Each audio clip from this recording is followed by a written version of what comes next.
Technology Toshiba Studios. This is Sacktown Sports. It's time. It is that time. Time for Stiles and Watkins. You can join the show by texting 916-339-1140. Find us on YouTube at Sacktown Sports 1140. It's time for Alan Stiles and Chris Watkins. 3. Yes. On a Tuesday, Stiles and Watkins, Sacktown Sports, taking you up to 2 p.m. USA basketball, Kings basketball, the Jazz situation, who is available. Brett Siegel, friend of the show, has an article on Clutch Points that talks about the fire sale that is happening with the Utah Jazz and whether or not the Kings will be a part of it.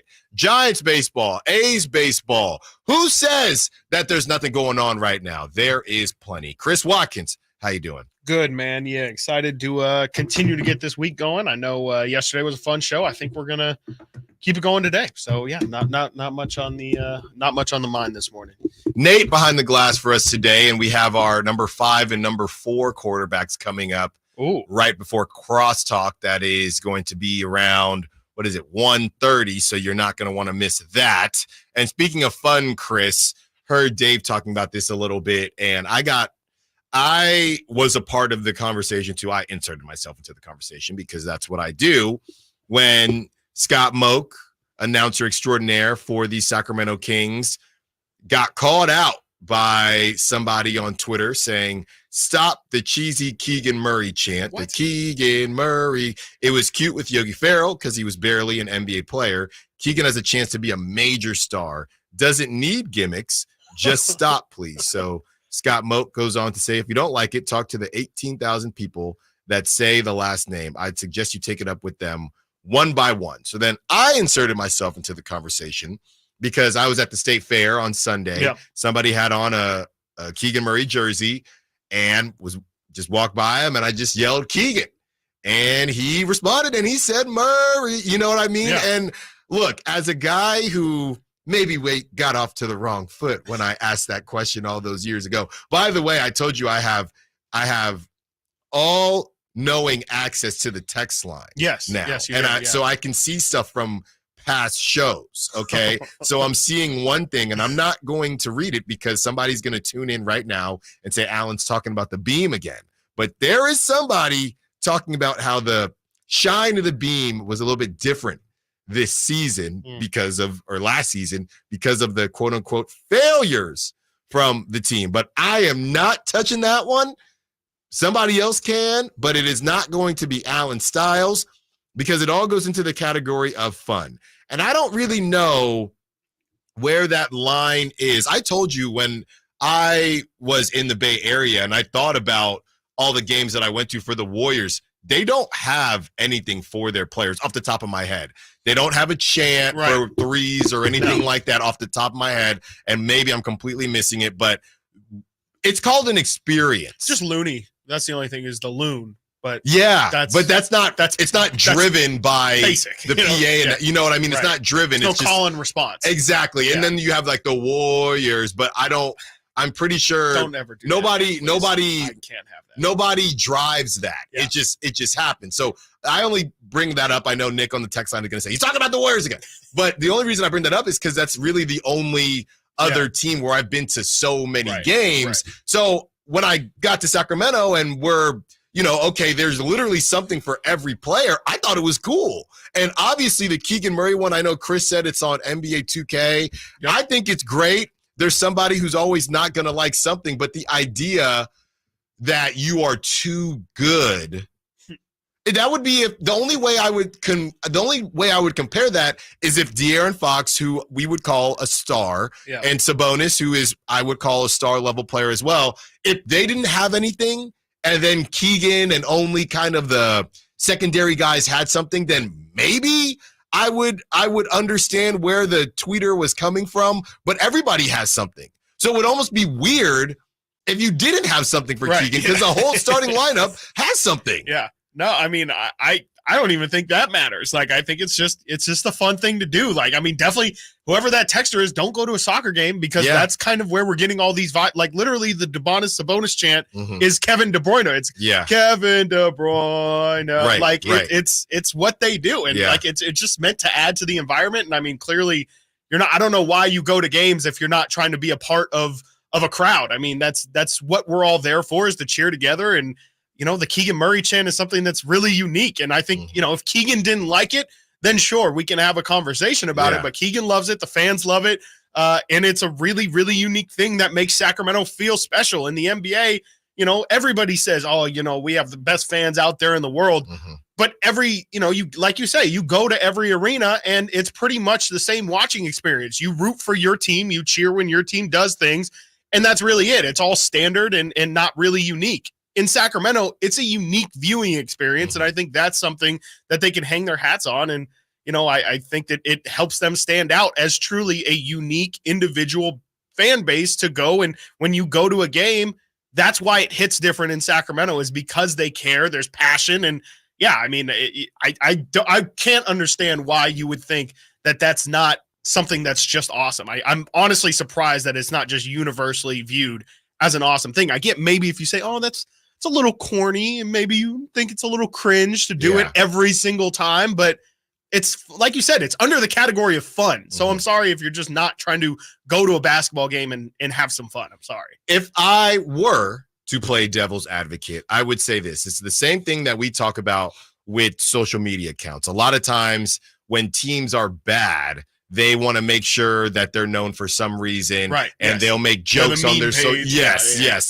They're. Oh, we know about that. The Kings used to be the best social page out there. But I think that's where this person was trying to go. Why he isolated Keegan Murray's chant. I don't call it a gimmick either. But that's all I'm saying. I would say that if it was probably something that was more so necessary when the Kings weren't winning games and you still wanted to make it a fun experience. And you're almost, I know this from kind of doing the in-game hosting with the Ballers. When the Ballers are getting smacked, right, the number one thing they say, or the showrunner tells me is, hey, let's take the focus away from the game. Let's do the flex cam. Alan, get out there. We're going to do the hat shuffle. Yeah, we're going to scream. We're going to do things like that. So I understand what the tweeter is attempting to say. Raindrop.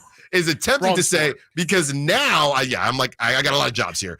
Because now that they're good, maybe you feel like they shouldn't need all that stuff because the game is actually enjoyable. But to that person, the devil's advocate that I'm playing, I would say, well, why not both? Yeah. Why not both? Or why wouldn't that make, when you are good, the experience even better? It sets it over the top. Again, instead of it being your bland, generic, you can go to a Celtics game and, I mean, they're going to cheer because their team's winning by 30. Sure, it's going to get raucous in there, but it's not unique because you're not singling out play. It's just, I just don't understand how you can't say, even if they are good, it's still really fun. If not, it's even more fun. Exactly. Because you're winning and you're getting to celebrate individuals. And, you know, a bit of it is kind of rubbing it in the opponent's face. Like, I don't get that at all. It just kind of sounds like you think that the chant is corny or whatever, and you want it shut down, but that shouldn't ruin, you know, again, I understand if half the crowd is participating, but like Moke says, 18,000 people in there every single time scream Murray and would probably be looking around if Keegan scored and it wasn't. And the chant didn't happen. So yeah, I mean, I'm all for it, and I would personally be a person who I would guess would be against it. Yeah, well, you're not. You know, I don't know. I'm also not participating in the crowd. It's me. I'm going to say it's just Chris Watkins' growth. The wet blanketness is definitely drying up. Yeah, you must have left it outside in this heat, and it's definitely it's definitely drying up. So the Beam person, I'm only calling you the Beam person because your name is not on the text. The Beam person has responded. And remember, this was from Dave's whatever the heck Dave was talking about. The Beam person says from the 916, last season wasn't fun. That's exactly my point when it comes to the Beam. But I would say that,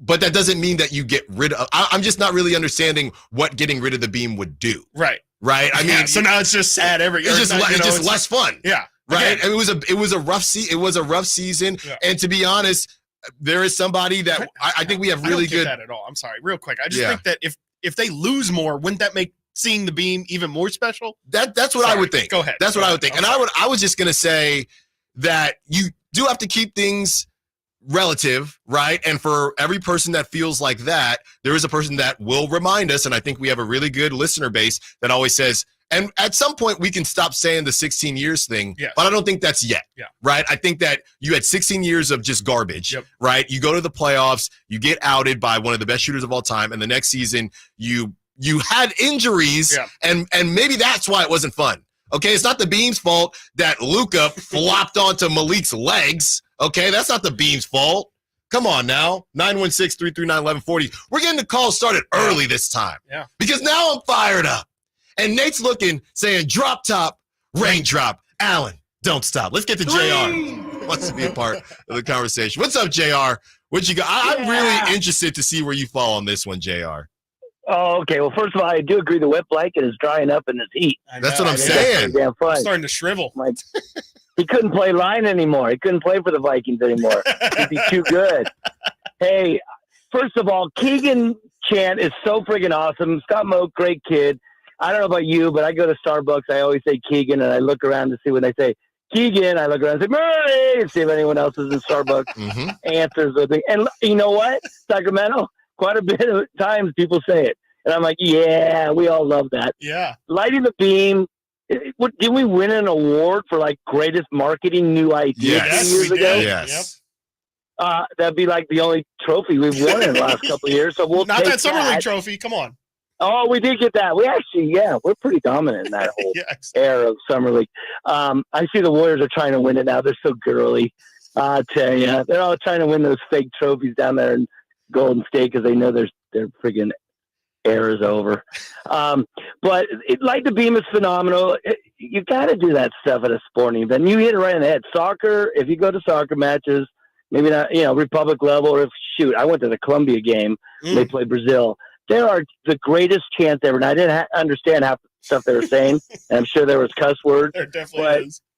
But boy, the passion at a soccer event when you're just all chanting something, winning or losing, is just phenomenal. That's why you go to the event. Yep. I mean, I think about way back when we played the hated Lakers in 2002 and they burnt the friggin' jersey. Yep. I don't know if you guys know the history. And we chanted Lakers suck for like an hour. It was the best. I mean, beat LA. That's the stupidest thing in the world for San Francisco Giants fans. But you better believe I'm going to scream that every time we're friggin' on the diamond with those guys. There you go. That's what's all. Really, you're going to pay for your money and complain that we're doing some kind of chant or they're cheering someone on? I mean, I listen to the show, and I'm just like, go wet blanket, go Star. I mean, I'm screaming stuff at you guys. Wow. And the show sucks, by the way. Worse than Carmichael Dave. Oh, Bye-bye. man. Thanks, JR. That's Goodbye. kind of a compliment in a weird in a weird upside down dimension.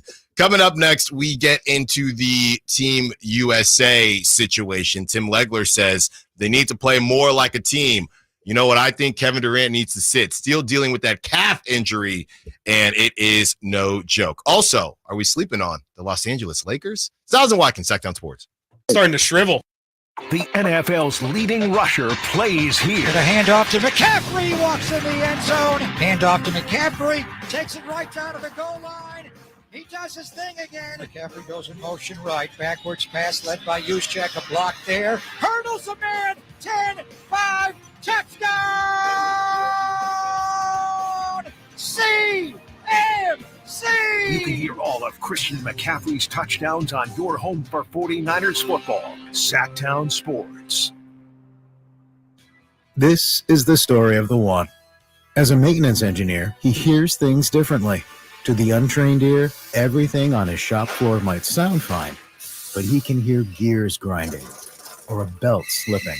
So he steps in to fix the problem at hand before it gets out of hand. And he knows Granger's got the right product he needs to get the job done, which is music to his ears. Call, click Granger.com, or just stop by. Granger, for the ones who get it done.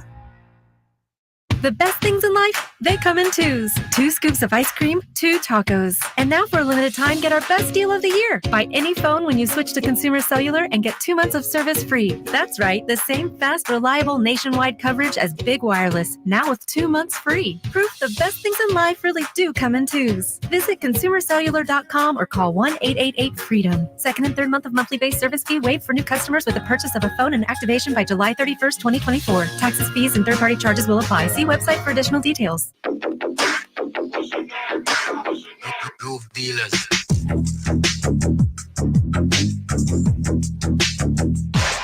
Sacktown Sports. Call or text at 916-339-1140. You know, we do love people that are just honest. And, we have a lot of fun with people. People have a lot of fun with us on the text line, on the call line. If you were just listening to JR and obviously on the Sack Chat. So Devin the Dude is who has been texting. And we've talked to Devin before. He says, I don't think they should get rid of the beam because of my grumpy self. My son loves it. I'm just being honest. And then he goes on to say, and Devin the Dude loves the Kings, the Keegan chant. So I guess I'm just all over the place. You know what, Devin? We're all over the place. Yeah, exactly. It's okay, brother. Starting to shrivel. Oh, yeah, okay. And that was insane, by the way. That is not. That's not gonna fly, man. That's not gonna fly. Like, that is what I've had some drops. You leave a blanket outside, and what happens.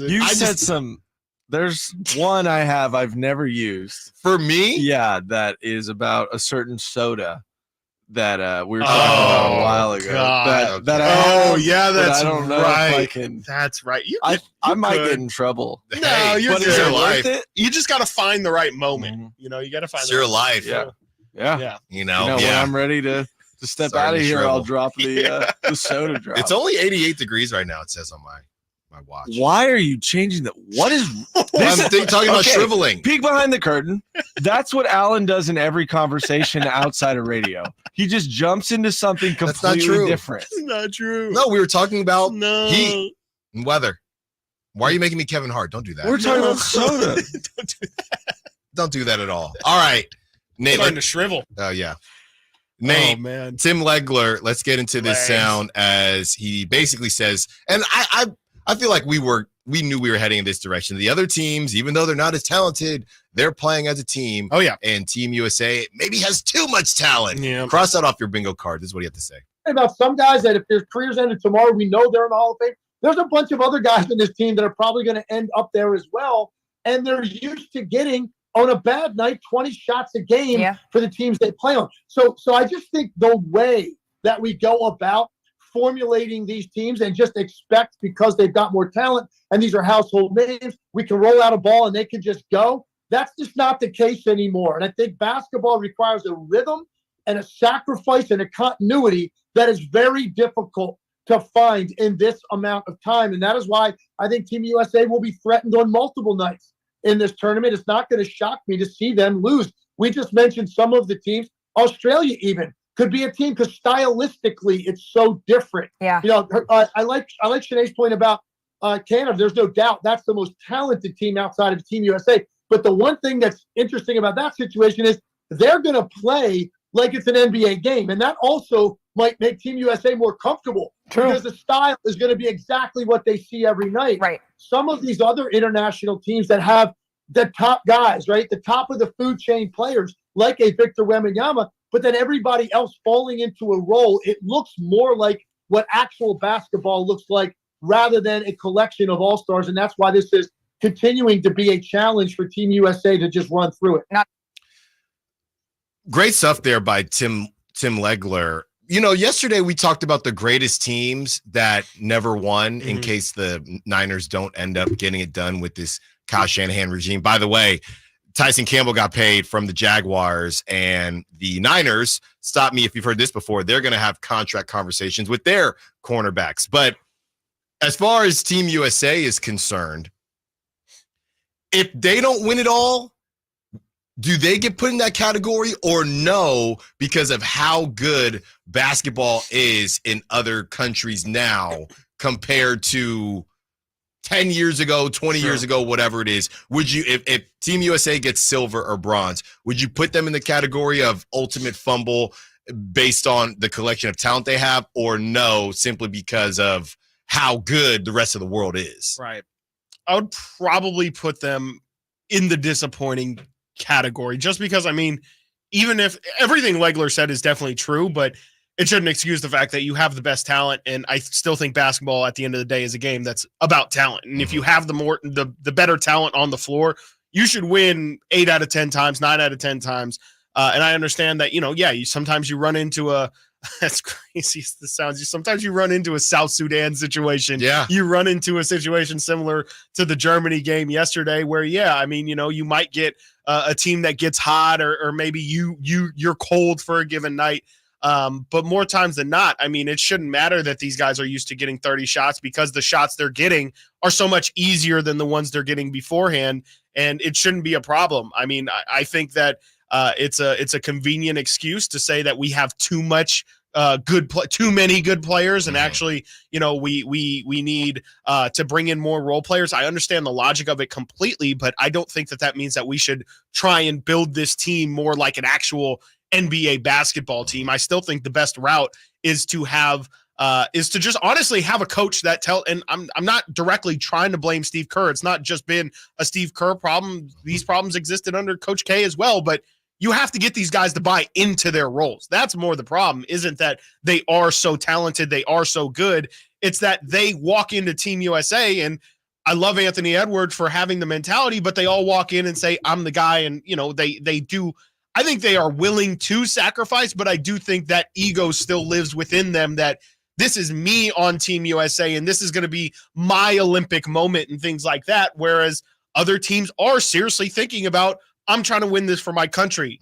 This would be a really big accomplishment for us. And I just don't know if that's something you can solve. Like, we ask this question all the time. What is the other solution? If we're saying we're not going to send our best or just straight up best individual talent, are we saying we should just find 2 NBA teams and say, hey, let's merge as many U.S. players from these 2 teams because they have understanding of each other?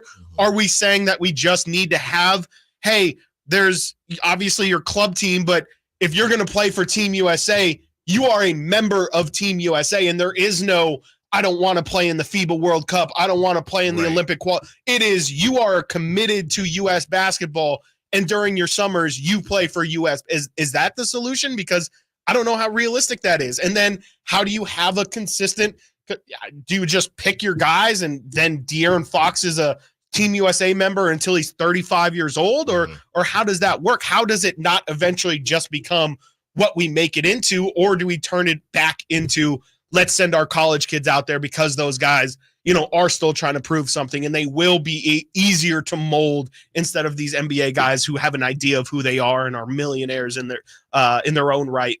I don't know what the solution is otherwise. Yeah, I mean, I think for the Steph Currys of the world and LeBrons of the world, it's just, this is just fun. Yeah. And it's an opportunity. It's a resume builder. But it's a resume. Yeah. They want to check it off their list and just add something else. I should say. Yeah, to their legacy. By the way, Kevin Durant is likely to miss Team USA's opening game of the Olympics against Serbia. They open group play on Sunday at 11:15 a.m. That's Eastern time. Kevin Durant met with Steve Kerr yesterday, mutually deciding more time is needed to recover from a lingering calf strain. Just shut it down, dude. What are we talking about here? I mean, you're 36, 37, right? And that's exactly what we're talking about. Hopping in, hopping out. Group play's about to start. Yeah. Is KD. And I know Drew Holiday said, hey, that's Kevin Durant, but you're in, you're out. You already have a bunch of talent. You should be able to get this done. If you're Kevin Durant, brother, we know Kevin Durant doesn't really feel like he needs to prove anything to anybody else, or at least that's what he wants us to think. Yeah. But you only have a couple more years left in your NBA career. Yep. You have a lingering calf strain. You're coming off a torn Achilles. You've had other lower leg injuries. What is he, 35? Yep. Maybe almost 36 years old. You're also 7 feet tall, regardless of what you want to tell people. Yes. This is a no-brainer to me. You're done. Shut it down. You're done. If I'm Phoenix, and I know they probably feel like they don't have that level of, for lack of a better term, ownership over Kevin Durant, but I would Kawhi. Yeah, they did it with Kawhi. And they apparently did it with Andrew Wiggins as well. Yeah. I would have a very serious conversation and say, Kevin, look, I know, Olympic basketball means something to you and it's great and whatever, but we still have you for 2-3 more years. And I don't know if you noticed, things didn't quite work out well for us last season with the Suns. So if we could have you as healthy as possible, because we already ran you into the ground this entire season, we played you more than we played Devin Booker and Bradley Beal, even though you are 36 and have all those lower body injuries. Can we just have a summer off? Is that it? Can we just have you relax and maybe have one of the best 20 players of all time be ready for the NBA season? Just check in once, so in case they win, you get a gold. Right. Make one jump shot. There you go. And that's then all you got to do. Sit your lanky self down. Because they don't need him. They really don't need him. Yeah, they should not need him. I should say. Coming up next, LeBron and AD are cooking. Are we sleeping on the Los Angeles Lakers? Chris doesn't think so. Maybe I do. Stiles Watkins, Sacktown Sports. The only place you'll find Kevin Herter is Sacktown Sports. Herter's open, steps into three. He's got the triple. Hey, Sacramento, it's Kevin Herter, and you're listening to the home of the Sacramento Kings, Sacktown Sports. Your local sports leader. Sacramento weather is brought to you by Folsom Lake Kia. I'm Tamara Berg in the KCRA 3 Weather Center for your Tuesday. As we head through the afternoon, it's going to be hot once again. Under mostly sunny skies, expect afternoon temperatures 107 to 110. Get the latest forecast on the KCRA 3 News and the KCRA 3 app. Coach Doug Christie here to remind you, if you're in the market for a new car, shop Folsom Lake Kia. Low interest rates, low payments, and zero down deals with approval of credit. Folsom Lake Kia, over 25 years, right here in Folsom. Ah, the sweet feelings of summer. The kiss of warm sun on your skin. The softly scented breeze blowing through the trees. Don't worry, you have Off Clean Feel, fragrance-free mosquito repellent that feels good on skin, so even mosquitoes can't ruin those sweet feelings of summer. Off Clean Feel. Prevention is the best protection from mosquitoes. Febreze. Fabric Talk. Hey, it's me, your couch. Today's my favorite day of the week. Febreze Fabric Spray Day. The occasional deep cleans are nice, but in between, I'm needing a refresh. Ooh, here she comes with the Febreze Fabric Spray. Oh yeah, spritz them armrests. Don't be shy. Nothing like a good spray down to get me smelling so fresh and clean. Don't forget my back. Nice. Febreze Fabric Spray. It's just that easy. Now we can both breathe happy. Febreze. La, la, la, la, la. If you've been on the American River, it's uphill, it's downhill. There's trails everywhere that you can walk, and it just makes you happy. And I couldn't walk, and it was terrible. I was turning into a real crab. I went to the Good Feet store, and I tried on the arch supports. I could not believe that I was not in pain. I can walk, I can run, I can jump, I can do anything. My name's Terry, and that's my Good Feet story. The Good Feet store in Sacramento, Roseville, and Vacaville. I'm Ken Korak with your Green and Gold Report, brought to you by Xfinity Mobile. Connect to the most reliable 5G network nationwide. Well, the A's first pick in this year's draft is Wake Forest first baseman Nick Kurtz. Now, Kurtz, a 6'5" left-handed hitter, has drawn comparisons to Matt Olson and maybe even Hall of Famer Jim Thome. And even though the A's had the fourth pick in the draft, A's scouting director Eric Kubota said that Kurtz was the first pick on their board.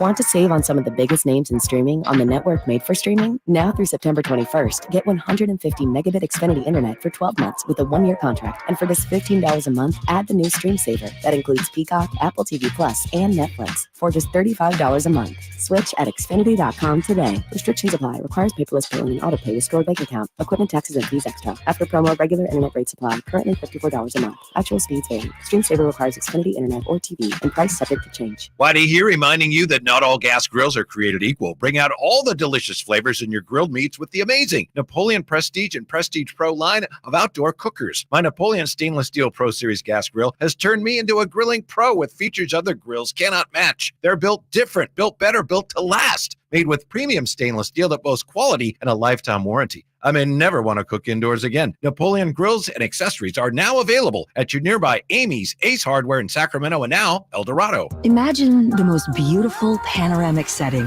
Endless waves crashing on a beach, kids playing in the park. Now, right smack in the middle of your perfect picture, imagine just one piece of litter. It doesn't fit, does it? And it simply doesn't belong anywhere. Certainly not in California. Not even one piece. Good news, if we work together, we will change it all.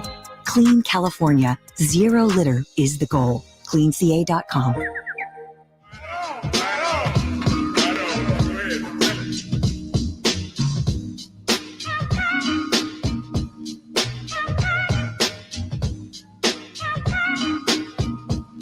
Live and local. This is Sacktown Sports. Stat leaders for Team USA throughout the USA Basketball Showcase. Points, LeBron James. Rebounds, Anthony Davis. Assists, LeBron James. Blocks, Anthony Davis. Steals, Anthony Edwards. Field goal percentage, LeBron James.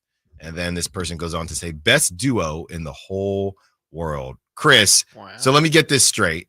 If we're looking at the Lakers roster here, right? You have LeBron James, who is still proving that he is possibly not human. Yeah. You have Anthony Davis, who has really been on a pretty decent stretch of health and showing why a lot of people have thought that he's almost turned into underrated based on his injury history. You have somebody in Austin Reeves that you've deemed untouchable because you think he is that important to your roster. You add Dalton Connect, who some people are using that word steal of the draft. Nobody thought he would go that low. We're still trying to figure out why he went that low. Now, you had some injuries with Gabe Vincent, who barely played, and Jared Vanderbilt, who's your lockdown defender, who didn't really play. And I'm not even going to say the last guy, but yeah, you get Bronny James for whatever that's worth. Okay. With all that being said, Chris, still got a Cam Reddish who, hey, if we can figure these things out, who knows? With all that being said, is there any world where we are underestimating the Lakers? Is there something that they could figure out next season and we're just overlooking it? Now we know the D'Angelo Russells of the world, they have not been able to get any of these big names. Their trade pieces. It's okay if Austin Reeves is Austin Reeves is untouchable and you're just offering Rui Hachimura and Jared Vanderbilt to everyone, right, then that's you're talking about Toyota package, but I don't even know if it's that. No. So you haven't been able to make any moves. But with that being said, is there any part of you that thinks that, well, if they tweak this thing here or there, maybe they could be in the conversation? I think there's a chance, but it also kind of depends on where people think they are. I mean, I have them, late play in to being like a 7 to a 10 seed really is where I think they could be. And that's based off of the potential of LeBron and AD. That's the only reason why I think anybody even has them that high. I think the problem is, and you see it across the league in general, that would have been good enough maybe 5-10 years ago, but now it's not. Like Phoenix, again, had KD, Book, and Beal, and, Nurkic, and they had Grayson Allen have a great year. There's just a 5 seed, 6 seed, whatever it was. Barely a 6 seed. Barely. And I just think that it's no slight to LeBron or AD. They're honestly the only reason why the Lakers are even credible. It's just that the West is so deep that you can't realistically have them as a top 4 seed, I don't think. No, that's not saying they can't reach it because, we see Braun and AD can do it, but 82 games is not 2 weeks. You know, I think it's a great point what you're saying, because there was a time where it went from, it just keeps growing, it right? Is. It went from you need a star. Yep. You need a duo. Yep. You need a big three. You need 4 dudes. Need 5. You need a good 5. Now you have to have a bench. Yeah. And that's where we're at. Yeah. That's where we're at. Where the Celtics are the best team, not because they had the best player, because they didn't. Luka was the best player in that series. I think everybody found that out real quick. But they had probably number 2. They probably had number 3 with how bad Kyrie played. They might have had number 4. Yeah. They might have had 6, might have had 7, 8, and 9 too. And I think that's the difference is the Lakers, like you're saying, the Ruiz of the world, the D'Los of the those guys aren't good enough anymore. They're good enough to hold you above water. The Lakers can compete. They can definitely be a scrappy team. We'll see how JJ Redick sways it in terms of them being better than they should be or worse than they should be. But ultimately, the Lakers are a decent team. They're maybe on their best day a good team, but they're not one of the best. And, for 82 games, which is, again, not a month. It's not 2 weeks like LeBron and AD have been going off for now. It's 82 games. It's over, 5-6 months. That's a long time for these guys. And again, LeBron is looking great in this little stretch, but he can't do it for 82 games. And he's definitely not going to do it after putting in the effort that he's putting in this summer. Yeah. So that's going to play a factor in the next season. So I think the Lakers, I think it just kind of depends on where you're at with them. I personally, like I said, already had them in the play-in. I feel like that's reasonable, and I honestly could see them not even making the play-in. I think there's definitely a world where they're not a top 10 team, especially if Bron and AD have to miss games. They're stuck in a position with these older vets, right? Where, I think people like Jackson Hayes, right? But if you're going to sit there, and I think they re-signed Max Christie. I feel like yes, they did. Yeah, they kind of bagged him out. So if you're young talent, if you don't want to touch your young talent, right? You want to move guys that do not move people. You're stuck. Yep. You are stuck. Yeah, they are absolutely stuck. If Rui Hachimura is the only thing you're willing to move, then what are we talking about? That's what I think everyone's been trying. Like, that's why they're in on the Levines of the world. That's why, they're talking with Jeremy Grant, and it's centered around, 2 or 3 first-round picks. Not bad. No, not bad. It's just not good enough. Again, I think that's the Lakers are not desperate, but I think they understand that they kind of need to take a swing here, and that's their best case. And I do think, they do scream Zach LaVine to me. They do potentially, if they could get the assets, though, in this day and age, and especially with them actually trading DeJounte, like Trae Young's been a name that's been rumored to the Lakers for a while. I could see them taking a risk on some of these guys that I think have taken a little hit PR-wise. I definitely think that they have to make a move if they want to be taken seriously. That's how they got Malik Monk. I would consider it. Yeah, I would consider having them as a legitimate threat if they make one more move. I just don't know what that move's going to be, when it's going to come, and how it's going to come. And if it does, I don't know what, to your point, I don't know what they're going to give up to get it, because they don't have young people. Jared Vanderbilt, after not playing pretty much at all last year, I don't know what his value is when it was already, 2 second-round picks. Rui Hachimura, nobody wanted him in Washington, and yeah, he had a decent stretch with the Lakers, but now he's back on the trade block. So I think that speaks to everything that you would want to know about Rui. I think they're fine. I think that they can scrap. I'm interested to see, which side of 500 JJ puts them on. But, in terms of, no, I don't think that they are a team that actually needs to be feared. And I think the Kings destroyed them all last year. I don't see how that changes going into this season when the Kings get better. And the Lakers still have exactly what they had last year, except they add a brand new head coach. And I think they are going to lean on Dalton Connect a little bit to try and be a bench scorer for him. Well, and Taurean Prince is gone now. He's with the Bucks. Yeah. So they don't. He was very up and down last year. Yes, he was, but he was a body. He was a long body. He was, yeah. That they were excited about him too. They were excited about him. So I when I look at LeBron and AD and how much they're balling, you wonder, wait, are we sleeping on them? And then you remember the rest of the roster and how they're just kind of stuck in neutral right now. And it reminds you as to why you just really weren't scared about them. Now they're not done. The offseason isn't over, but it's been really, really quiet. And the Lakers haven't really been connected to anyone. The last thing we read was that Jeremy Grant, they wanted 2 first-rounders for Jeremy Grant. And I don't think the Lakers want to give that up either. Right. Yeah. And remember, I think we had, it might've been Evan on, or I can't remember who we had on, but we asked them, who do you think the loser of this free agency was? Yeah. Their answer pretty much with no hesitation was, it's the Lakers. It might have been Brett. I think it might have been Brett Siegel, actually. Yeah. And he, no hesitation, said the Lakers. They haven't really done anything, and they had plans to make all of these moves, but they've been incredibly stagnant. And again, replace a really highly regarded assistant at one time, Darvin Ham was, and replace him with a brand new coach who has 0 coaching experience outside of elementary school kids. Coming up next, Casey Pratt was on the morning show, and he discusses what happens if Vegas falls through with the Oakland A's, or should I just say the A's? If it does fall through, should Sacramento actually want the A's? Let's discuss. Stiles and Watkins, Sacktown Sports. Did you miss any part of our live local shows? Don't worry, you never have to miss them again. Check out SackDownSports.com and search our podcast page and play our shows when you want. The Carmichael Dave Show with Jason Ross, Stiles and Watkins, and The Drive Guys. Plus, other podcasts like Return of the Empire, Return of the Roar, The Stingers Up podcast, and Golf to Go with Frank LaRosa. They're all available right now on SackTownSports.com. I didn't ask to be thrown in the streets with nowhere to go. I didn't think I'd survive.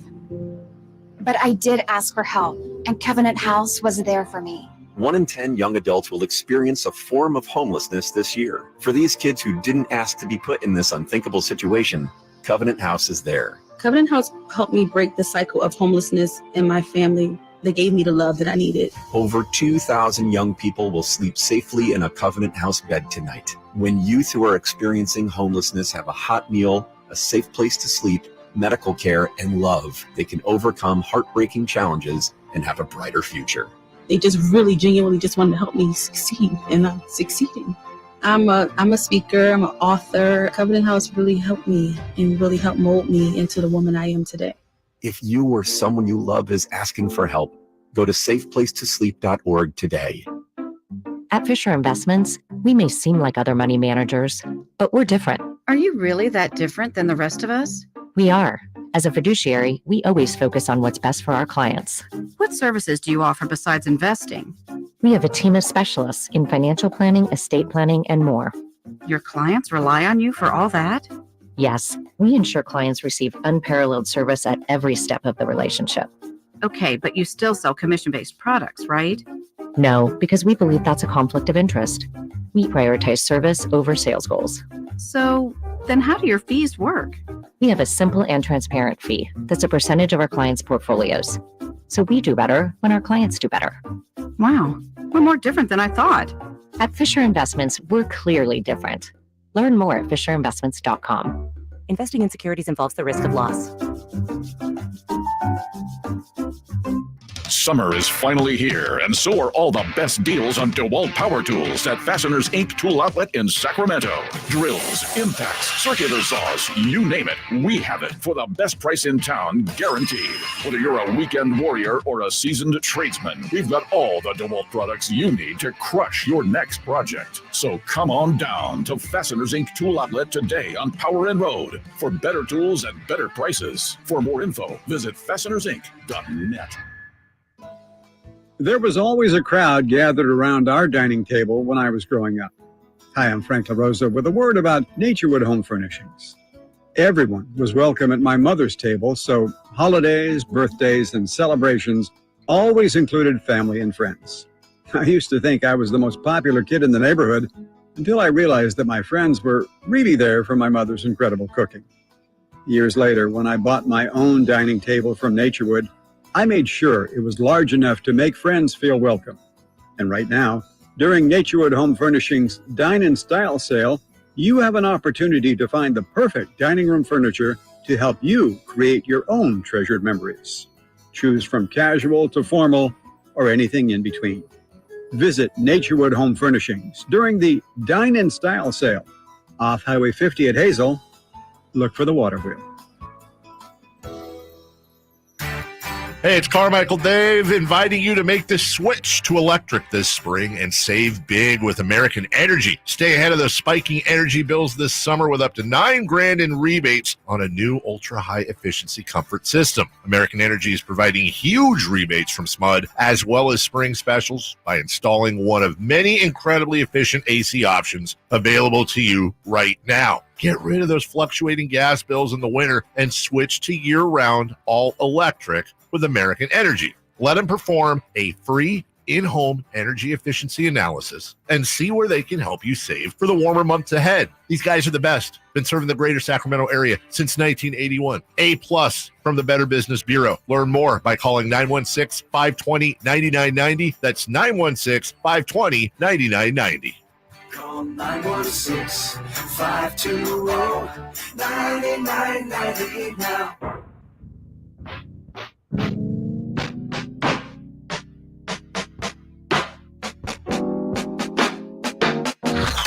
Sacktown Sacktown Sports. Check us out on YouTube. Search Sacktown Sports and subscribe.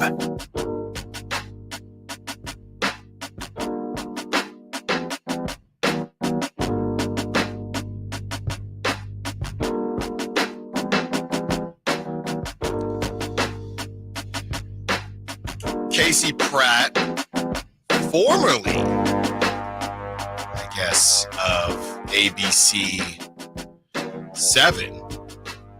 It came out yesterday, and I know he was on with Dave. It came out yesterday that he will be accepting a new role as the new chief of communications for the mayor's office in Oakland. So shout out to Casey Pratt for that one. But Casey was nice enough to come on the station this morning and had some things to say about the A's if Vegas falls through. And it got me thinking about how how Sacramento should feel about the A's in general. This is what Casey had to say. I think if Vegas falls through, he's definitely going to sell. I think he may have been forced to sell if he couldn't have found anywhere to play the next several seasons. Agreed. Which is why when Vivek stepped up and gave them basically free rent in their run of Sutter Health Park, it really undercut Oakland and essentially secured Fisher's path to Vegas. But if he does sell, I think it's going to the highest bidder. What I think Vivek did, though, was a huge favor for Rob Manfred in Major League Baseball. And obviously they have a large say in who inevitably buys the team. So that will put him in their good graces, but I don't know how much good graces are going to mean when money is on the table. So that's where it'll probably end. Yeah, I think it is interesting, Chris. We've gone back and forth with this whole situation as far as the A's are concerned. And basically Casey's saying if it falls through, John Fisher's number one goal is to make as much money as he can off the A's. So as much as he might like Vivek and, hey, thanks for doing me a solid, if it falls through, I'm not going to give you – you have a buddy that cuts hair, right? Sure. Hey, can you give me a discount? And maybe he'll do it sometimes, but at some point it's, hey, man, well, I'm still running a business I'm still running a business here. Or, you got a friend who runs a restaurant, and all of a sudden it's, well, I can't keep giving you free meals, or – I don't know what you want me to do here. So if you're John Fisher, you have one chance at this. So if somebody is willing to pay more, and we heard that they're basically gag orders for some of the wealthy people in the Bay Area that have been looking to already purchase the A's, if their pockets are deeper than Vivek, you think John Fisher of all people are going to say, but Vivek did have my back. So I'm going to give you a Sacramento discount. Absolutely not. No, not a significant one. Absolutely not. I mean, it's possible if the numbers are close, but it's a bidding war. Absolutely. So you watch the shows. Oh, can I get a 3,000, 3,000, 3,000 go once, 3,000. Then somebody stands up, and that's somebody in the Bay Area, and they say $10,000, and everybody looks around, and John Fisher can just use the out of Vivek. We're businessmen. It was the best decision, man. Yeah. How could I say no to this? Offer I couldn't refuse. It was an offer I can't refuse. Not stupid. Everybody says, oh, don't put your hands in other people's pockets. So what is that line now if it's, hey, I went with this person because they gave me $3 million more than you, Vivek. And Vivek says, what's $3 million? John Fisher says, well, it's $3 million. That's what it is. That's what it is. And this whole thing got me thinking, Chris, if you go around all of and I know there have been a ton of moves as it comes to teams that have reestablished in other places. But I'm looking around, and I know it's not all apples to apples, but I'm looking around and I'm seeing it's a mess, right? It's an away game at home. The Rams won a Super Bowl. It's still essentially away games at home. Specifically, it can be. It can be. It's better than the Chargers. Better than the Chargers, but that shouldn't be the line. Exactly. The Raiders. You've been. I've been. It could just be an empty empty stadium. There was a lot of Vikings fans there. There's a lot of Vikings fans. When I went, there were a lot of Eagles fans there. And a situation where it did work. OKC. You know why? Because OKC is a small market. They don't have anything else. Okay. You keep moving to these big markets. And I know Vegas, from a sports market might be small, but it's a big city. Yes. So you absolutely. keep moving to these big cities, high and they traffic don't city, care. Yeah. They do not care. No. So I'm looking around, Chris, and I know it would probably be a long shot either way. But if you're Sacramento, if this thing falls through and just the baggage that's connected to the A's, I know if you had a choice, you would make this choice.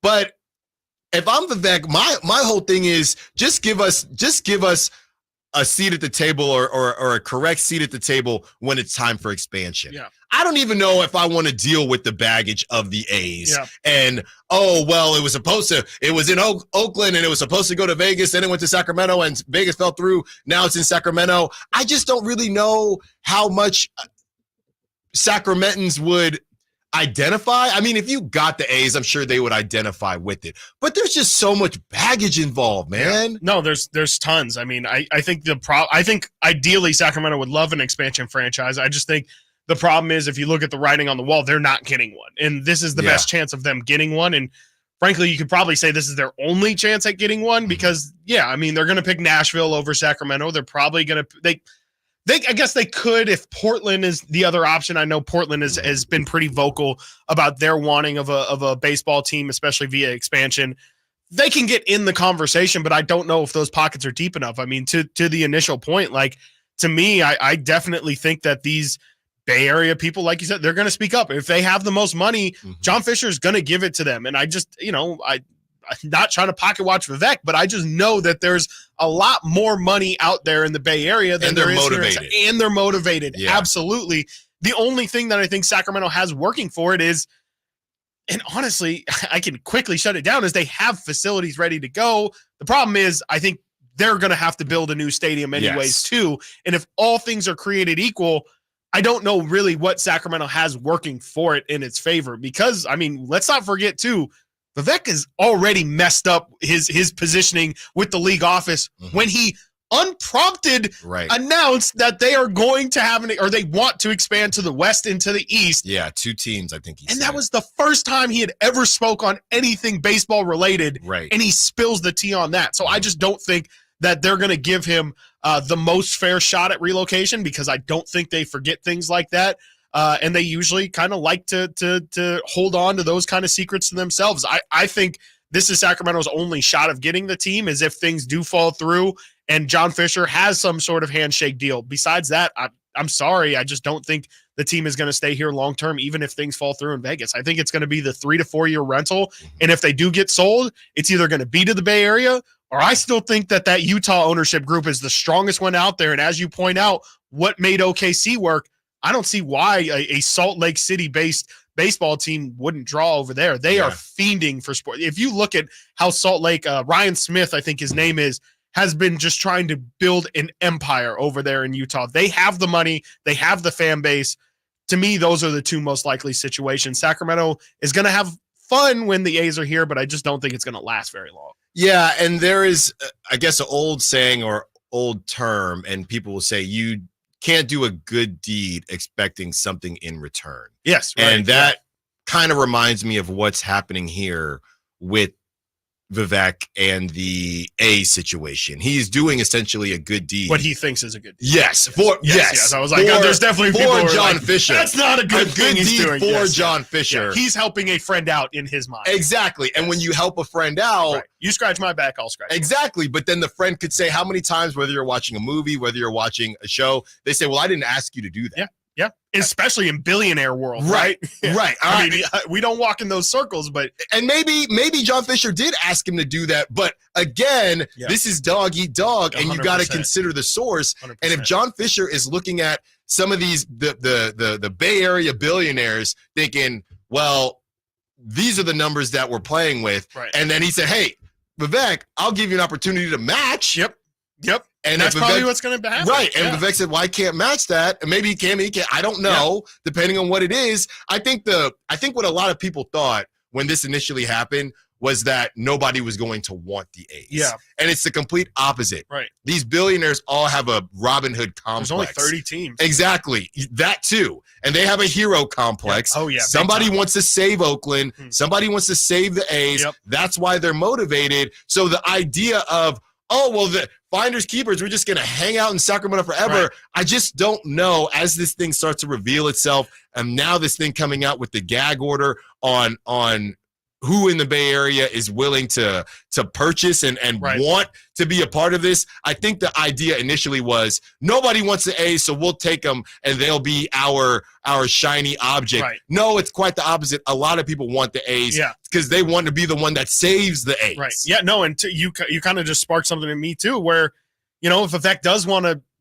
let's just say, again, not pocket watching, but let's just assume he doesn't have the $2 billion required to keep the team here. If he were to go seek outside money, what are the odds that that outside money is going to be a part of Team Sacramento and not Team Oakland, right? Because he made his bed. 100%. He made his bed, and some people don't think that the PR matters, but I would say it now does. Now does. If there was a complete situation where, hey, this is going to be available, you're going to have an opportunity, it's all signed, sealed, delivered, and that's what somebody asked him during the press conference. Were there any guarantees? And he said no.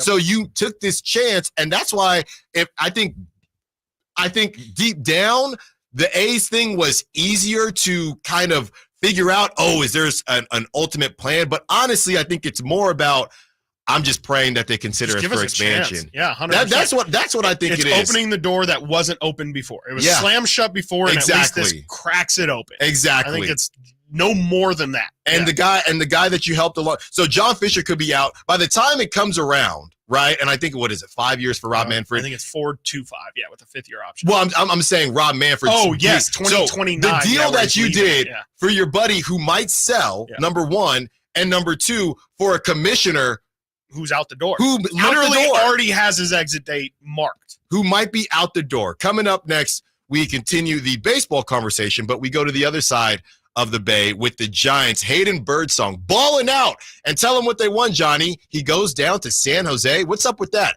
Pavlovich lets us know what the Giants' plans are. Stiles and Watkins, Sacktown Sports. Domantas Sabonis plays here. He finds Sabonis, put the frosting on the cake, put the cherry on the sundae. Sabonis with a two-hand flush makes it 114-106. Sacktown Sports is your proud home of the Sacramento Kings.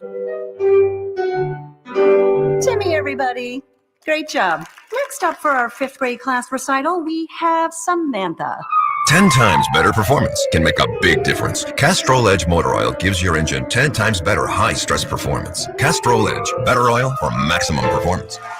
Now through December 28th, Castrol Edge and Edge High Mileage Motor Oil are on rollback at Walmart. Claim based on sequence design test under high-load conditions versus API SP test limits. Did you know your skin is the largest organ of your body? Huh? That's why you should shower with Old Spice Super Hydration Body Wash instead of plain old bar soap. Love your skin by super hydrating it with vitamin B3 and glorious notes of vanilla and shea. Did you know that my super hydrated skin is the second largest organ of my body? The first is my heart. Old Spice. Men have skin too. Old Spice Super Hydration Body Wash. 24/7 renewing moisture. With daily use.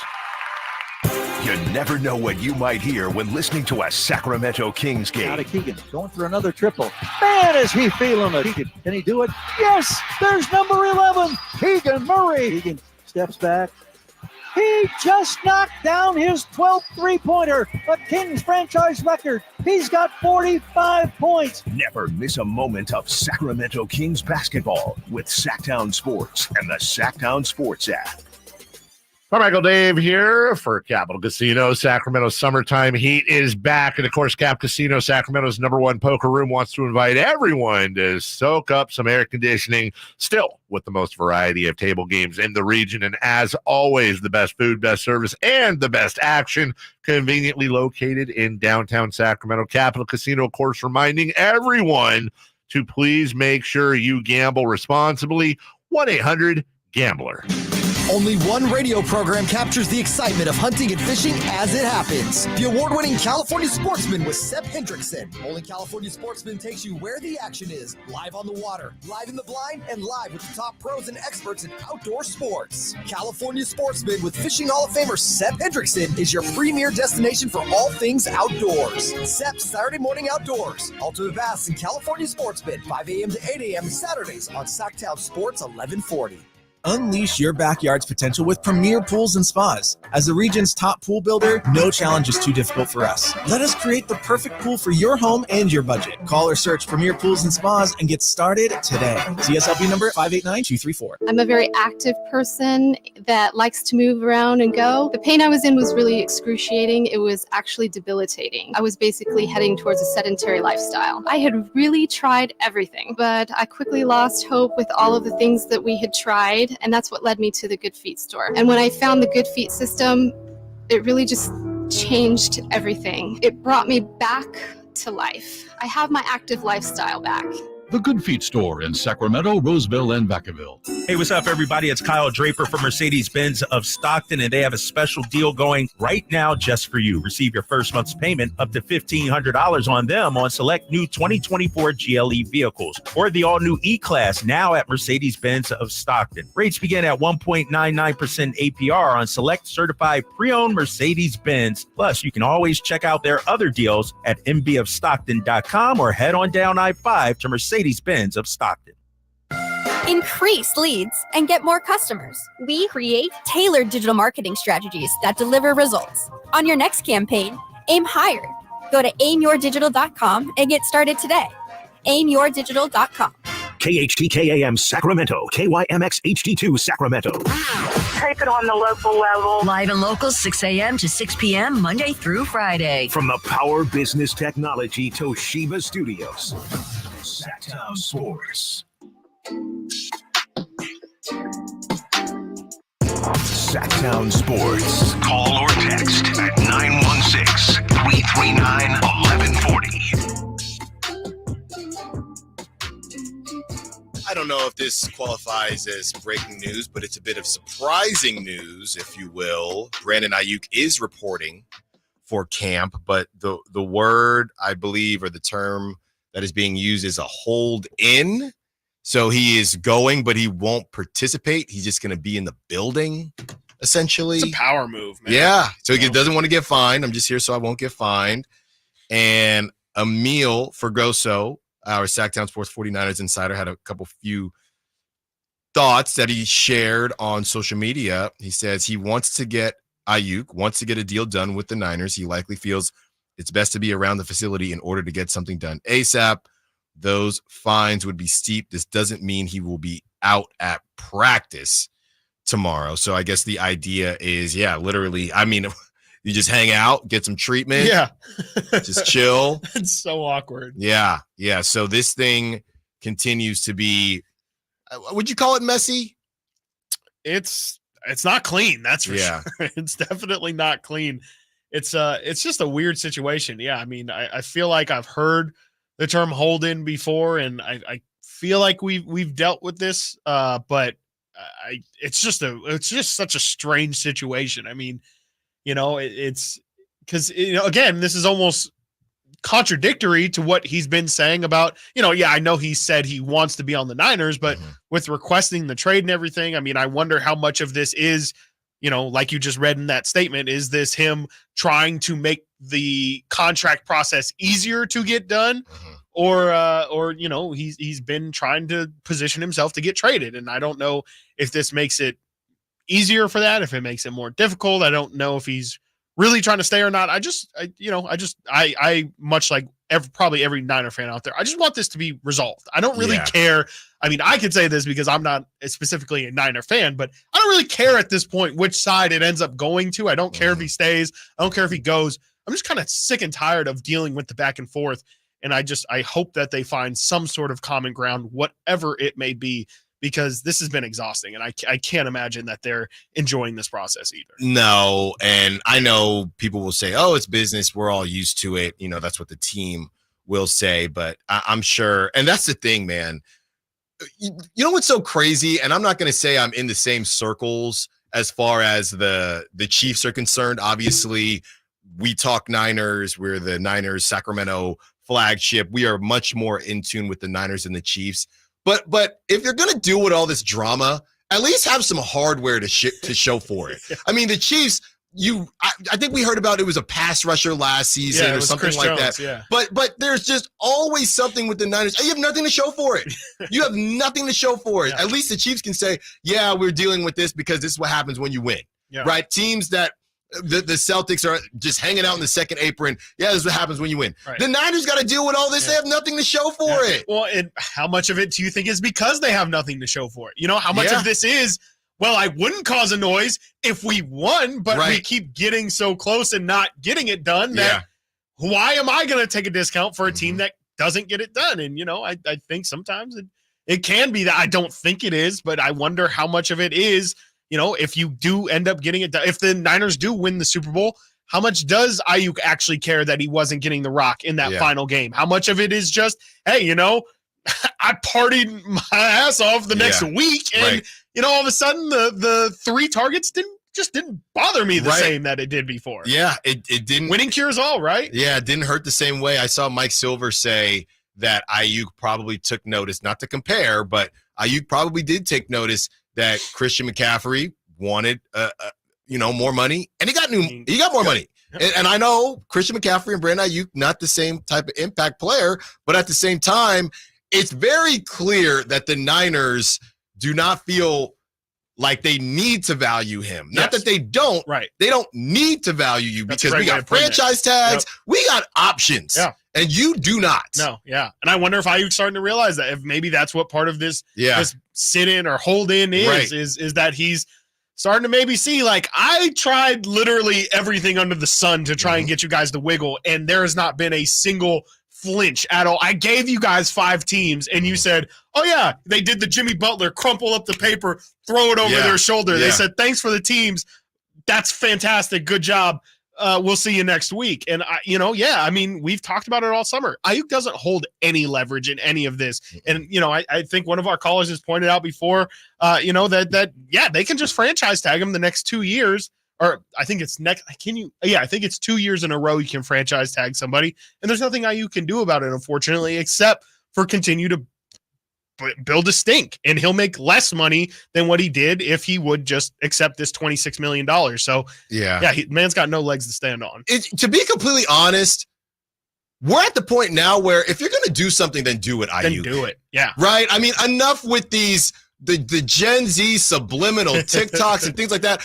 We were mad at James Harden, but at least he showed up in a fat suit and said, get me out of Dodge. Exactly. Right. If you're going to, he stepped up in front of Chinese media and said, Daryl Morey is a liar. Like, if you want, you're not going to be on the team after that. That's what I feel like. Because if you really want to be gone, because that's the thing. I don't think he really wants to be gone. Yeah, we still don't know. Because if you really wanted to be gone, brother, stop with the Instagram stories of the Commanders. Just get in the building right now. Stand up on a bench, have David Lombardi or whoever you want to just video you and say, I'm going to do this every single day until I get traded. And I guarantee you what, Chris, my captain. If you he is not making a big enough stink because I think there is a little something, there's a devil on his left shoulder and the angel on his right shoulder. And somebody says, you sure you want to go to Pittsburgh? Arizona State guy? Okay. Nevada guy? Bay Area guy? You sure you want to go play with whatever's left of Russell Wilson? I don't. And Justin Fields, you want to run the option? You might end up throwing the ball more than Justin Fields. I mean, it's ridiculous. So if you're going to do something, brother, do it with some conviction. Yeah, please. I'm sick of this. Don't go full AB. Never go full AB. Well, don't do that. Come on. Don't do that. You can make your point known. Because we're just living in this limbo. 916-339-1140. Let's go to Ashley. Wants to be part of the conversation. What's up, Ashley? What you got for us? Not much, but in regards to that Brandon Ayuk hold-in situation, I think it might be him taking a page out of Deebo Samuel, because I do recall back in 2022 when he was on a negotiation, he did a hold-in as well, and he did end up signing with the San Francisco 49ers, as we all know. And so I think it could be preparing for some sort of extension. Not really sure what it would look like, but that's my guess based off of, like, the Niners have a very set way they do their contract negotiations, and they very much so re-sign their bigger names towards the start of camp. And so to me, all signs of how the Niners operate are telling me that we'll probably be getting a deal done within the next, hopefully, week or two. But of course, it's really hard to say. But what do you guys think on that? Yeah, no, thanks for the call, Ashley, as always. I think the issue is, again, and correct me if I'm wrong, Chris, Brandon Ayuk wasn't as established when Debo was coming off the Debo year. Yeah. So he was literally Booby Miles. Yes. So he had more. I don't disagree with what Ashley is saying. Right. I'm saying that they didn't have Christian McCaffrey. Right. They didn't have Brock Purdy. Yeah. So they were in a completely different. They didn't have Ricky Pearsall. Yeah. They were in a completely different situation than they are in right now. 100%. That offense is way better than it was when Debo did all this. Debo had more leverage than what they have now. Yeah. No, I mean, that's a great point. Let's not just use Debo either. How about Joey Bosa? Right? Yeah. Like I'm sorry, Nick Bosa. That's a guy that, that defense needed. They put so much into that defensive line. They couldn't have been a serious champ, or in their minds, they couldn't have been a serious championship contender without that Bosa contract. And Trent Williams, the same thing. He was incredibly valued on that offensive line. Same thing with McCaffrey. So I just think that it's not the same in the sense of, like you're saying, they needed those guys, and the need isn't quite there for Ayuk. They already have drafted a potential replacement for him. They already have a potential. I know, like, a lot of people are making, and I agree that, the Niners can't just trade Ayuk for a pick because they need a tangible receiver to replace him, but they do have Juwan Jennings, who I don't think is ready to replace that role, but he could help supplement replacing that role. I think that they are better prepared to live in a non-Ayuk world than, to your point, than they were without Debo, than they were without Bosa, than they were without Trent Williams. And I just think that not all these things are created equal, and just because they've done something a similar way in the past doesn't necessarily mean that that's how this situation is going to pan out. It definitely is leaning that way. But Emil is in the building now, and John Lynch and Kyle Shanahan. Emil just posted this a minute ago. He says, John Lynch and Kyle Shanahan reiterate that Brandon Ayuk is a big part of the 49ers going forward. However, they gave no absolutes that he will not be traded or that a deal will get done. That was a key statement in the Nick Bosa talks last year. So last year they said, we'll tell you one thing. We're not moving Nick Bosa. Yeah. That is not being said about Brandon Ayuk. That doesn't mean that they will move him, but that definitely doesn't mean that they won't. That Debo deal also happened July 31st, 2022. So that would be about a week from today. So that, I guess that's kind of, if we want to match that same time. But that's the thing. This is not about the Niners breaking, right? This is about Brandon Ayuk.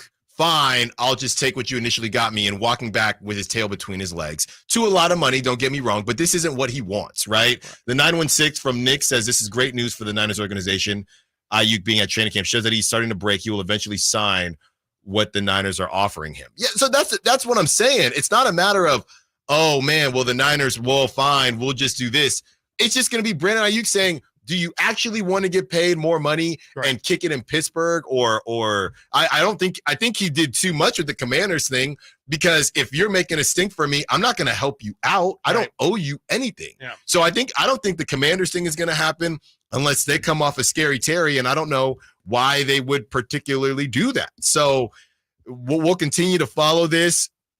It's going to continue to happen for the 49ers, but Ayuk is in the building, and we will see what happens next. Coming up next, we continue the conversation on Brandon Ayuk. We also get into some Giants, and are the Jazz open for business as it pertains to everybody besides Lori Marketing? Stiles and Watkins, Sacktown Sports. On the move? Got somewhere to be? Take Sacramento Kings basketball with you. The Sacktown Sports app will let you stay connected to your passion. Never miss a moment of Sacramento Kings basketball with the Sacktown Sports app. Hey you, I knew I'd find you back in the same aisle. What are you looking for today? More fiber, more laxatives, more of the same ways to manage your constipation? Look, if your constipation with belly pain keeps coming back, you may have irritable bowel syndrome with constipation, or IBS-C. Ask your doctor how Linzess can help you get ahead of it. Linzess linaclotide is a prescription medicine that treats IBS-C in adults. It's not a laxative. It's a once-daily pill that helps you get ahead of your symptoms. It's proven to help you have more frequent and complete bowel movements and helps relieve overall abdominal symptoms, belly pain, discomfort, and bloating. These symptoms were studied in combination, not individually. Do not give Linzess to children less than 2. It may harm them. Do not take Linzess if you have a bowel blockage. Get immediate help if you develop unusual or severe stomach pain, especially with bloody or black stools. The most common side effect is diarrhea, sometimes severe. If it's severe, stop taking Linzess and call your doctor right away. Other side effects include gas, stomach area pain, and swelling. Learn more at linzess.com or call 1-800-LINZESS.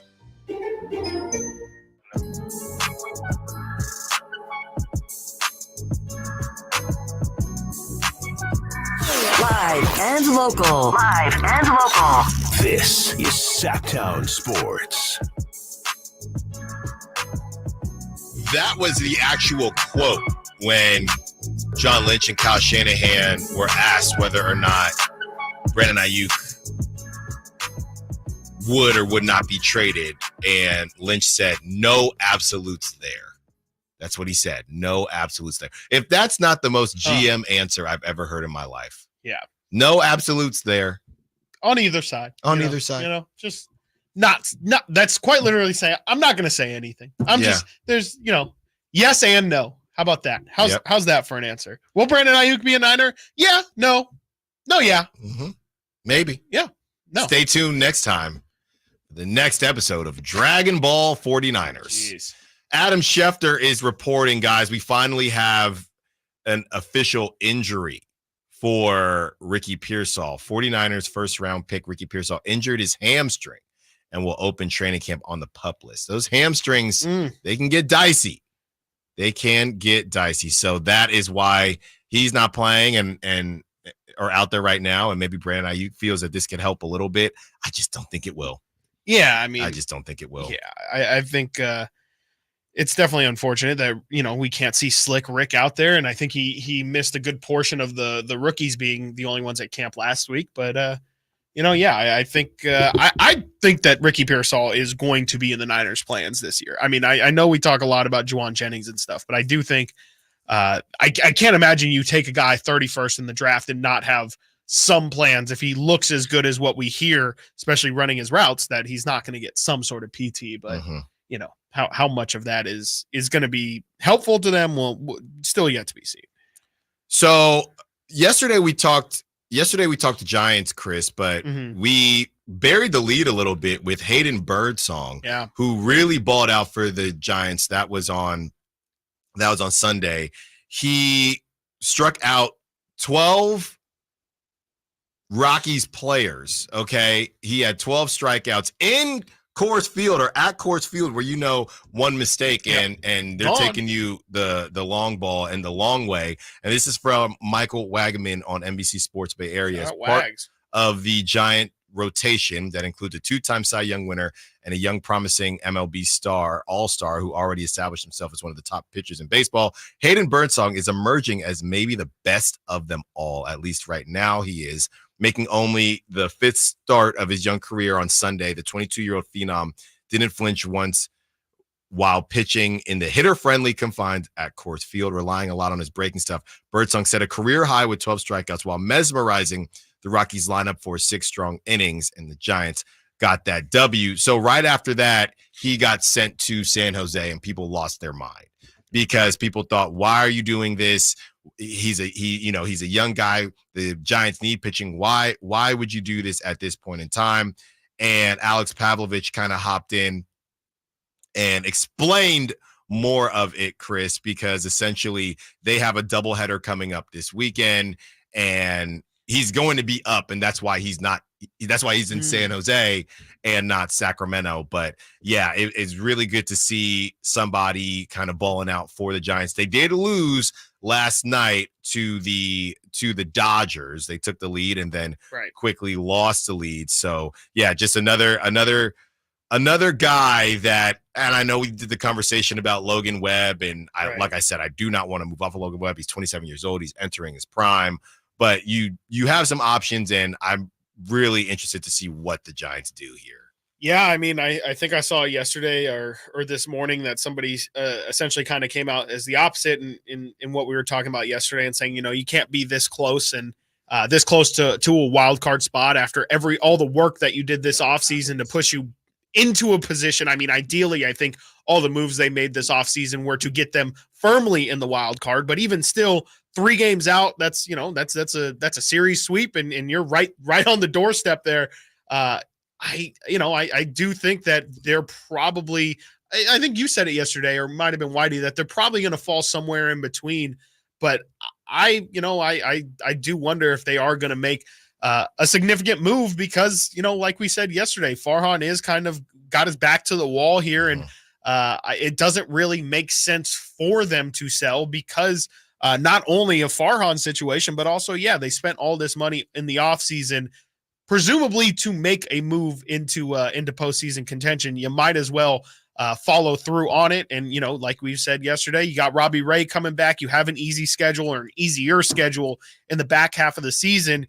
You might as well go for broke and, obviously not sell the farm, but you might as well give it as good of a shot as you possibly can. And, we'll see. Like you said, I mean, we have a couple, a week or two until the deadline is right around the corner.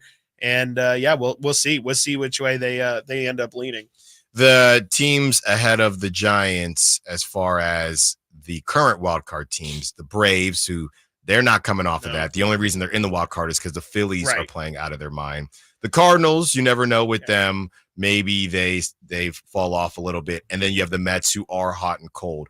The teams that are ahead of the Giants that are also fighting for a wild card spot, the Pittsburgh Pirates, the San Diego Padres, shout out Whitey Gleason, the Arizona Diamondbacks, who they've struggled after their World Series appearance, and the Chicago Cubs, who the Cubs seem to be on the selling side of things. So they're not done, but they got to figure this thing out pretty soon here. Let's hear from Pavlovich, and this is what he had to say when people started freaking out about Hayden Birdsong getting sent back down to the minors. Why did the Giants option Hayden Birdsong after a historic night?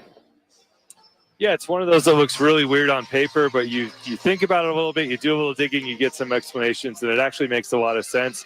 They need some pitching depth here in Los Angeles. They did trade for Mike Baumann yesterday, a reliever who's going to give them some length here the next few days. They have Robbie Ray coming back on Wednesday, so there are going to be some moves. And the other thing is they want to give Hayden Birdsong a bit of a break at some point this year. He's 22 years old. He is 18 innings away from his previous career high for innings pitched. They looked at the calendar, and this is a good time because they have 2 off days next week. Ray is coming back on Wednesday. Alex Cobb could be back next Wednesday. And the other thing, the key factor here, they have a doubleheader on Saturday. You get a 27th man for that game, and that guy can come back from the minors even if he just went back down. So ordinarily, Hayden Birdsong would have to wait 15 days to return, but he can return Saturday, and Bob Melvin couldn't officially say it today, but he said there's a very, very good chance that Hayden Birdsong will stay on turn, return Saturday. After that, they'll give him a little bit of a break, and then he could be back up 10 days after that and back in the rotation. Boom. So can you explain why? Okay. Yeah, I think I understand that, but I'm just trying to figure out why exactly he had to be moved down to give them rest. Couldn't they just skip a start? That's the part that I understand. You want to give him rest, but it's still, to me, that still doesn't explain why they had to move him down. I think it's because of the roster, because he mentioned the extra roster spot for the double header. Makes sense. Okay. So they didn't have that, so they had to send him down, and they're basically just going to utilize that extra spot when they have that double header, and he'll be back up for the doubleheader. Gotcha. So Bauman's going to take, or whoever. Exactly. I think he's making it sound like Bauman's going to take that spot. And then they can still move him up when the doubleheader comes around. Look at that. Light years ahead, right? Light years ahead. That's what they say. Coming up next, the WNBA commissioner named Sacramento as a market that has reached out for the expansion franchise. Enough baseball. Let's get our Monarchs back. Stiles and Watkins, Sacktown Sports. Can Mike Brown build on last season's Coach of the Year award? Can the Kings exceed 48 wins? We will be better prepared to make the run that we expect to run come next playoff. Tune into every Kings game this season on Sacktown Sports and SacktownSports.com. Hey, what's up, everybody? It's your boy, Kyle Draper. Equip your staff with top-notch uniforms, professionally cleaned and delivered weekly to your workplace by Alsco Uniforms, proud sponsors of the Sacramento Kings Mob Crew. Our services include uniforms, towels, floor mats, mops, first aid supplies, and restroom essentials to uphold cleanliness and safety standards in your business. Discover why it pays to keep clean with Alsco uniforms. Visit alsco.com to learn more. Again, visit alsco.com. What sets Ashton & Price apart from other injury law firms? I'll tell you. From beginning to end, all important legal decisions are made directly between our clients and their experienced local attorney. A gate agent flying the plane, the receptionist performing surgery, not a chance. There's simply no substitute for the unique power of the direct attorney-client relationship offered by Ashton & Price. And there's never a fee until we win, and between you and me, we win a lot. Remember, for the best advice, don't think twice. Call Ashton & Price. Are you tired of your tee shots ending up in the adjoining fairway while the rest of your foursome is hitting it down the middle? Well, experts will tell you that being properly fitted for golf clubs will help you strike your drive center cut. The Hagen Oaks Player Performance Studio and its team of trained PGA professionals are ready to help you get rid of your banana balls and duck hooks. Hagen Oaks Indoor-Outdoor Player Performance Studio fittings are available 7 days a week. Make yours today by calling 916-808-2531. That's 808-2531. Buddy here reminding you that not all gas grills are created equal. Bring out all the delicious flavors in your grilled meats with the amazing Napoleon Prestige and Prestige Pro line of outdoor cookers. My Napoleon Stainless Steel Pro Series gas grill has turned me into a grilling pro with features other grills cannot match. They're built different, built better, built to last. Made with premium stainless steel that boasts quality and a lifetime warranty. I may never want to cook indoors again. Napoleon grills and accessories are now available at your nearby Amy's, Ace Hardware in Sacramento, and now El Dorado. 18 number ones. What was I thinking? Countless ACM and CMA awards. Sold out world tours. And now Dierks Bentley is coming to Sacramento for Country in the Park 2. September 28th at Hard Health Park at Cal Expo with Parmalee, Dasha, Kelsey Hart, and more. Plus line dancing, food trucks, and more. Tickets available now at CITVFest.com. Brought to you by McKee Brothers, Clemmy Rooter and Heat, and Dawson Oil Company. Unleash your backyard's potential with premier pools and spas. As the region's top pool builder, no challenge is too difficult for us. Let us create the perfect pool for your home and your budget. Call or search Premier Pools and Spas and get started today. CSLB number 589234. There was always a crowd gathered around our dining table when I was growing up. Hi, I'm Frank LaRosa with a word about Naturewood Home Furnishings. Everyone was welcome at my mother's table, so holidays, birthdays, and celebrations always included family and friends. I used to think I was the most popular kid in the neighborhood until I realized that my friends were really there for my mother's incredible cooking. Years later, when I bought my own dining table from Naturewood, I made sure it was large enough to make friends feel welcome. And right now, during Naturewood Home Furnishings' Dine in Style sale, you have an opportunity to find the perfect dining room furniture to help you create your own treasured memories. Choose from casual to formal or anything in between. Visit Naturewood Home Furnishings during the Dine in Style sale off Highway 50 at Hazel. Look for the water wheel.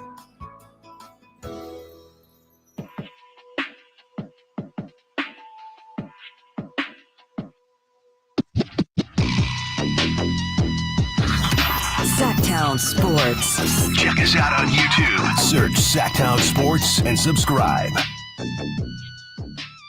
From Danny Vietti, CBS Sports, Wake and Rake Pod. Oakland A's 2024 first-round pick Nick Kurtz received a $7 million signing bonus, meaning Kurtz is now the highest-paid hitter currently in the Oakland A's organization. He was drafted last week. Very A's. That's all I got to say. That's insane. It's the most A's thing I've heard all week. That is insanity. You know, it's what I mean. Is it crazier than what they haven't given like a second contract or like a $20 million contract to somebody besides Eric Chavez or something like that? I mean, this is the team that we're inheriting. Is one that I mean, this is quite literally at least. This is rule number one for A's baseball. If you're going to follow it, don't expect your players to get paid because they don't. And the second that they might get paid is the day that they are on the trade block. So yeah, you know, it's just kind of how they operate. And I think this is a big part of why people have been so skeptical that when the A's said, oh yeah, when we move to Sacramento, we're going to slowly increase the payroll year over year over year to the point where when we're in Vegas, think they said they're going to have like $180 million payroll or something like. No, it's hogwash. These schools don't pay anybody. Well, here you go. This is from A's GM David Forst. This was on the A's cast. He says, as far as a trade deadline, we'll be opportunistic. We may do some things, but anyone who expects we're going to continue to just move guys for prospects will probably be disappointed because there's guys here we think are part of the team beyond this year. Oh, so that's Mason Miller. I mean, to me, that's Mason Miller. Okay. That's who he's talking about to me. Okay. Yeah, no, I mean, that's probably who he's talking about. It might just be talking about the whole team because, it's applied to everyone. They have not discriminated at all. It's hey, you're here for more than 3 years, you're gone. I mean, it hasn't even been logical. I mean, them trading Sean Murphy didn't make any sense. They had team control over Sean Murphy for multiple years, and they still traded off of him. So they could say whatever they want. I mean, at some point they actually have to do, and I think that's the point in which I'll start to maybe think that they're going to change, but I'm not going to believe them until I see them actually start to pay people. And I mean, I'm not sure that anybody, with the exception of Mason Miller right now, has shown that they're 100% deserving. I mean, I know Brent Rooker is absolutely killing it right now, but I mean, I'll believe it when I see it. That's where I'm at with the A's in their payroll.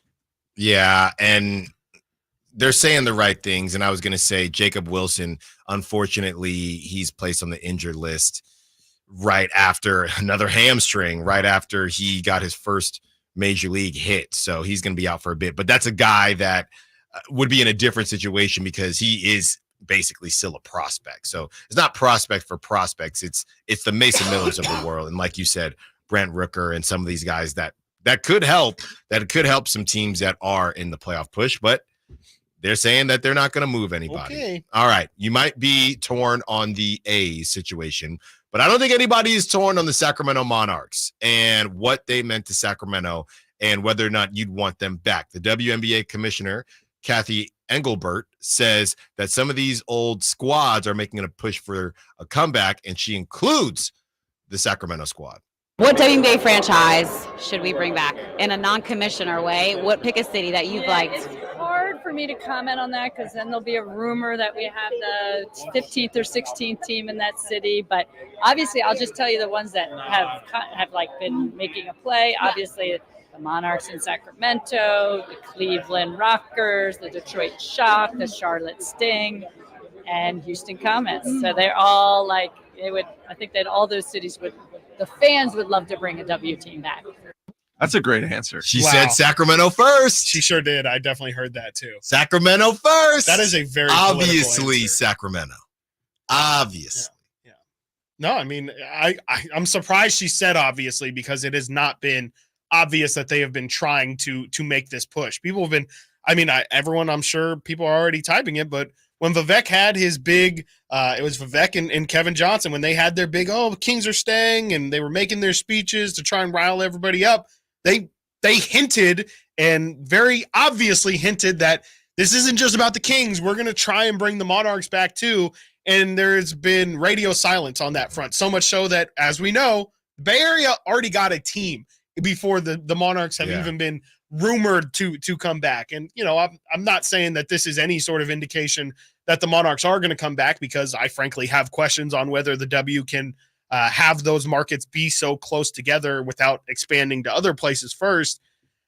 I think it's obviously a great note. I'm super, super excited about the potential of it, but I just hope that we can actually get, I am kind of afraid with Vivek being so involved in the A's that stuff has kind of been put on the back burner because, obviously everything that's going to entail them bringing over a whole MLB franchise.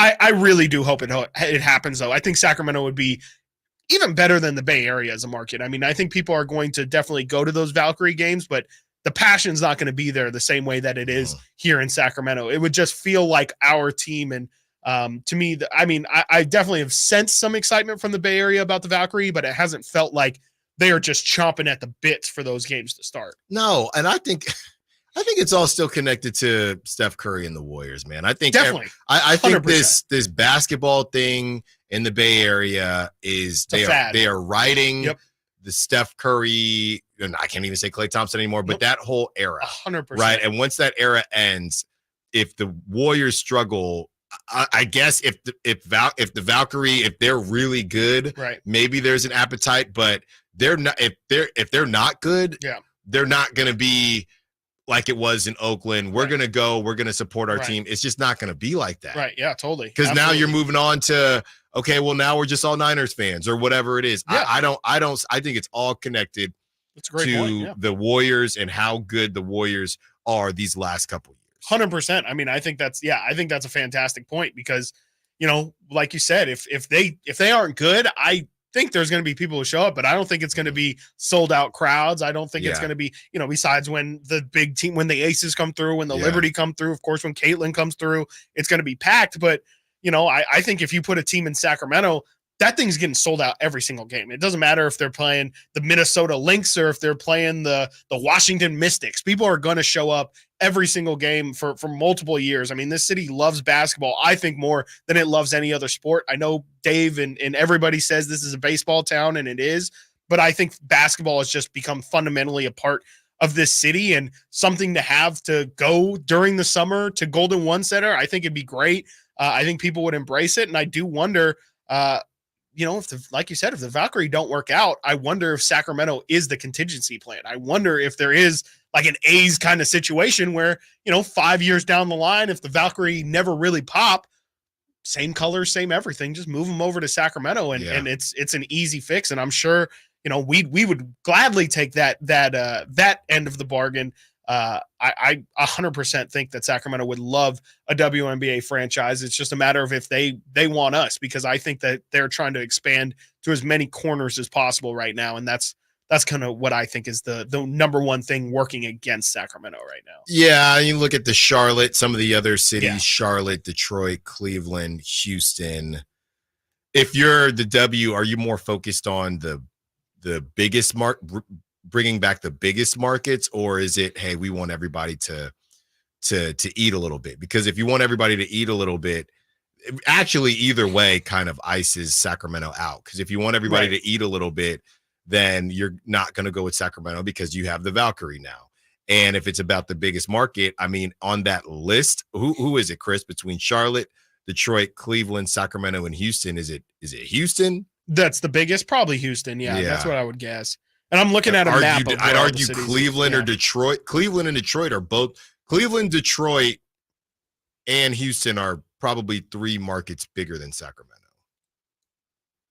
Yeah, definitely Cleveland and Houston. Sure. Cleveland for sure. Houston for sure. Detroit probably. I would. It's like a historic city, right? Yeah, it's got a nickname. If you can't go against a city that has a nickname, Motor City. Yeah, no, and I'm looking at a map of the WNBA teams right now. There's a huge gap in the middle of the country, which, probably isn't super surprising, but and none of those names would really solve that problem either. I mean, you have Cleveland is right next to the Indiana Fever. You have Detroit is close enough to the Fever, is close enough to the Chicago Sky. Charlotte is kind of in the middle of all the Mystics and the Liberty and all them. Maybe a Kansas City team would kind of spread things out. I know they have the Toronto team coming pretty soon. Maybe a team in Denver potentially. That really solves the direct middle of the country problem. I think that they're eventually going to try and get up towards 20 teams, and there's a chance that maybe when they are expanded to that capacity, that maybe Sacramento could get one. But yeah, I think that they're kind of looking for map domination right now, and Sacramento just unfortunately doesn't make sense. But of course, like, the Monarchs are a team that people have been clamoring for here for years. I think the city would support it tremendously. And, they won a championship back in 2005, and that was the only championship that was won in that building. So I think people definitely have a lot of fond memories of it. And I just think it would be incredibly well supported here. And I think we have the infrastructure to make it happen as well. Coming up next, Booger McFarland discusses Jaden Daniels and Caleb Williams, who he thinks will be better. Who do you think will be better? And that will get us ready for the end of the show, where we discuss our number 5 and number 4 QB. Stiles and Watkins, Sacktown Sports. Subscribe to Sacktown Sports on YouTube and watch the Carmichael Dave Show with Jason Ross, Stiles and Watkins, and the Drive Guys, live Monday through Friday from 6 to 6. Plus, view archive shows and exclusive content. Subscribe at youtube.com/Sacktown Sports. Power Business Technology is proud to be 100% independent, locally owned, and managed Toshiba copier dealer. Local ownership cuts out the red tape, allowing ourselves to never be too busy to personally answer the call when our clients need us. Recognized for excellence in service execution, training, and customer service, we're proud to be named a 2022 Toshiba ProMasters Elite Dealer. Contact us today for all of your business printing needs at 844-POWER-BZ. That's 844-769-3729, or visit us at powercopiers.com. Jason Mraz and the Super Band. Live. The mystical, magical, rhythmical, radical ride. Friday, August 9th, the venue at Thunder Valley. Jason Mraz and the Super Band with special guest Molly Miller Trio. For tickets, visit ThunderValleyResort.com. Jason Mraz and the Super Band in concert. Pick up the new album, Mystical, Magical, Rhythmical, Radical Ride. I'm Ken Korak with your Green and Gold Report, brought to you by Xfinity Mobile. Connect to the most reliable 5G network nationwide. Well, the A's first pick in this year's draft is Wake Forest first baseman Nick Kurtz. Now, Kurtz, a 6'5" left-handed hitter, has drawn comparisons to Matt Olson and maybe even Hall of Famer Jim Thome. And even though the A's had the fourth pick in the draft, A's scouting director Eric Kubota said that Kurtz was the first pick on their board. Want to save on some of the biggest names in streaming on the network made for streaming? Now through September 21st, get 150 megabit Xfinity internet for 12 months with a 1-year contract. And for just $15 a month, add the new Stream Saver. That includes Peacock, Apple TV Plus, and Netflix for just $35 a month. Switch at Xfinity.com today. Restrictions apply. Requires paperless billing and autopay with stored bank account. Equipment taxes and fees extra. After promo, regular internet rate supply. Currently $54 a month. Actual speeds vary. Stream Saver requires Xfinity internet or TV and price subject to change. I would end the day with sore feet, sore legs. The drugstore inserts that I was purchasing were really not very useful at all. I walked into the Good Feet store and the guy kind of grinned at me and said, I hear that a lot. I was living with chronic pain before going to the Good Feet store. Now I don't really have that problem. I'm able to do the things that I expect to be able to do, even at my advanced age. I feel pretty good about what's going on. The Good Feet store in Sacramento, Roseville, and Vacaville. Hey everybody, it's Kyle Draper here to remind you that the famous Bay Area pizza company Amici's East Coast Pizzeria has just opened its first location in Sacramento, offering takeout and delivery to the greater Sacramento area. Visit Amici's.com and click on the Sacramento banner for their menu and to order. And as a special deal all this week, enter promo code SAC20 at checkout to receive 20% off your entire order. So when you want to enjoy great pizza with family and friends this week, use promo code SAC20 at Amici's.com, and Amici's delivers. Summer is finally here, and so are all the best deals on DeWalt Power Tools at Fasteners Inc. Tool Outlet in Sacramento. Drills, impacts, circular saws, you name it, we have it for the best price in town, guaranteed. Whether you're a weekend warrior or a seasoned tradesman, we've got all the DeWalt products you need to crush your next project. So come on down to Fasteners Inc. Tool Outlet today on Power and Road for better tools and better prices. For more info, visit fastenersinc.net. Shop Folsom Lake Kia for special offers right now. I'm Coach Doug Christie urging you to visit my friends at Folsom Lake Kia and save big on your next new or certified pre-owned vehicle right now. Visit FolsomLakeKia.com.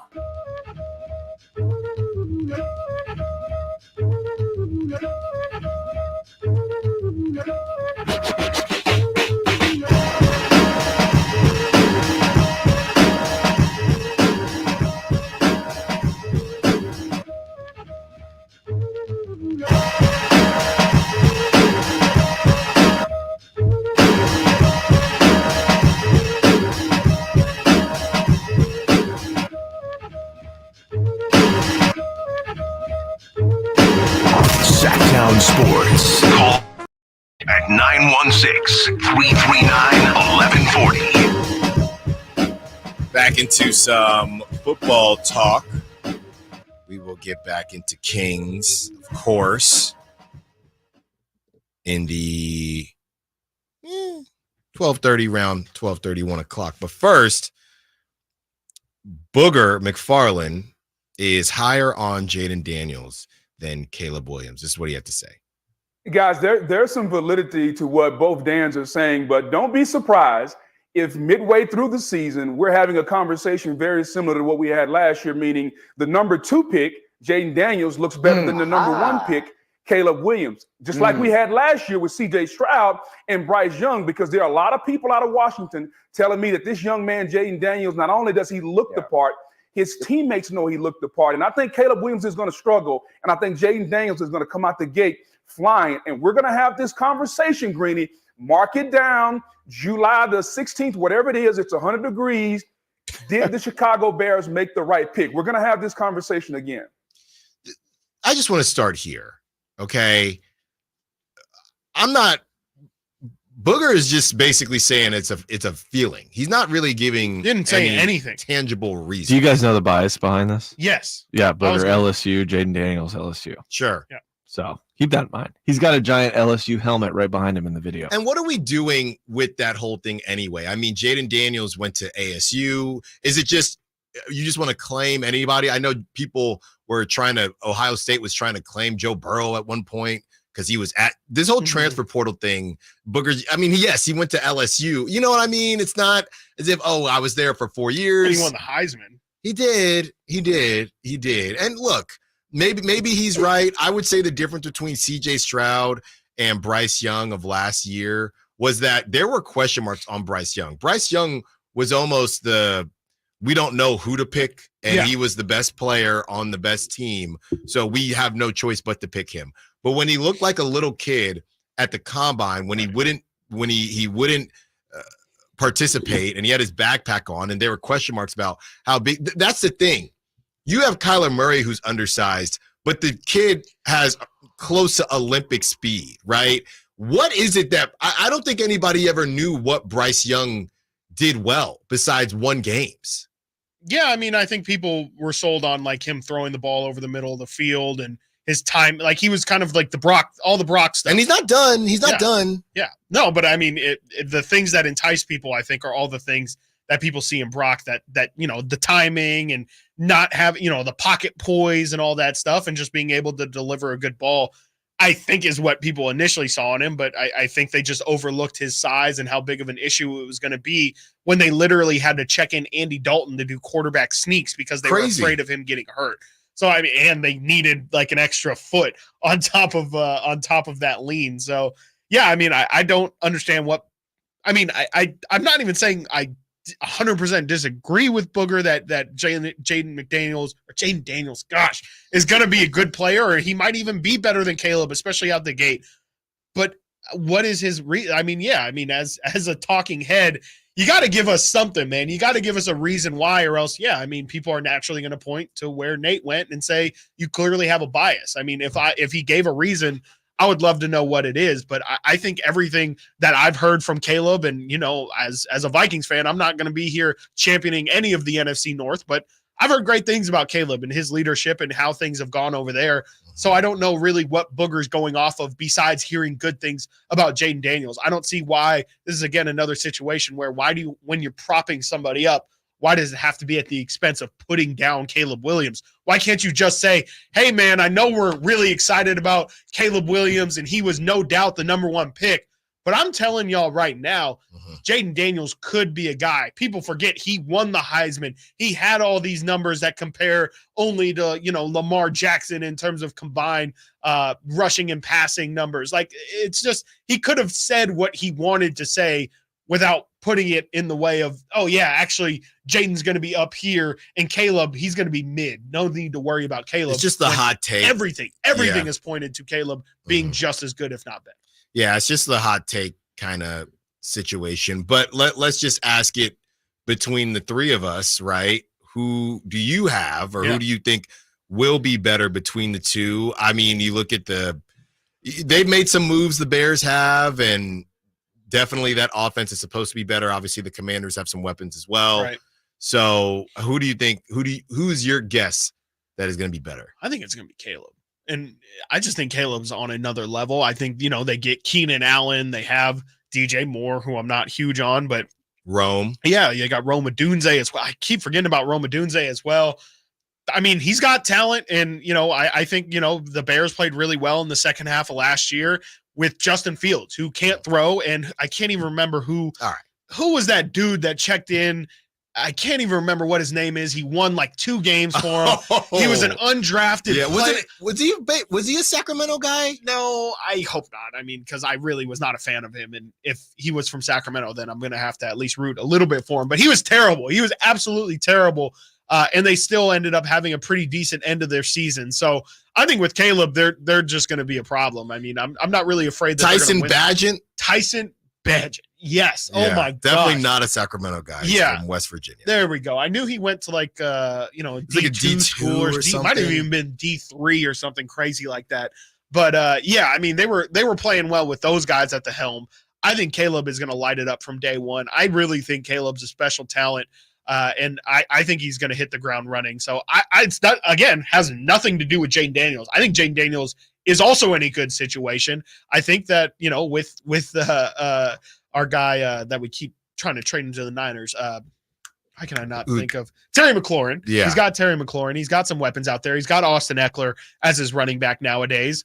I definitely think Jaden Daniels can do fine. I have a lot more questions about his, he hasn't been good. He really only had a couple really, really exciting years. He still runs pretty straight up. And after watching Anthony Richardson, who's built like a tank, not even be able to survive 4 games, I have a lot of questions about his frame and his ability to stay up. But if he can stay healthy, I think Jaden Daniels can be great. But I just think Caleb's on a different level. Yeah, I would probably go in the direction of Caleb Williams as well. I think that people tend to overcomplicate things when someone 100%. has been in the spotlight for too long, Yep. and then Suffering from success. Exactly. Yep. Then everybody needs to be a contrarian, and then the hot pick or the sexy pick is actually the more basic pick because now everybody's doing it, and nobody is really talking about Caleb Williams, which is so funny to me. Yep. So I would definitely say that Nate is not going to get to talk because he's having a conversation in there. But my guess is that Nate would say Caleb. I would think so. I'm trying to think if there's any random bias he would have against. Can I get the question one more time? Okay. No, Jaden or Caleb. Who would you rather have? Like who would I rather have on my team? Yeah. Who do you think is going to be better when it's all said and done? Oh man. I'll just say Caleb Williams, but I'm not sold on the Bears like people are. I think their over-under was 7.5 or 8.5. That is crazy. I'm smashing that under. I think the Bears are good. I'd have to see the schedule. To me, it doesn't matter. That's a tough division. That's a tough division. Yeah. It's a tough division. Mid-division, to be honest. Sure. And sure, the NFC is worse than the AFC. Right. But still, the Bears, I do not think are a good team with a rookie quarterback. They got weapons. Sure. This happened 2 years ago with Justin Fields. Exact same thing. Or 3 years ago. No, it didn't. Nate. No, they were like, this is going to be, they made the right move in the draft. This team's going to be really good. Yeah. Nate. But I think there's a difference between Caleb and Justin. It's a difference between Caleb and Justin. It's a difference between the team that is set up than the team that Justin Fields had. Completely different situation. Yeah. Okay.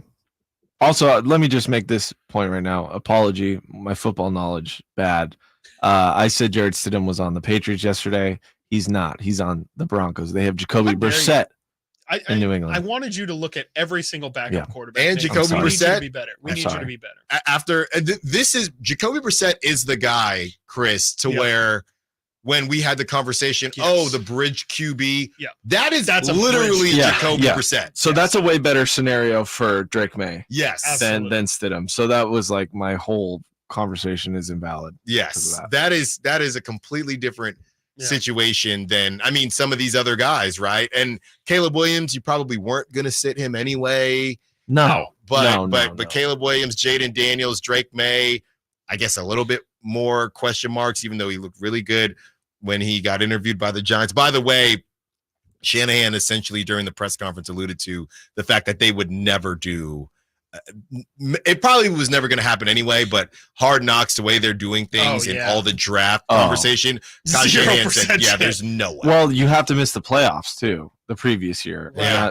They're pretty good. right now. So Right. yeah, it'd be tough. Out of curiosity, I want to see it, but I've echoed this for years. I do not want the 49ers to. I don't want that distraction. I don't think it is a distraction. I think it's overblown. I think like if you're a control freak, I think it's a distraction. Like Shanahan. Exactly. Case in point. But yeah, I mean, I think it's always so interesting that, especially in today's day and age, when, hey, it's really funny because Hard Knocks aren't the only people who have cameras all over the place. If you look at all of these teams' YouTube pages, their social medias, they have their own social teams sitting in the room too. Yeah, the Niners have brick by brick, but that's not what I mean, Chris. I mean the media when it comes out. You're talking about the post. Yes. Because right now there's all this drama with Barkley and he's speaking on it and stuff. So I think that's the big problem for me. Interesting. That's what I don't. And want that's to see. a real distraction. For sure. Okay, Yes. I understand that. Yeah, and it's. I mean, the team behind Hard Knocks is so impressive.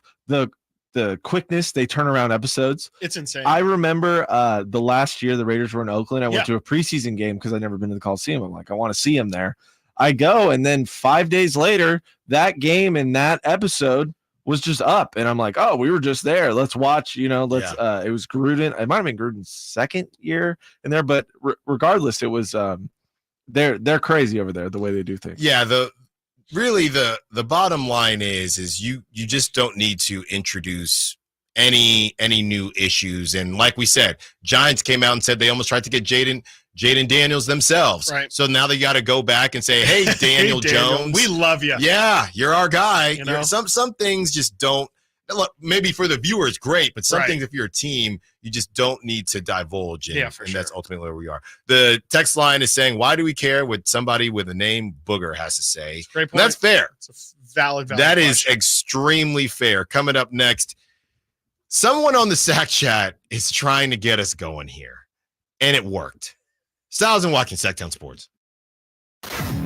What's the missing piece for the 49ers? Which names will they add during free agency? Whether it's in season or off season, the coverage never stops. Get the latest 49ers news on Sacktown Sports at sacktownsports.com. I didn't ask to be thrown in the streets with nowhere to go. I didn't think I'd survive. But I did ask for help, and Covenant House was there for me. 1 in 10 young adults will experience a form of homelessness this year. For these kids who didn't ask to be put in this unthinkable situation, Covenant House is there. Covenant House helped me break the cycle of homelessness in my family. They gave me the love that I needed. Over 2,000 young people will sleep safely in a Covenant House bed tonight. When youth who are experiencing homelessness have a hot meal, a safe place to sleep, medical care, and love, they can overcome heartbreaking challenges and have a brighter future. They just really genuinely just wanted to help me succeed, and I'm succeeding. I'm a speaker, I'm an author. Covenant House really helped me and really helped mold me into the woman I am today. If you or someone you love is asking for help, go to safeplacetosleep.org today. Hey, it's Carmichael Dave for American Energy Heating and Air with a question. Have you recently had a technician diagnose your HVAC system and you were a bit surprised at how much it cost? Or did something seem off about their quote? Because at American Energy, they take pride in giving you honest, straightforward solutions to get that system up and running. Have their qualified technicians come out and give you a free second opinion. It's free. You got nothing to lose but some dollars off of that original quote. They're making the uncomfortable comfortable. They've been doing it since 1981, serving the greater Sacramento area, A+ with the Better Business Bureau. That's why they keep having customers coming back for more and more and more. You can call them and set that appointment at 916-520-9990. That's 916-520-9990 or AmericanEnergyAir.com. Call 916-520-9990 now. Hot summer savings now at Maida Chevy with $12,000 off MSRP on every new Silverado half-ton Turbo Max in stock after rebate. $12,000 off every Silverado LT Turbo Max at Maida Chevy with at least 5 at this price. Hot summer savings up to $12,000 off MSRP exclusively at Maida Chevy at MaidaChevy.com. Sacramento Silverado headquarters. Together, let's drive. Not available with special financing, leasing, some other offers. Must trade in 2010 model year or newer and 7/31/24. Made a great deal at Maida. Insurance companies perform a very valuable service, but they want to keep their money. Although most cases settle before trial, it is paramount that the insurance companies know that if pressed, your legal team has the experience to take your case all the way. For 25 years, Ashton and Price has earned the reputation that if the insurance company isn't fair, we're ready to force them to be fair. My mom used to warn me, wait till dad gets home. Think of us as dad. The best part, there's no fee until we win. Remember, for the best advice, don't think twice. Call Ashton and Price. Quick Quack Car Wash takes the drama out of keeping your car clean. Let's wash the car. Don't spray the hose inside the car. Our convenient wash packages make it easy to get your car soaked, scrubbed, and on your way. Protect your car from sun, rain, and pollen with a ceramic duct wash, and get our in-wash light show and an unbeatable clean. Oh, the kids filled the gas tank with water. Of course they did. Quick Quack Car Wash. Come in today and get 25% off any wash. KHTKAM Sacramento, KYMX HD2 Sacramento. From the Power Business Technology Toshiba Studios, your flagship station for the Beam Team. Should we light the beam? Light the beam, baby. Sacktown Sports.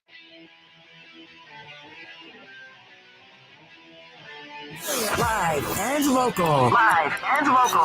This is Sacktown Sports. A lot of people are upset with Joe Burrow rocking the Slim Shady. Cut his hair and dyed it blonde.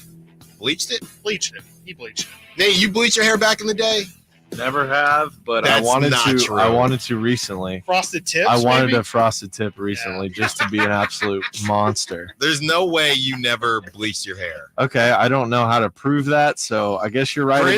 again. Alan's correct again. Chris, did you? No. Huh. No. Alan, did you? Yeah. There's no way you did it. You had to. I mean, I did. Yeah? I did. Everybody was doing it.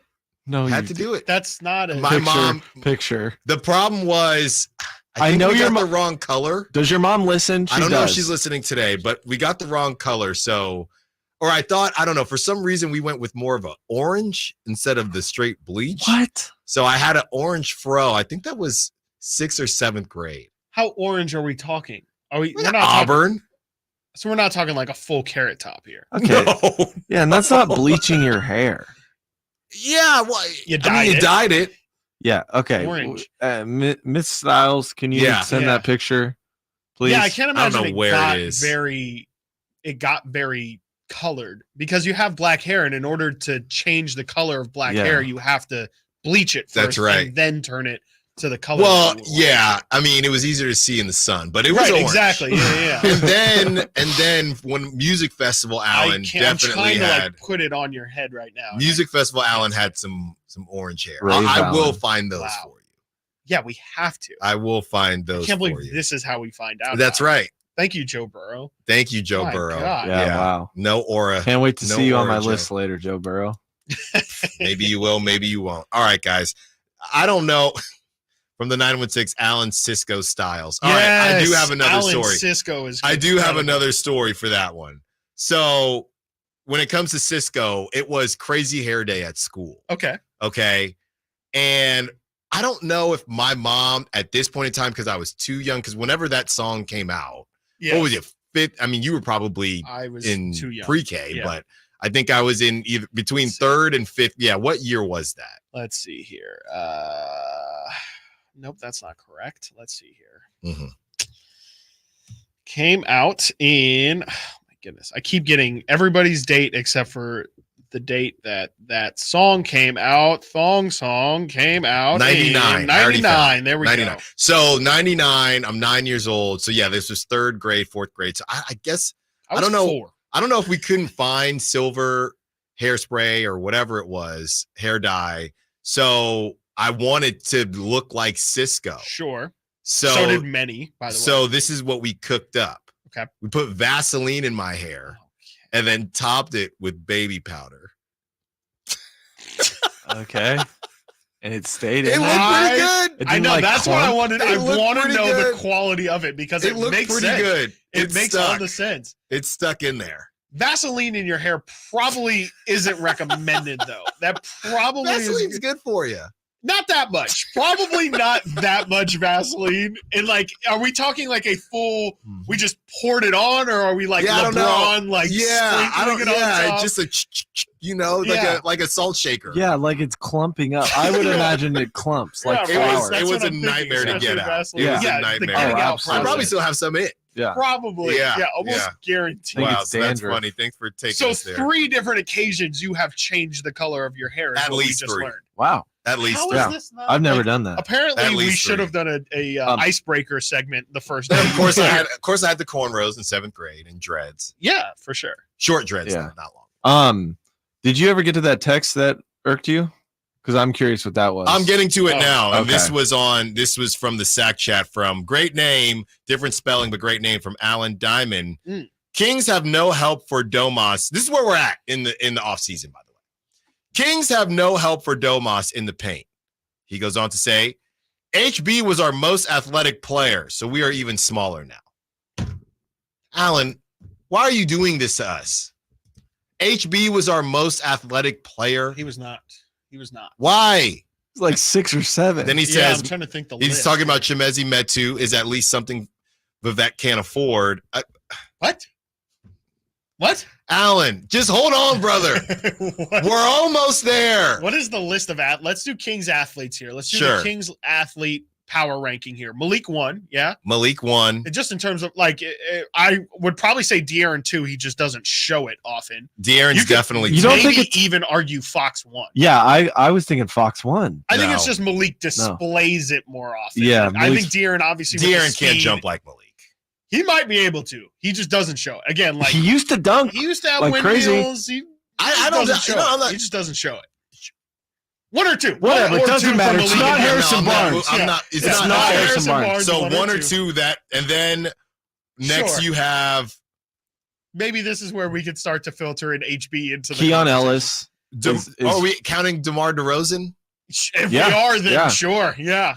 So He's DeMar definitely- DeRozan 3. Yeah. Where's Keegan Murray at? Him not- and Harrison not 4, I'll are tell you the that. same, I'd say. I'll give HB his credit for in his day. He just Keon. again, doesn't display. You That's said what Keon, I right? said Keon. Yeah. Keon gets in there. Is Keon more athletic than Harrison Barnes? The Black Falcon? Are you serious? Yeah. Oh. Call.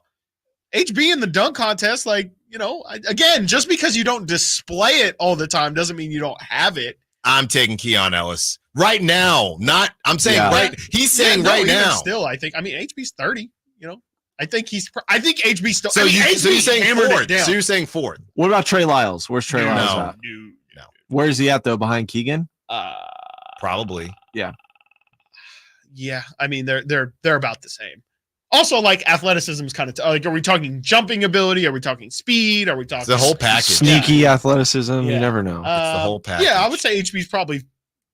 We'll have him 5. Why not? We'll put Keon in front of him. We'll have him 5.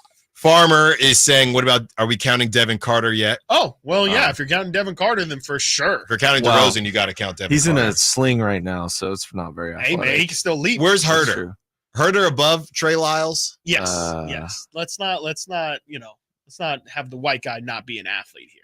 I got him above Trey Lyles. I got him above Trey Lyles. So who's Trey Lyles above other than Alex Len? Not Anyone? Keegan. Domas? We did. Yeah, where's Domas? mentioned. Domas is not a leaper. I'll tell you that. He does that Euro step. It takes like half an hour. He's strong, and if you count strength as athleticism, then that helps him. But that's really I'm the only putting Domas athletic over feature. Trey. I have to. Pound for pound, sure. Pound for pound. In terms of like, yes, for his body, I would say Sabonis is more mobile than what you might. Yeah. I've seen more mobile people at Trey's size. I don't know. There is a list of more athletic, mobile people than Sabonis at his size. But yeah, Right. I'd say again, yeah, pound for pound, I guess, yeah, I'll have Sabonis more athletic. Can you guys Man's just got credit for explain to me why Trey Lyles is so low? He just, I mean, what exudes athleticism with Trey? Like, Yeah. it's not saying he's not fluid, because he is a very, like, Yeah. he could be a lot clunkier as a mover. He's definitely super mobile, but he doesn't really leap very high. He doesn't really get blocks. doesn't really have a handle. He is fast. He's definitely fast, and he's in great shape, 100%. I just don't know if necessarily his game like shows off athleticism ever, or has ever necessarily been predicated off athleticism. 916 saying Alex Len more athletic than Harrison Barnes. Stop. Stop. I mean, Alex Len is pretty. Again, I'll tell you who might have been. Pound for pound again. No, but I'll tell you who might have been. I'll tell you who might have been. If you say JaVale, I'm going to say JaVale. Think about JaVale, how high you can jump he's at 30, whatever years old. At that age, you can't hit a baseball. Size. At that size, the way JaVale jumps for a 7-footer is crazy. Absolutely. No, you're not wrong. You're definitely not wrong. I thought that Malik to JaVale was going to be a little more crazy, but it never really happened. Never materialized last year. Yeah, 5 years ago for sure. Yeah. I pound for pound though, if you want to do that real quick, it might be Domas then, right? Who's last? Or No, who's first. If you're doing pound for pound, because you said Alex Len, if you include pound for pound, he goes up there more. Don't right? sleep. Yeah. Probably. But no, pound for pound, no. I would still probably have Fox or Malik first. What does Fox weigh? Like 180? No idea. I have absolutely no idea. Interesting. Yeah, I have no clue. Yeah, I'm rocking with. I got Malik 1. Yeah. Okay. And don't talk to me about De'Aaron. Malik 1. Okay. De'Aaron 2. Didn't say anything. Okay. De'Aaron 2. Keon 3. Okay. HB 4. Okay. Keegan 5. Or sorry, DeRozan 4. Yeah, I was trying to think how DeRozan 4, HB 5. It's not really fair because DeRozan wasn't here, but then we don't have to count him. Or Devin Carter. Yeah. He's not getting past 3. He's definitely not top. We might be the king. This show might be the list king show. We have been killing it on lists lately. He's not getting past 3, so don't ask. So quit asking. Asking. People are asking. Yeah. I mean, my phone's blowing up. HB Allen, stop it. He's regardless not close to 1. No, he's not close to 1. He's definitely not 1. And in terms of help in the paint, I mean, for sure. I mean, I guess he's maybe talking lob threats, or maybe because De'Aaron obviously attacks the rim. He definitely took a step back from it last year, but he attacks the rim pretty well. I think Malik attacks the rim pretty well. I will stop the list at that point though, because nobody else really, besides Sabonis, Malik, and De'Aaron, got to the rim at all, which is why when Malik got out, it was just them chucking it from 3, and they already were chucking it from 3 all season. But I mean, they could definitely use some more internal help, and I think that's where DeMar comes in, right? Like DeMar is a freak athlete. He is somebody who isn't a shooter or isn't naturally going to look for that jump shot. He's going to try and get to the rim as much as possible, and I think that's going to help this team out a ton. As we know, Mike Brown loves the drive and kick, that spray 3. I think DeMar is probably going to lead the team in spray 3s in terms of passes, assists off of. Speaking of elite athletes, Brock Purdy, turns out he was not as healthy as everyone thought throughout the season, and he still balled out. Stiles and Watkins, Sacktown Sports. Trying to find out where to catch your favorite team's games? Are you a fan of the Kings, Niners, and the NFL? Well, Sacktown Sports has you covered. Touchdown! San Francisco! It's all on his shoulders. Cox rocks. He fires for the win. He's got the triple. Catch all your Kings, Niners, and NFL games all year long on Sacktown Sports and SacktownSports.com. Sacramento weather is brought to you by Folsom Lake Kia. I'm Tamara Berg in the KCRA 3 Weather Center. Bright day today for this Tuesday, but it's coming in hot as well. Temperatures will top out today around the valley. 105 to 109, and expected to be a warm overnight tonight with temperatures getting down to the 70s. Get the latest forecast on the KCRA 3 News and the KCRA 3 app. Shop Folsom Lake Kia for special offers right now. I'm Coach Doug Christie urging you to visit my friends at Folsom Lake Kia and save big on your next new or certified pre-owned vehicle right now. Visit FolsomLakeKia.com. Hey, what's up, everybody? It's Kyle Draper from Mercedes-Benz of Stockton. About 6 months ago, I got my new Mercedes-Benz EQS SUV, and it's the best car driving experience I've ever had. And I'm here to tell you Mercedes-Benz of Stockton not only has cars and SUVs, they also have Sprinter vans. That's right. So if you're a company looking for a new fleet of vehicles, check out my friends at Mercedes-Benz of Stockton. And Mercedes-Benz Sprinter vans will haul anything you put in them, and your crew members will love driving them. So head on down to Mercedes-Benz of Stockton right now. They have special rates starting at 4.9% APR and an $8,000 discount on over 30 vans in stock. Mercedes-Benz Sprinter vans. They are ready to customize for any use. So head on down to Mercedes-Benz of Stockton today, just a short drive down I-5, or anytime at mbofstockton.com. That's mbofstockton.com. Tell them your boy Drape sent you.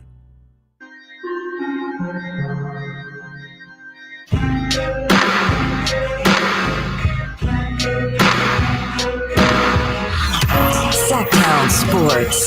Check us out on YouTube. Search Sacktown Sports and subscribe. Not really sure what to do with this story or what we're supposed to make of it, but I do find it pretty fascinating as a report came out that Brock Purdy wasn't fully healthy and he was still rehabbing that arm shoulder situation into the season, and we know he played so well for majority of the season. So here is some audio on what exactly happened with Brock Purdy, and this is from Brett Coleman.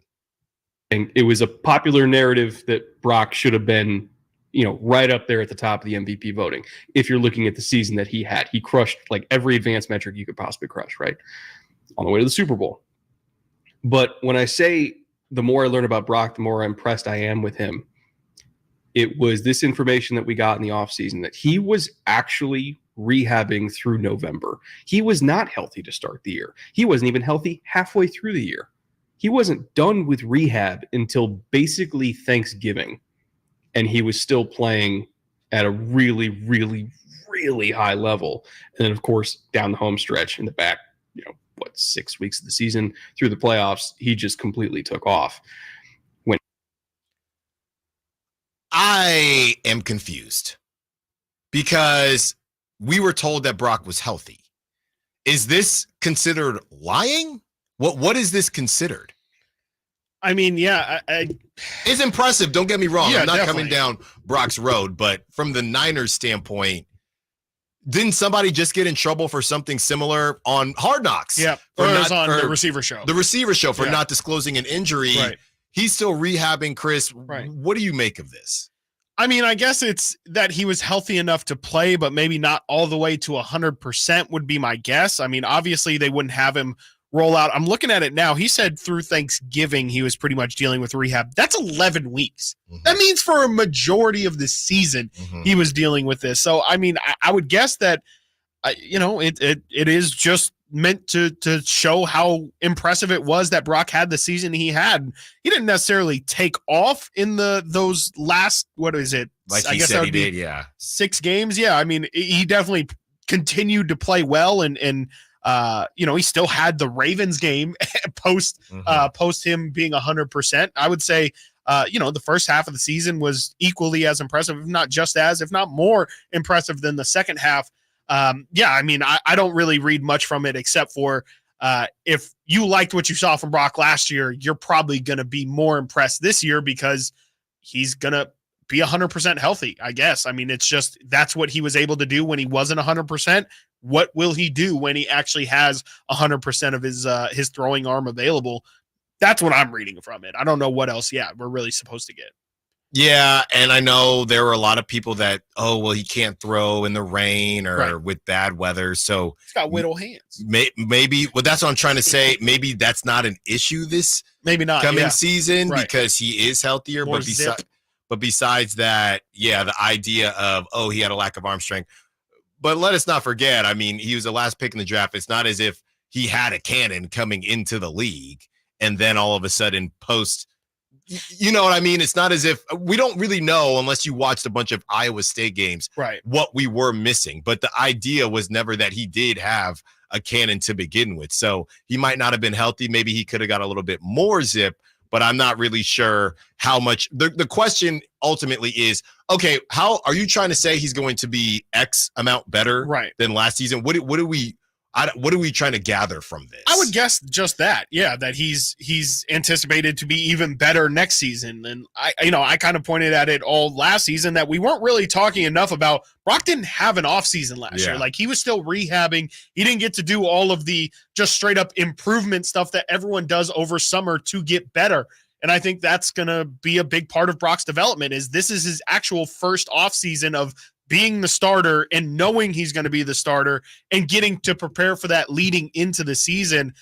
I would just read that, if you thought Brock's leap, if you was impressive going into year 2, just wait for the leap in year 3 where he's had the full off season and where he's walking into the season actually 100% healthy. Numbers wise, I don't know how much better he's supposed to do, but I guess it is just in terms of, his crispiness and how efficiently he's able to throw the ball.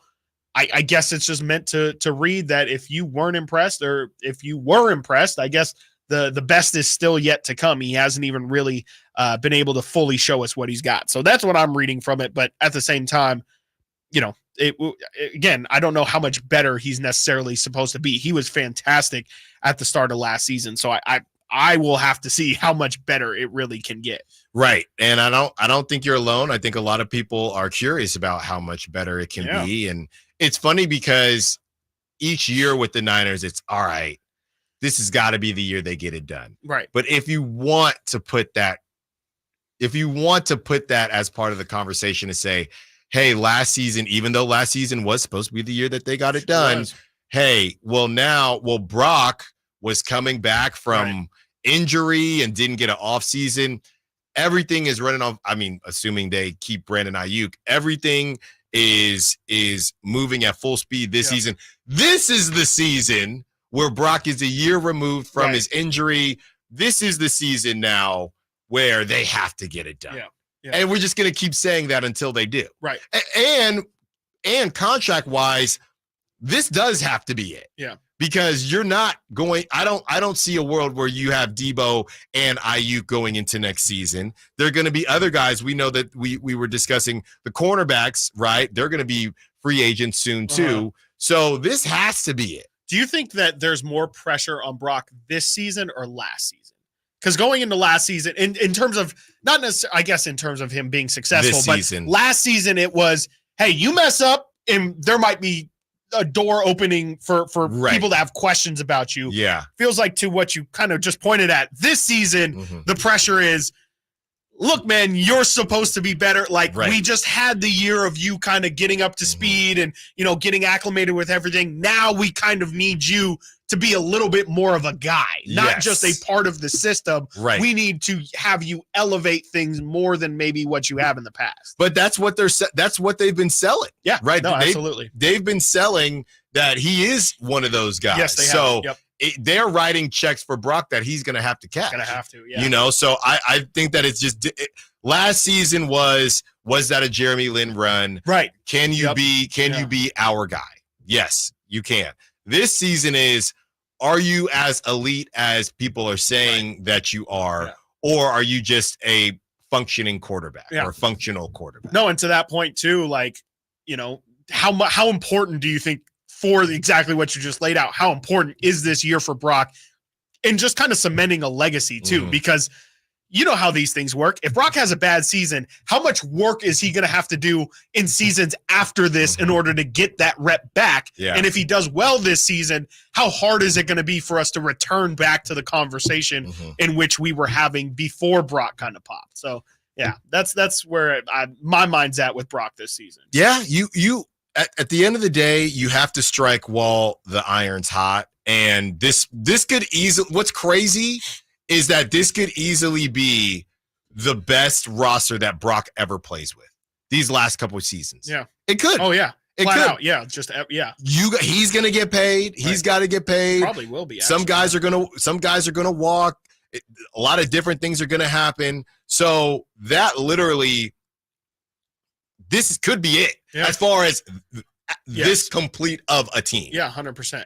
Yeah, he's going to have a lot more responsibility moving forward. It's going to have to be, because of Brock Purdy, a lot more once he gets paid, to your point. I mean, and I don't think it's a crazy assumption to say that, because he's still not getting paid. In the future, every team he's going to be on, whether it be the Niners or whatever, if he moves on to a different team, they're going to have to work around his salary, and that's not the case right now. And so you can stack the roster. Of course, we all know this, but you can stack the roster with as much talent as you want when you're not paying your quarterback top dollar. That's not going to exist moving forward after this season, we think. And so, what is this, how easy are his situations going to be after this? I can't imagine it's ever going to be easier. I'm looking here, Chris, because one of the comparisons that we've used in the past is Russell Wilson. Not necessarily their playing style, but able to sneak in a Super Bowl on that rookie deal. Yep. And okay, now you get paid, and we'll just see what happens after that. Russell Wilson won the Super Bowl his third year in the league. Then that next year, he infamously threw that interception, but he went to 2 Super Bowls back-to-back, his third and fourth seasons in the league. This is now Brock's third season in the league. Second as a starter, but third in the league, because pretty soon Russell Wilson got paid, and then he was running for his life. Exactly. And Brock is about to get paid. Yep. So this is it, in a way. This 100%. Is it for this iteration. I think so. Of the squad. All right. Coming up next, we continue the conversation, and Paul George had some things to say as far as playing on the B team when he was playing for the Clippers. Stiles Watkins, Sacktown Sports. Our first year as the radio home of the San Francisco 49ers is one we will never forget. And Logan Ryan picks him up. Looks like they're playing man. LaPorte is over there as well. It's 5 out. It's empty on 4th down. Goff back. Not going to get out to his right. Being chased. Throws, and it is incomplete. The 49ers take over on 4th down again. Congratulations to the 49ers on a terrific year. And thank you for so many wonderful memories. The PGA Club fitters at the Hagen Oaks Player Performance Studio know that golf should be fun. They also know that players of all abilities will hit the ball farther and straighter, play better golf, shoot lower scores, and have more fun if they get fitted before they purchase golf clubs. Hagen Oaks delivers the same technology and major brands used to fit PGA and LPGA professionals. See how the game can be even more fun. Hagen Oaks Player Performance Studio fittings are available 7 days a week. Make yours today by calling 916-808-2531. That's 808-2531. Hey, what's up, everybody? It's your boy Drapes, Kyle Draper. As the proud sponsor of the Sacramento Kings Mop Crew, Alsco Uniforms offers certified hygienically clean lab coats, scrubs, bed linens, towels, floor mats, and an array of mops tailored for your healthcare facility. Our services include convenient delivery to your doorstep. Leading the way in healthcare laundry services in Northern California, discover why it pays to keep clean with Alsco Uniforms. Go to alsco.com to learn more. Again, that's ALSCO.com. 18 number ones. What was I thinking? Countless ACM and CMA awards. Sold out world tours. And now, Dierks Bentley is coming to Sacramento for Country in the Park 2. September 28th at Hart Health Park at Cal Expo with Parmalee, I love you just the way Dasha, Kelsey Hart, and more. Plus line dancing, food trucks, and more. Tickets available now at CITVFest.com. Brought to you by McKee Brothers Plumbing, Rooter, and Heat, and Dawson Oil Company. The PGA Club fitters at the Hagen Oaks Player Performance Studio know that golf should be fun. They also know that players of all abilities will hit the ball farther and straighter, play better golf, shoot lower scores, and have more fun if they get fitted before they purchase golf clubs. Hagen Oaks delivers the same technology and major brands used to fit PGA and LPGA professionals. See how the game can be even more fun. Hagen Oaks Player Performance Studio fittings are available 7 days a week. Make yours today by calling 916-808-2531. That's 808-2531. Unleash your backyard's potential with Premier Pools and Spas. As the region's top pool builder, no challenge is too difficult for us. Let us create the perfect pool for your home and your budget. Call or search Premier Pools and Spas and get started today. CSLB number 589234. Hey, it's Carmichael Dave inviting you to make the switch to electric this spring and save big with American Energy. Stay ahead of those spiking energy bills this summer with up to $9,000 in rebates on a new ultra-high efficiency comfort system. American Energy is providing huge rebates from SMUD as well as spring specials by installing one of many incredibly efficient AC options available to you right now. Get rid of those fluctuating gas bills in the winter and switch to year-round all-electric with American Energy. Let them perform a free in-home energy efficiency analysis and see where they can help you save for the warmer months ahead. These guys are the best. Been serving the greater Sacramento area since 1981. A+ from the Better Business Bureau. Learn more by calling 916-520-9990. That's 916-520-9990. Call 916-520-9990 now. When it comes to my lifestyle and diet, I don't always make the smartest choices. Touchdown! Woo! Hey, how about another round and some more chips? But when it comes to taking care of my liver, I do make one very smart choice. Active liver tablets from New Nordic. I used to have real issues with my liver, and at my last checkup, my doc was concerned about my numbers. But since adding a once-a-day active liver tablet, my gut's better, I feel great, and my doctor's happy. I ask a lot of my liver, so the least I can do to say thanks is a daily dose of Active Liver. You ask a lot of your liver, so give it the support it needs with Active Liver. You can find Active Liver at Amazon.com or ask for Active Liver at your local CVS. Or for a volume discount, visit NewNordicUSA.com. Go to new, NORDICUSA.com, Amazon, or ask for Active Liver at your local CVS.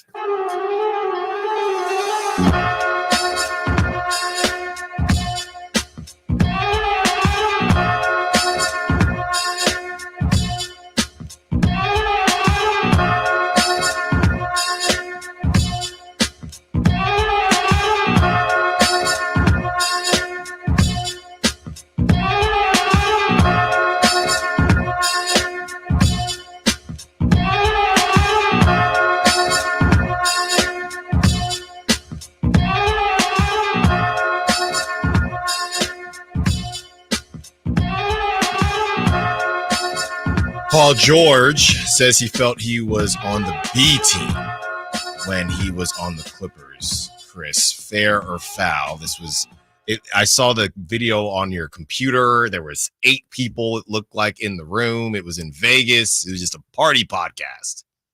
Yeah, it's definitely foul. I mean, you can't just diss your team that you spent like 4 years with just because you're not there anymore. I mean, that's the kind of thing that gets you booed on your return. And, it already was a bit of a salty situation between PG and the Clippers. He clearly could have stayed with the Clippers if he really wanted to, and pretty much did what he could to get out of that situation.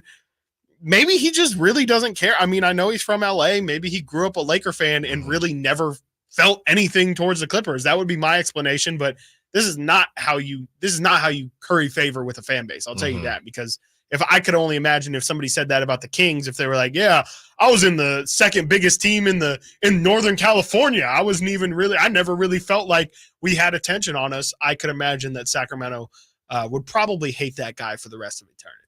Let's hear from Paul George and him breaking down how he felt. I think initially, coming back to LA, that was home when I first came back to LA, but it's not the same love. Because when I was in LA, they like, man, you should have been a Laker. That's all I was hearing. It wasn't no like, oh, welcome to the Clippers. We happy you in LA, but you should have been a Laker. You was on the second team. I'm on the B team. That's how the vibe and the love felt.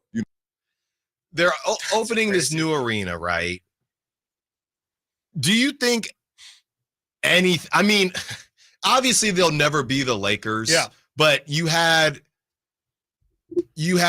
Lob City, and then this second iteration of the Clippers trying to figure it out. Yep. We've had this conversation about whether or not certain cities should have 2 teams and how one's always the little brother or the little sibling to the bigger sibling or whatever it is. If they won a championship, I don't even know if they won a championship, if it would move anyone.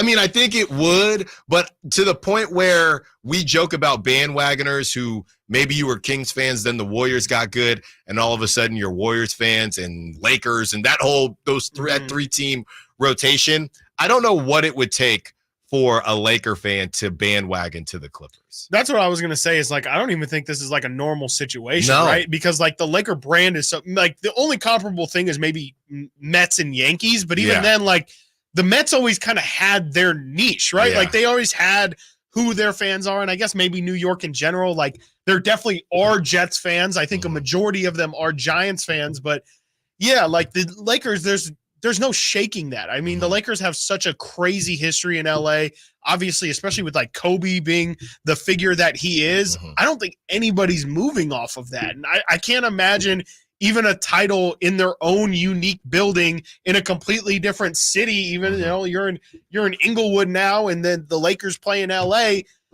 I still don't think it makes a difference. I think that they're always going to be second fiddle. And, you know, I know Steve Ballmer's trying his darndest to make the Clippers their own unique entity, but I just kind of think it is what it is, and he's putting lipstick on a pig. And, yeah, they might look a little cooler. People might think the experience is a little better, but like you said, you're not changing anybody's opinion out there. You might be getting younger, newer fans, but you're not getting any of the legacy Laker fans. And even then, you probably have a lot of old heads who are telling their kids and their grandkids, you're a Laker fan. And that's just how it is because they've been so ingratiated with that place and with winning.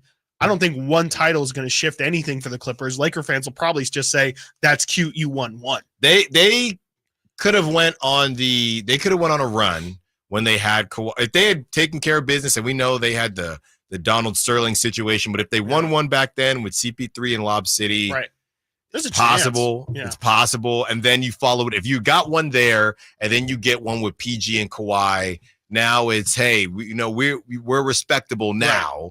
But I don't see it didn't happen. Yeah. And now you lose Paul George. It's 5-3-0. If you swap the rosters of Lakers and Clippers right now, Clippers would be more popular. Well, yes, they have LeBron. James. Yeah, they have LeBron James. They have Anthony Davis. Yeah, we're more so talking about when the Clippers had a chance. Yeah. And they weren't able to figure it out. Yeah, I mean the Clippers have been more popular. To your point, like Lob City, when the Clippers were doing Lob City, the Lakers had Julius Randle and Lonzo Ball. Like they were bad, and more people maybe. Or no, the Clippers were more relevant, but let me tell you, the Lakers were still talked about just as much as the Clippers were. And I just think there's no shifting that, even it's probably most comparable to the Brooklyn Nets and the New York Knicks. It's like the Nets can do all they want. They can bring in, Kevin Durant, James Harden, and Kyrie. They can bring in Paul Pierce and Kevin Garnett.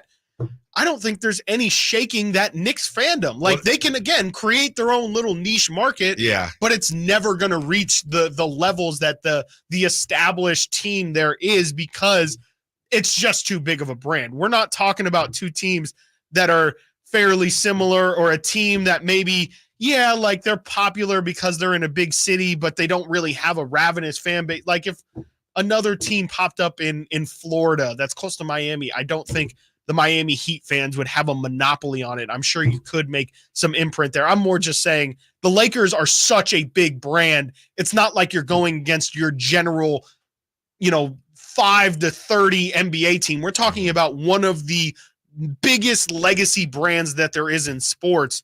I just don't think there's any combating that. Let's go around all of the sports, right? And the little brother situations. Yeah. Who is in the worst second fiddle situation? Because I think it's two teams off the top of my head. It's either the Clippers or the Nets. Because I think it's the Chargers.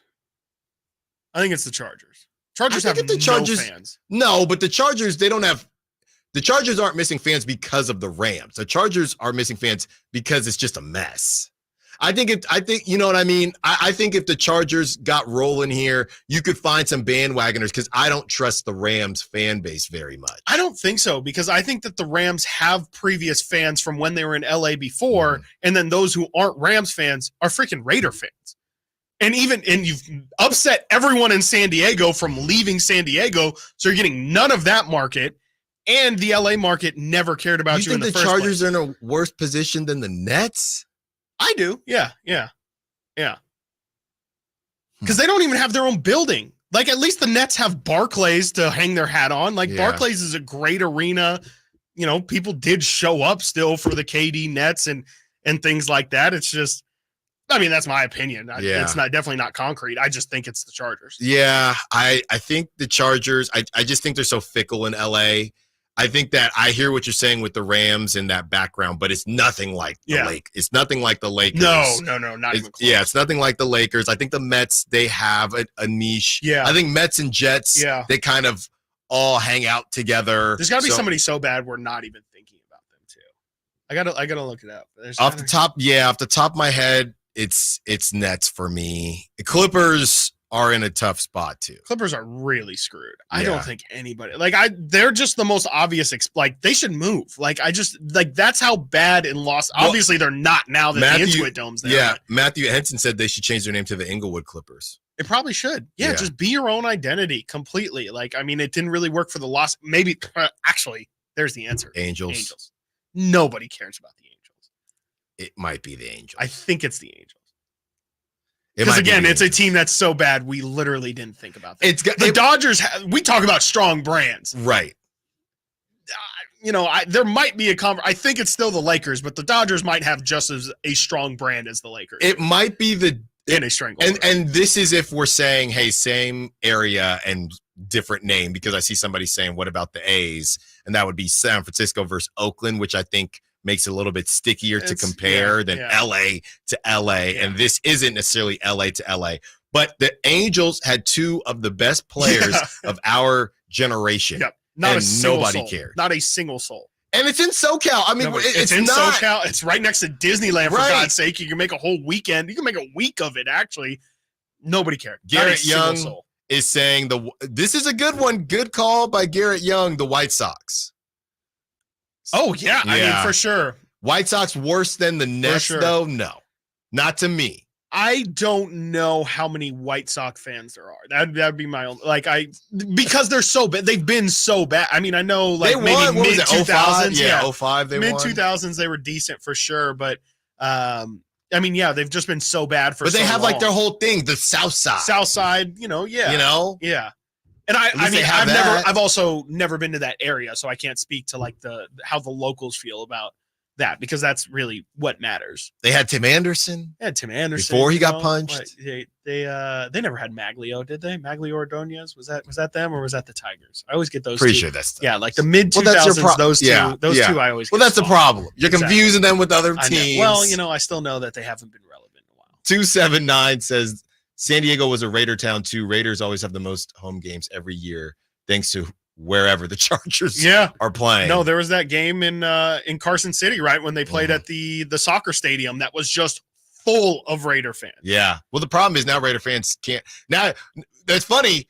You have a better chance of feeling like it's a home game against the Chargers than you do if it's in Vegas. 1,000%. This whole thing is a mess. It's This whole thing is a mess. Coming up, Chris's former quarterback played himself, but why did he do that? Stiles Watkins, Sacktown Sports. Did you miss any part of our live local shows? Don't worry, you never have to miss them again. Check out SacktownSports.com and search our podcast page and play our shows when you want. The Carmichael Dave Show with Jason Ross, Stiles and Watkins, and The Drive Guys. Plus, other podcasts like Return of the Empire, Return of the Roar, the Stingers Up podcast, and Golf to Go with Frank LaRosa. They're all available right now on SacktownSports.com. If you've been on the American River, it's uphill, it's downhill. There's trails everywhere that you can walk, and it just makes you happy. And I couldn't walk, and it was terrible. I was turning into a real crab. I went to the Good Feet store, and I tried on the arch supports. I could not believe that I was not in pain. I can walk, I can run, I can jump, I can do anything. My name's Terry, and that's my Good Feet story. The Good Feet store in Sacramento, Roseville, and Vacaville. Summer is finally here, and soar all the best deals on DeWalt power tools at Fasteners Inc. Tool Outlet in Sacramento. Drills, impacts, circular saws, you name it, we have it for the best price in town, guaranteed. Whether you're a weekend warrior or a seasoned tradesman, we've got all the DeWalt products you need to crush your next project. So come on down to Fasteners Inc. Tool Outlet today on Power and Road for better tools and better prices. For more info, visit fastenersinc.net. This is the story of the one. As a maintenance engineer, he hears things differently. To the untrained ear, everything on his shop floor might sound fine, but he can hear gears grinding or a belt slipping. So he steps in to fix the problem at hand before it gets out of hand. And he knows Grainger's got the right product he needs to get the job done, which is music to his ears. Call, click Grainger.com, or just stop by. Grainger, for the ones who get it done. With no fees or minimums and no overdraft fees, banking with Capital One is the easiest decision in the history of decisions. Kind of like choosing Derek Jeter as the pinch hitter for your baseball team. Jeter, you're in. We need a home run. I'll give it a try. I've swung a bat once or twice. That's out of here. Yep, even easier than that. With no fees or minimums and no overdraft fees, is it even a decision? That's banking reimagined. What's in your wallet? Terms apply. See CapitalOne.com/bank for details. Capital One NA, member FDIC. Grab the keys to a new Toyota. This summer, get out there and explore California in a brand new Toyota truck. Answer the call to adventure with powerful performance and Toyota's legendary reliability.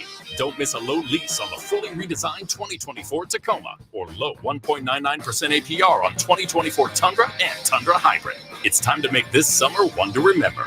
Toyota. Let's go places. Offer available through TFS to buyers with premier rated credit. Excludes TRD Pro and Capstone at 7/31/24. Whitey here reminding you that not all gas grills are created equal. Bring out all the delicious flavors in your grilled meats with the amazing Napoleon Prestige and Prestige Pro line of outdoor cookers. My Napoleon Stainless Steel Pro Series gas grill has turned me into a grilling pro with features other grills cannot match. They're built different, built better, built to last. Made with premium stainless steel that boasts quality and a lifetime warranty. I may never want to cook indoors again. Napoleon grills and accessories are now available at your nearby Amy's, Ace Hardware in Sacramento, and now El Dorado. It's been said an ounce of prevention is worth a pound of cure. And when it comes to a nice, cool summer, it's so true. Right now, get a complete air conditioner tune-up for just $59. Bonnie. Plumbing, sewer, electrical, heating, and air. Bonnie.com. Some restrictions apply. License 696-355.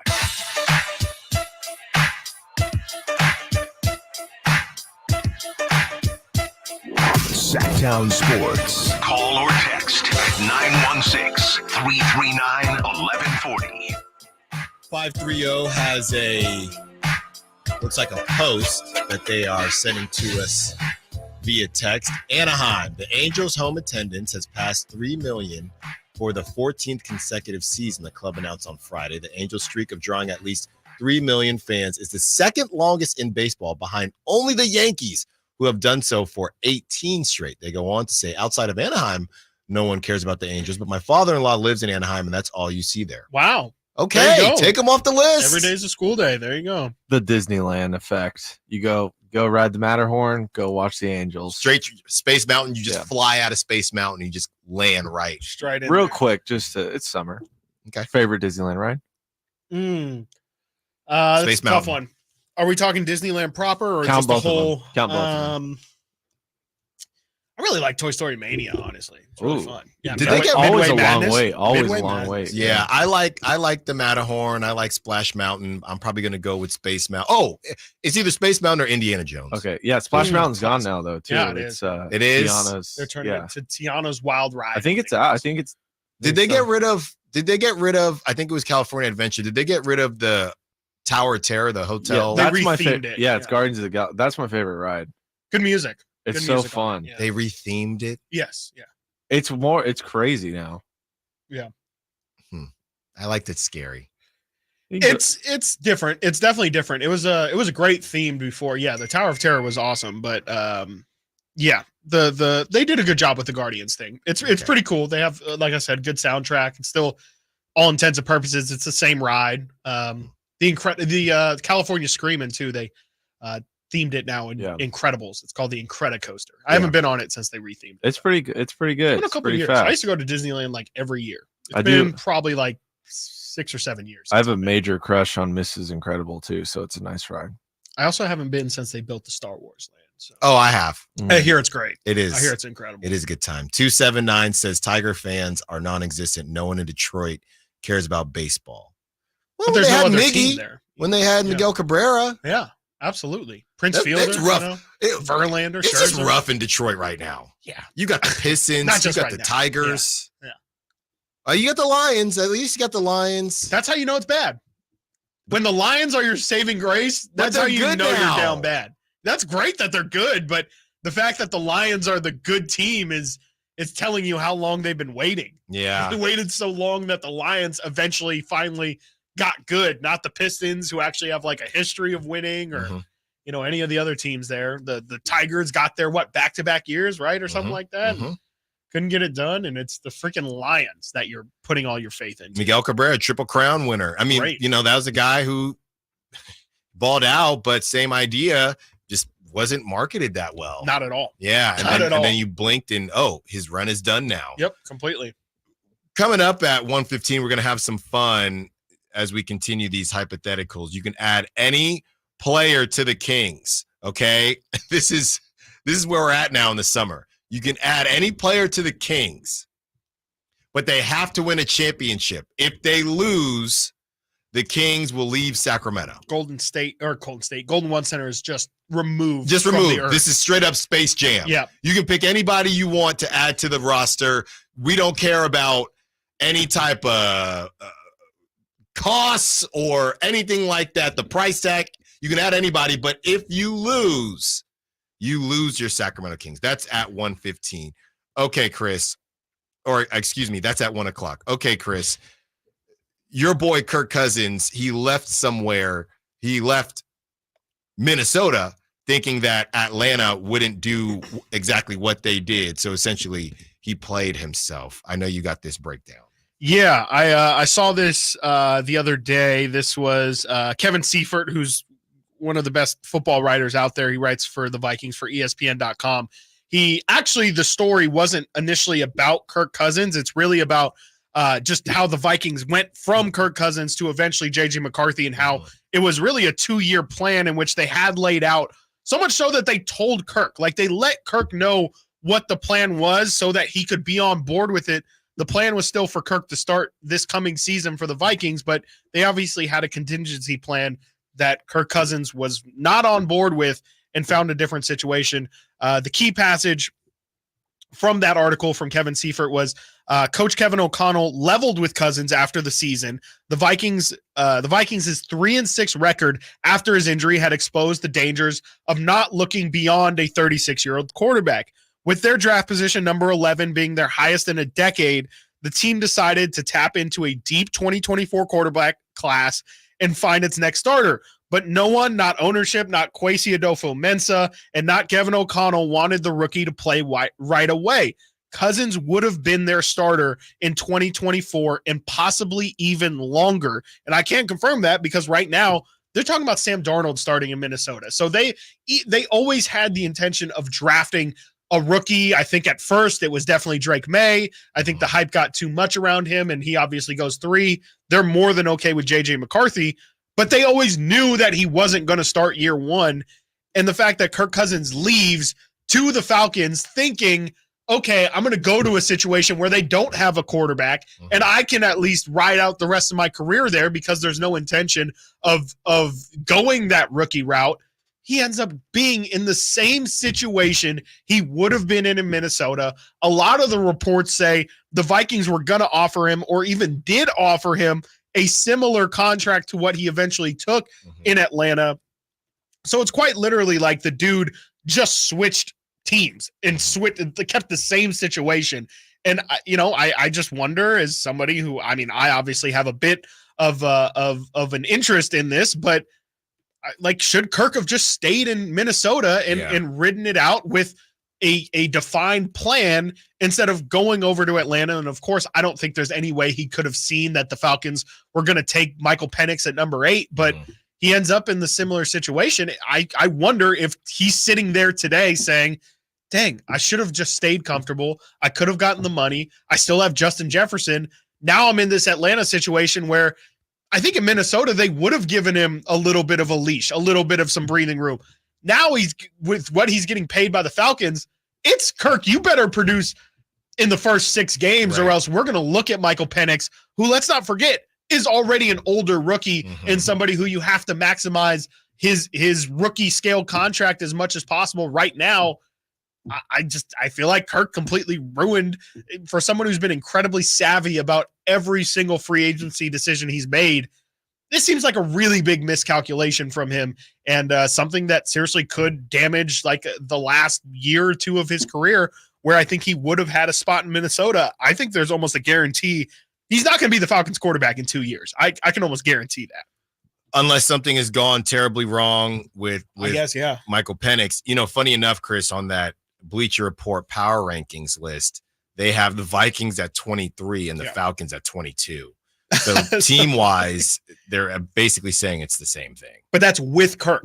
That's with Kirk in that situation. Right. Imagine where the Vikings would be if Kirk – I'm now granted 100% Kirk Cousins coming off an Achilles tear in the middle of the season. Like that definitely is something that should be noted, but I still think he would have figured – I mean, mobility was never really a big part of Kirk's game. It's just about staying healthy, which he's been incredibly healthy his whole career.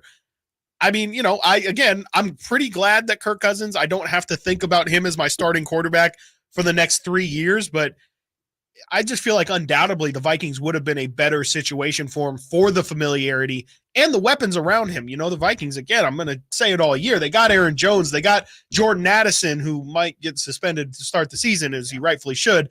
Justin Jefferson. You have TJ Hawkinson. You have Kevin O'Connell, one of the best offensive minds in the league. He goes to a situation now in Atlanta where you have question marks about Kyle Pitts. Drake London had a great rookie season, didn't necessarily take a major leap. Bijan Robinson is a great talent. I think we're still kind of waiting for Bijan to look like Adrian Peterson out here.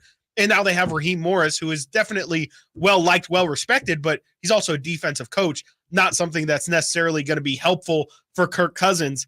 I just feel like he went to a worse situation and played himself backwards. And, you know, I think it's an easier division, but I don't know what kind of success they're looking for out there in Atlanta. I don't know what their expectations are for this year. Yeah, I think you hit the nail on the head with the division situation, but you still got the Bucks, who they feel good about Baker. So we'll see what happens there. You can pick any player in the NBA right now to join the Sacramento Kings. But if you don't win the whole thing, you lose your Sacramento Kings. They leave Sacramento. Who are you choosing? Some names are already coming in. We go around the room and figure out who'd we choose. I'll tell you what, Chris, I'm actually not sure. This is harder than you think. Harder than you think. Who would you choose? 916-339-1140. Call line, text line, and of course the Sack Chat on YouTube. Stiles Watkins, Sacktown Sports. Malik Monk plays here. Started left, goes right, steps back, launches the three. Nothing but net. Oh, that was just filthy.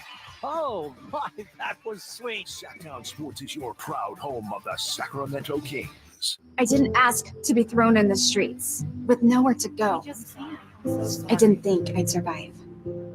But I did ask for help, and Covenant House was there for me. 1 in 10 young adults will experience a form of homelessness this year. For these kids who didn't ask to be put in this unthinkable situation, Covenant House is there. Covenant House helped me break the cycle of homelessness in my family. They gave me the love that I needed. Over 2,000 young people will sleep safely in a Covenant House bed tonight. When youth who are experiencing homelessness have a hot meal, a safe place to sleep, medical care, and love, they can overcome heartbreaking challenges and have a brighter future.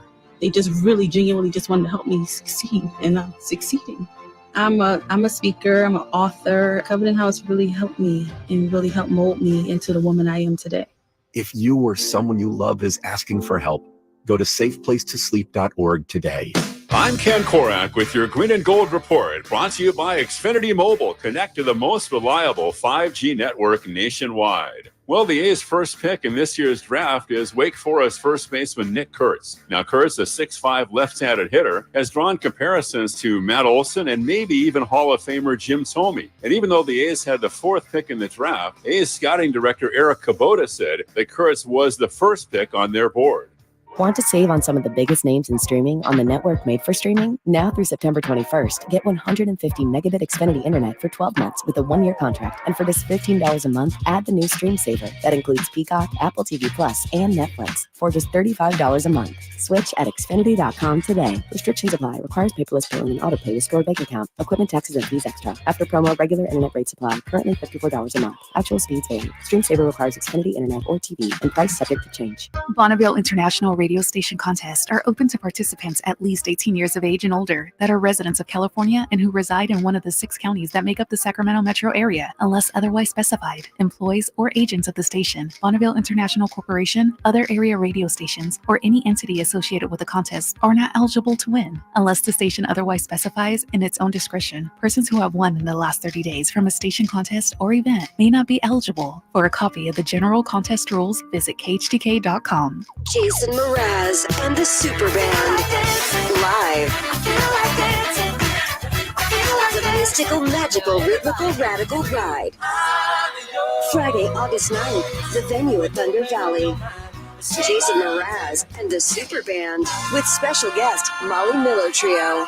For tickets, visit ThunderValleyResort.com. Jason Mraz and the Super Band in concert. Pick up the new album, Mystical, Magical, Rhythmical, Radical Ride. Hey, it's Carmichael Dave for American Energy Heating and Air with a question. Have you recently had a technician diagnose your HVAC system and you were a bit surprised at how much it cost? Or did something seem off about their quote? Because at American Energy, they take pride in giving you honest, straightforward solutions to get that system up and running. Have their qualified technicians come out and give you a free second opinion. It's free. You got nothing to lose but some dollars off of that original quote. They're making the uncomfortable comfortable. They've been doing it since 1981, serving the greater Sacramento area. A+ with the Better Business Bureau. That's why they keep having customers coming back for more and more and more. You can call them and set that appointment at 916-520-9990. That's 916-520-9990 or AmericanEnergyAir.com. Call 916-520-9990 now. From the Power Business Technology Toshiba Studios. KHTKAM Sacramento, KYMX HD2 Sacramento. Sacramento's official home for the San Francisco 49ers. Touchdown! San Francisco! Sacktown Sports.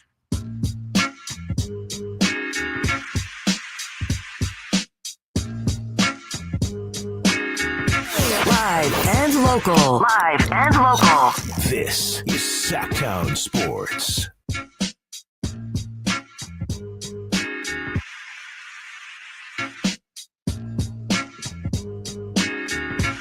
From the 279, it is truly amazing how the right coach and getting players to buy in will turn an organization around. Dan Campbell is the man and deserves the key to the city. I really hope that Antonio Pierce is that change for the Raiders this year! ! Yeah, it's really about, I don't know how much of it is about Antonio Pierce as it is AOC or Gardner Minshew. You know, that's the most important position in sports. Okay, the names are coming in now, Chris, and I don't know if we're getting trolled already here. But this is what we said prior to the segment. You can pick any player in the NBA to simply join your Kings, no strings attached. The only string attached is that if you lose prior to the NBA Finals and you do not win the NBA Finals, you lose your Sacramento Kings forever. This is straight up Space Jam.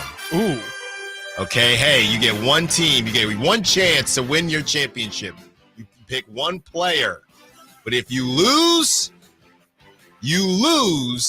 your Sacramento Kings. The 530 is saying Anthony Davis. There's just no way that's a real answer. Or is it? I thought about Anthony Davis. You thought about Anthony Davis? My question is, are we counting injuries as a factor in this? Like, we're not counting contract, but we're counting as a part of your selection. That's right. You have to factor in, hey, if you want to go with Joel Embiid, Kawhi, you got to think about, Embiid's is out Kawhi going to be there? Embiid's out. Yeah. You cannot handle Embiid. I was seriously considering him, but we're talking about losing the Kings here on the line. You're losing the Kings. Some of the obvious. Well, don't give out the obvious names because those might be our choices. Yeah.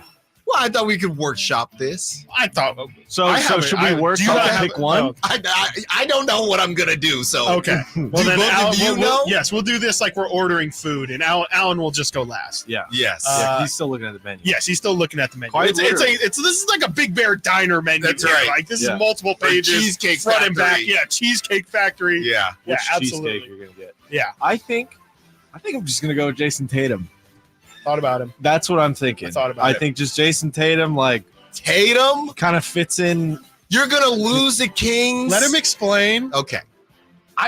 I just don't have another like you can't do Jokic, right? Because you have Sabonis. You could, but you can't. I don't know. That's my that's doubling up, kind of. Obviously, like Sabonis is probably like 80%. Right. Whatever that is, whatever everyone says. Jokic like Luka, no. I'm just gonna say no. I don't think it's gonna work. People said it back when Fox and Luka wasn't gonna work. I'm gonna say it's not gonna work now. Giannis, injuries scare me a bit. It's hard to say no on him. I don't really have a good argument. I'm looking at the Ringers top 100, and they have Shai at 4, the fourth best player in the league. That's not enough. Yeah, that's not enough. Tatum is kind of where I'm sitting at. Just like can do it all. Bye Just a Kings. Star. See ya. You think? Okay. I don't know. And then Curry, I don't think that would work, right? So that's kind of where I'm at. I'm at Tatum. I don't want to just say every name. Okay. I have like a top 3 in classic Chris fashion. I can't make one decision. I will say my number 1 is Giannis. I think Giannis brings the height. He brings the scoring ability. He's been at 30 a game pretty much the last 3 seasons. He's been top 5 in MVP each of the last 6 seasons. You got a defensive player of the year in there, all defensive first team. I mean, he played 73 games last season. The least amount of games he's ever played in a season is 61. I think I'm going Greek freak here. He can attack the rim. He obviously can't shoot. I think the Kings have enough of it. You get De'Aaron Fox and Giannis Antetokounmpo and DeMar DeRozan attacking the rim, and you got Sabonis there just setting screens, getting guys open. Let's bring a chip over to Sac and bring Giannis. No Thanasis. No Thanasis. That is my stipulation. There is no Thanasis. Yes. There's only one Antetokounmpo on the team. No. And it's Giannis. Okay? That's bringing us the title right there, 100%. I did consider Anthony Davis and I did consider Jason Tatum, but I thought Giannis was clearly the better answer. Yeah. And I also heavily considered Kevin Durant, but the injuries, especially very recent injuries, are making me very, very afraid of that. Yeah, 279 and 530 are saying Giannis. The answer is Giannis. The only question would be, I guess, what the calf injury. Didn't he play with Greece? He's playing with Greece. Yeah, he's playing with Greece, no so he's good. The only thing would be spacing. Might be a question mark, but don't need spacing when you're scoring. It's the answer is Giannis. Yeah. I mean, defensively, offensively, that's the answer. Yeah, think of that lineup: Fox, I guess what? Fox, Herter, DeRozan, Murray, Giannis, and Domas. Oh, it's over. We still got Malik off the bench. Malik It's off over. The bench with Herter. It's over. It's a wrap. Yeah. It's a wrap. Okay. Yeah. If he likes You're Milwaukee. Right. What about Wemby? No. Too young. Wemby and Nobody's gonna 3 say years. the King. Not to win the title you see next what year. He's doing, the King. I definitely thought about LeBron. Somebody but I'm gotta not bring losing up the King. I'm not losing my team for a 40-year-old man. Yeah. You know, I'm gonna at least bet on the 30-year-old Giannis Antetokounmpo. I'm going LeBron before Tatum. Okay, I think Giannis. There's is an the argument right there answer. for sure. There's a lot of arguments. Yeah. There's a lot of arguments. You could a worse version of me would make a Luka argument. That's what I'll say. Where's Ant at in this? He was also in my consideration. Yeah, just but to position. win Not it, enough, I don't think. You need give me the size. Yeah. I also need experience. If I'm winning a title, I need someone who's been there before and done it. Yeah, I'm not. Anthony Edwards will do it at some point. Luka will do it at some point, but I'm not losing my team for nothing. Nobody is going to throw out. I mean, everybody's ready to make Jokic, one of the best things since sliced bread. And it has nothing to do with him. No. But everybody, we get people trying to make Sabonis a 4 for Valanciunas, and nobody is saying make him a 4 for Jokic. Nobody on this show. We don't like Sabonis at the 4 on this show. We get texters that want Sabonis at the 4. No one on this show wants Sabonis at the 4. And yeah, I mean, like Nate said, it's just too redundant. Like if maybe it wasn't Sabonis, maybe if we had, I don't know, I would even say Bam Adebayo, but like he is Jokic, and it would be better to add somebody than to replace Sabonis for somebody who just does a better version of what Sabonis does. Talking about, I'm not losing my team, man. The SAC chat is saying, I don't like this game, Styles. And then Manny says, same. Alan probably made it up. I actually didn't make it up. I made it up. Not true.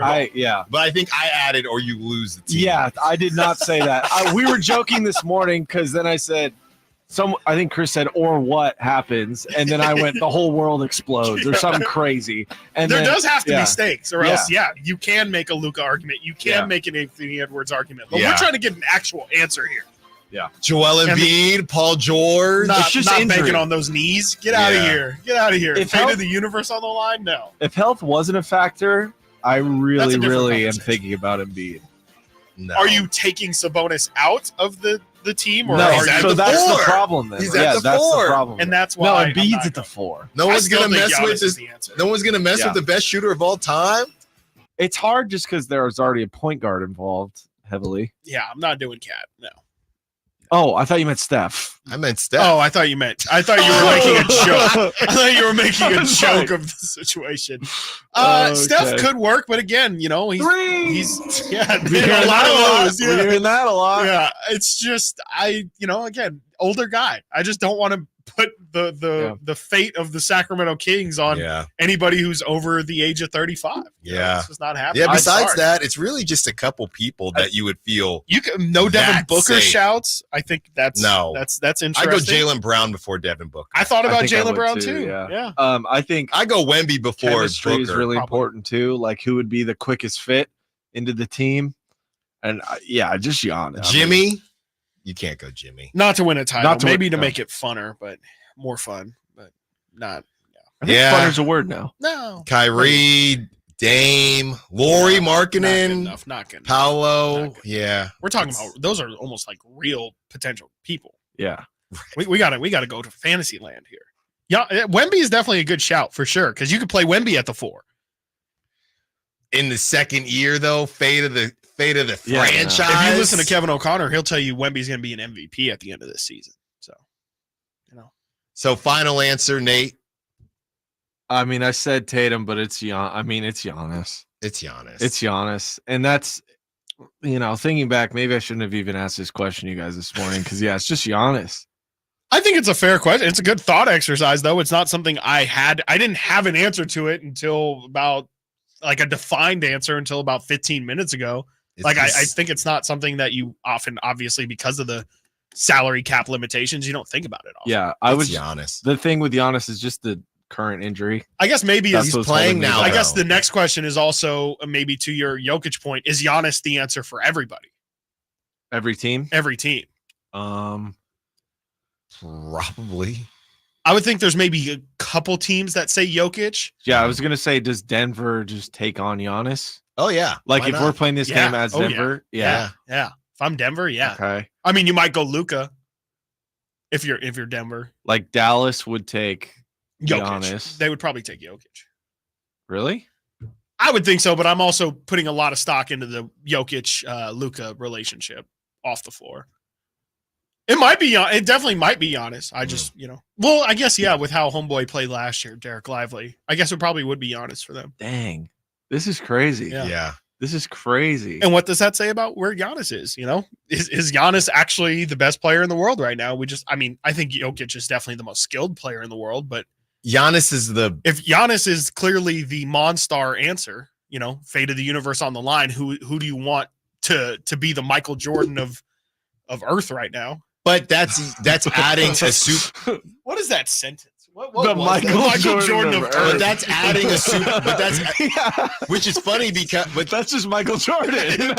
Which is funny because the Buck. We don't even really think about the Buck. We thought about the Bucks obviously, and then they had the injuries and things like that. But yeah, why aren't the Bucks talked about the same way? If Giannis is that guy, it's almost as if Giannis is the ultimate take over the top guy, but as the focal point, he has help his help is Damian Lillard, right?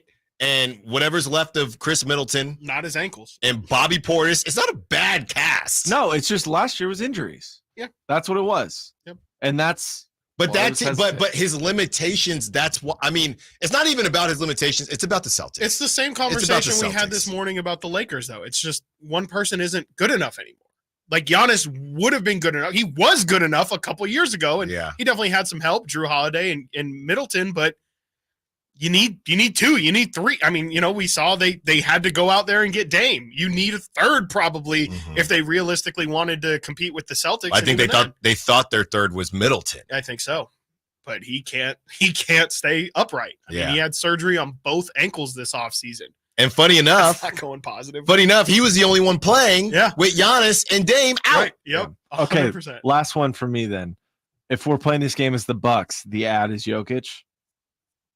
You got to replace Brook Lopez, I guess. But again, Brook Lopez is still on the team. He is. Yeah, this is the game. This is the game. I'd probably do Jokic. Yeah, because who else? I mean, again, Tatum, no one's Tatum getting. Would be you're great going to on get the Bucks, 18. obviously. You're going to get 18 attempts every time down the floor because of rebounds between the two of them. Shoot, they might answer Wemby. You put Wemby and Giannis together. I'm not. I can't think of anybody who's scoring on that. Yeah. Just freak it out. Freak it out. Just everybody. Just freak it out. Yeah. Freak it out, man. And then you get Tejan Salon as well. One more time. Starting to shrivel. Yeah. Drop top, raindrop.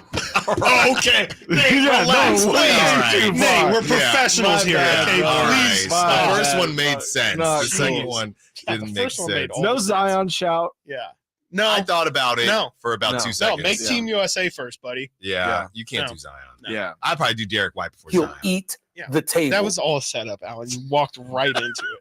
Coming up next, with the NBA set to discuss potential expansion for the next few months, conference realignment will become a discussion point. Everybody is always talking, just do straight up best 16 teams, no conferences. Well, I don't know about that, but one team might be moving to a different coast. Stiles and Watkins, Sacktown Sports. You never know what you might hear when listening to a Sacramento Kings game. Out of Keegan, going for another triple. Man, is he feeling it. Keegan, can he do it? Yes, there's number 11, Keegan Murray. Keegan steps back. He just knocked down his 12th three-pointer, a Kings franchise record. He's got 45 points. Never miss a moment of Sacramento Kings basketball with Sacktown Sports and the Sacktown Sports app. Ah, the sweet feelings of summer. The kiss of warm sun on your skin. The softly scented breeze blowing through the trees.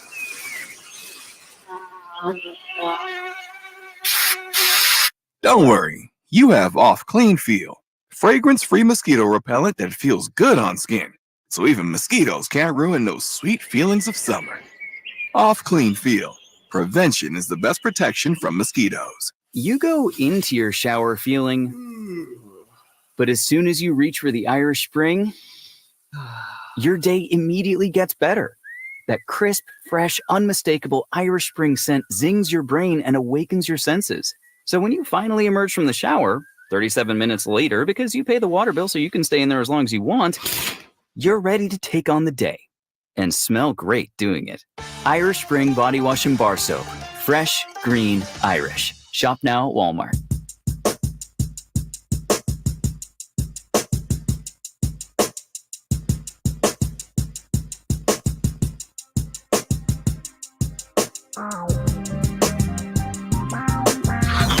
Sacktown Sports. Check us out on YouTube. Search Sacktown Sports and subscribe.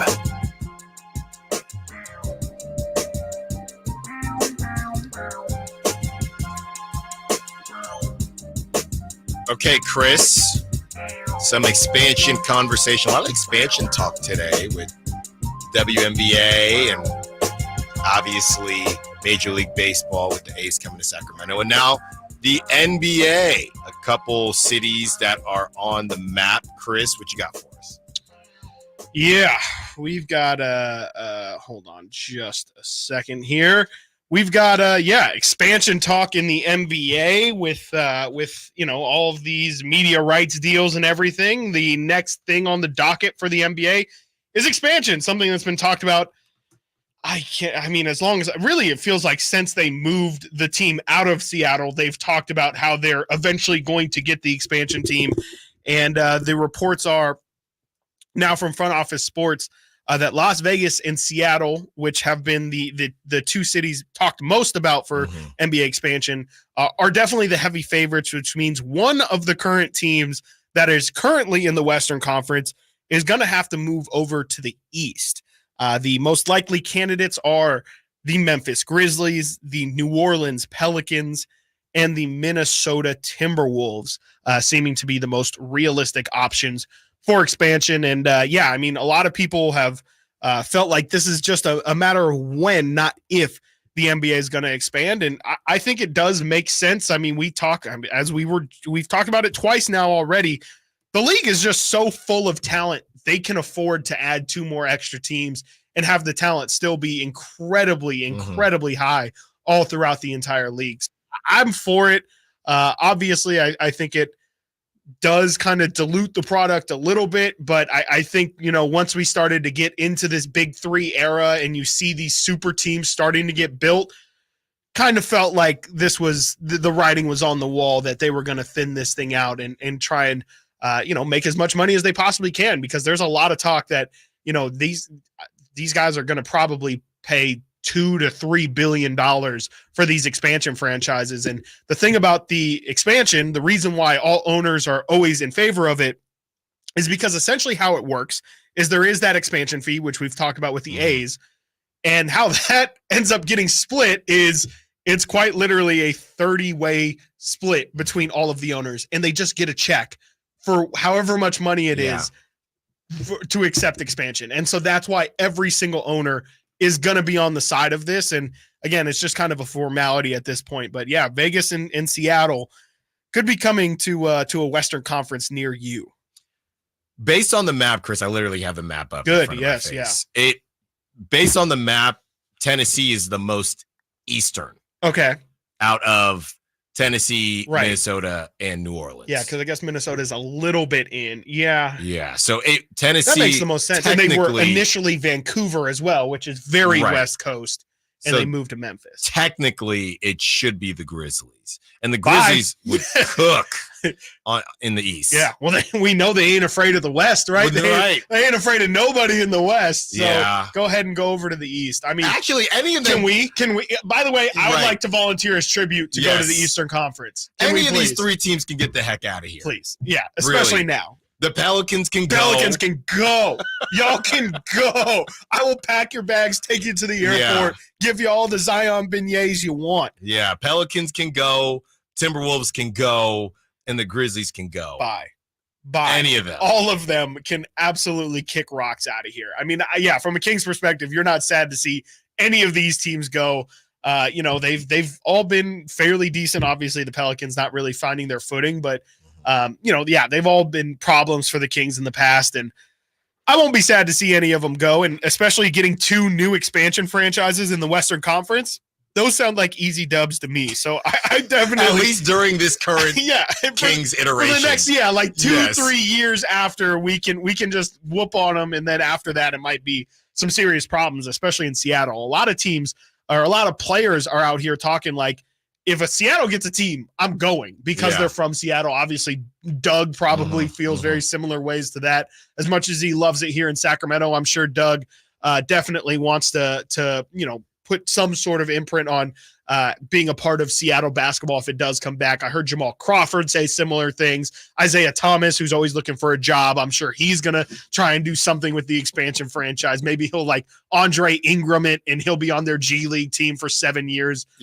Or something like that. But yeah, it definitely seems like expansion is coming to the NBA in the form of Vegas and Seattle. And a lot of people, as in like a lot of people, think that Las Vegas franchise is going to be owned by none other than one Mr. LeBron James, who's expected to make a bid. Listen to this one. The expected bid for LeBron James, this is according to Fortune magazine, for the expansion team in Las Vegas, a projected $7 billion with a B, $7 billion to make that bid. This is, again, from Fortune magazine. The looming bidding war for the NBA expansion team expected to be granted to Las Vegas is shaping up to be the most competitive and expensive sports deal in U.S. history. The list of potential suitors spans from LeBron James and his backers to the company that owns the Red Bull brand, according to people familiar with the situation. So, as I just said, $2 to $3 billion. Apparently, yesterday's price is not today's price. And that number has clearly gone up. I wouldn't be surprised if that Seattle franchise goes for a ton too. Obviously, Steve Ballmer would probably be the most likely person to buy it, but since he's wrapped up with the Clippers and building that building, they obviously have Amazon, they have Starbucks, which could definitely get involved. Yeah. Wouldn't surprise me. Yeah, $7 billion seems crazy to me, but it definitely might. And for that Vegas team too, who knows? Because we're not talking about an A's situation where, if I'm going to Vegas, one of the last things on my list is, hey, let's go sit down and watch a baseball game for 2 hours. What actually sounds kind of fun is going to a basketball game and seeing whoever is on Las Vegas go play Kevin Durant, go play. And that's, basketball is just a much different environment than baseball. I think it's much more conducive to your bachelor party lifestyles and things like that. So I think a Vegas basketball team is just going to just rake in the money. 209 is worried about Keegan being taken in an expansion draft. No, absolutely not. You get to protect 7 to 8 players, and there's 100% chance that Keegan Murray is going to be one of the protected players. There you go. All right, it's time. Number 5 and number 4 of our top QBs coming up next. Hopefully, we don't have to kick Nate out again. Stiles and Watkins, Sacktown Sports. On the move? Got somewhere to be? Take Sacramento Kings basketball with you. The Sacktown Sports app will let you stay connected to your passion. Never miss a moment of Sacramento Kings basketball with the Sacktown Sports app. Keep your family cool and comfortable this summer with Bell Brothers' best summer ever financing event. When you replace your AC system, we're offering 0 payments, 0 interest for 6 months on approved credit, then low fixed rate thereafter. That's right, 0 payments, 0 interest for 6 months on any new AC system. It's an incredible offer on an incredible new AC system, but only for a limited time. This offer is also available on any plumbing, water heater, or insulation projects over $1,000. So call Bell Brothers now. Your family will thank you because they'll be cool and comfortable. But you have to hurry. Our offer for 0 payment, 0 interest for 6 months, then low fixed rate thereafter ends soon. Estimates and second opinions are free. So call now to keep your family cool and comfortable during Bell Brothers' best summer ever event. Our number is 916-444-1234 or find us online at theNoSurpriseGuys.com. That's theNoSurpriseGuys.com. The No Surprise Guys, Bell Brothers. Hey, what's up? Kyle Draper from Mercedes-Benz of Stockton. I've had my new Mercedes-Benz EQS SUV for about 6 months now, and it's still the best car driving experience that I've ever had. And I got some news for you. Mercedes-Benz of Stockton doesn't just have cars or SUVs, they also have Sprinter vans, and they have special rates starting at 4.9% APR and an $8,000 discount on over 30 vans in stock. So head on down there right now to Mercedes-Benz of Stockton and check out their new Sprinter vans. Just a short drive right off the 5 in Stockton. 18 number ones. What was I thinking? Countless ACM and CMA awards. Sold out world tours. And now Dierks Bentley is coming to Sacramento for Country in the Park 2. September 28th at Hart Health Park at Cal Expo with Parmalee, Dasha, Kelsey Hart, and more, plus line dancing, food trucks, and more. Tickets available now at CITVFest.com. Brought to you by McKee Brothers Plumbing, Rooter, and Heat, and Dawson Oil Company. When an overwhelmed injury victim calls Ashton or Price, we immediately remove their legal burden and introduce them to the very best medical care in the region. They focus on their health, and we handle all the rest. When they reach the end of their medical journey and are reunited with happiness and hope, we unleash our decades of legal experience to obtain maximum compensation. We are real, local, experienced litigators and snappy dressers, too.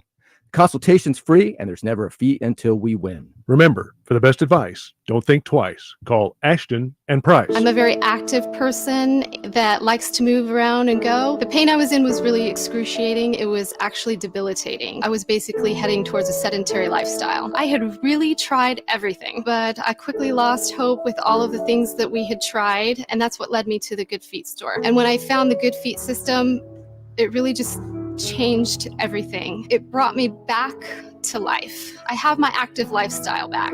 The Good Feet store in Sacramento, Roseville, and Vacaville. Hello, Sacramento. I'm Emron Plotty, owner of True Sports Cards and Collectible Store here in Rockland, California, and the host of the True Sports Cards show that airs right here on Sacktown Sports 1140 every Saturday from 10 to 11 a.m., where we discuss the latest trends, hottest products, and deliver exclusive interviews with other industry leaders. And don't forget to visit our shop, True Sports Cards, at 6661 Stanford Ranch Road in Rockland and see what we have for all your sports card and memorabilia needs.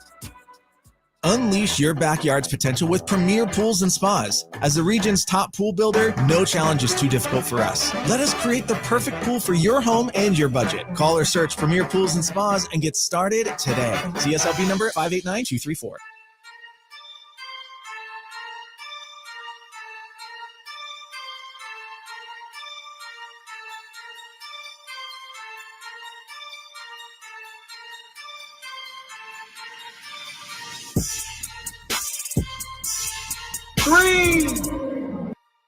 Sacktown Sports. Call or text at 916-339-1140. The 916, as we talked expansion draft, they said, let's pick who the Kings save. Well, ask and you shall receive, 916, but that's going to be tomorrow. Wait, pick who the Kings. Don't miss that. What's it? What is it? For the expansion draft, Chris, you can keep 7-8 players safe, right? Oh, yeah. Every team gets to save 8 players on their roster, and then the expansion draft is made up of all of the players who weren't saved. There you go. Those create the new teams. So not to worry, 209. I think Keegan would be safe. The question is who wouldn't be. So that is tomorrow, 1:00 hour. We will get into that. All right, Nate, handing over the keys. Oh, thanks for this lovely Ferrari. Shows a Ferrari. And I'm in the trunk because you guys, there's only 2 seats. It's not really a trunk, and it's a front. Whatever. We got off to a great start. We got 5 and 4 today. This list is quarterbacks we would want on our team going forward, not necessarily the 49ers, the Raiders, or the Vikings. We're pretty much just power ranking quarterbacks, trying to set some standards here. Who we want going into next season. Past pedigree doesn't really matter that much. We're taking into account injury. I mean, past pedigree matters, but it's like going forward, what can you do for me now? So far on my list, I had at number 10, Jared Goff. At number 9, Jordan Love. Number 8, Aaron Rodgers. Number 7, Jalen Hurts. And number 6, Josh Allen. I had number 10, Aaron Rodgers. Number 9, Brock Purdy. Number 8, Matthew Stafford. Number 7, Justin Herbert. And number 6, Dakota Prescott. And I had number 10, Dak Prescott. Number 9, Matthew Stafford. Number 8, Justin Herbert. Number 7, Brock Purdy. Number 6, CJ Stroud. All right. I believe I started yesterday. Okay. You did. Let me go last today. Oh, okay. So, Chris, if you want to go ahead and I will start us off. And we're doing 5 and 4? 5 and 4. 5 and 4. We will be skipping Thursday, as best of my knowledge. That's right. And we will be ending on Friday with a little twist. Little twist of lime. Let's go with my number 5 QB. And I think I'm lower on this guy than what consensus will be. As my number 5 quarterback, I have a man who is in the news today for unconventional reasons. Mr. Joseph Burrow. Nice. Is my number 5 quarterback. The real Slim Shady. I think Joe has definitely done well enough to – I don't really have to explain why I have him this high, but I think I do kind of need to explain why I don't have him as I think the ESPN list had him at number 2, and I think a lot of the lists we've seen has definitely had him in the top 4 at the very least. But I'm really concerned about this wrist injury. I know that it's not really being talked about a ton, but the minor research that I did on Joe Burrow's wrist injury is just one that's a little concerning. The wrist injury is something that typically only offensive linemen deal with because they obviously are hitting pads and engaging with pads. They said it's very, very rare for anybody besides linemen to deal with this kind of injury, and it's been something that makes it really, really hard for your wrist to kind of get back to the strength in which you always had it. Of course, if you're a quarterback, in order to put the little zip on the ball that you need, you do have to have a little bit of a wrist snap, you know. And I'm just a little concerned that Joe Burrow, who not only has had wrist injuries, but had a calf injury last year that he tried to downplay, had torn his ACLs in college. It's just a lot of injuries in the first. That's right. Yes, that's completely right. This is just a dude who's had a lot of injuries in general and some lower body injuries at that. And he's not that old. I mean, I know he was an older rookie coming in, but he's just a little bit too young in his career. He's 27 years old to be having these kind of injuries. Bit concerning. He's obviously a great talent, has great weapons around him. Just a little bit scared for Joe Burrow's future. When he was thrown on the sideline last year and he couldn't get the ball out of his hands. I completely forgot about that. That was crazy. That was like the most concerning video I think I've ever seen from a quarterback. He literally could not grip the football. His hand went limp pretty much. It was crazy. It was ridiculous. So that's your 5. That's my 5, and I go to 4 now. 4 for me, Alan Stiles is not going to like this. I've got one CJ Stroud, and I think CJ was so incredibly impressive as a rookie. The fact he wins a playoff game, it might have even been a road playoff game if I'm not mistaken, but nonetheless, it doesn't matter. Winning a playoff game as a rookie, incredibly impressive. I mean, let's also talk about his weapons. Yes, Tank Dell, incredibly explosive. Not many people had Tank Dell as one of the best rookies last year. No. Nico Collins came out of nowhere to be one of the best receivers in the NFL. He put on that entire Texans team. I mean, I don't think they had any realistic thoughts of being a competitive team last year after bringing in D'Amico, after having an incredibly disappointing couple of seasons. Texans are not perennial winners here. And the fact that in 1 year, CJ Stroud lifts that situation up, he's got all the moxie for it. I'm all in on CJ Stroud. Nice. Wow. I like that. Alan? Okay. Number 5 is a guy who I think a lot of people are sleeping on him. I know he's an elder statesman and he's coming off injury, but I still believe in his ability to throw the football, and I still believe in what we didn't see in New York, and that's Aaron Rodgers. That's that bad man, Aaron Rodgers. He's your 5th. He's my 5th. All right. He's my 5th. You know, I know you can't make the club in the tub. Okay.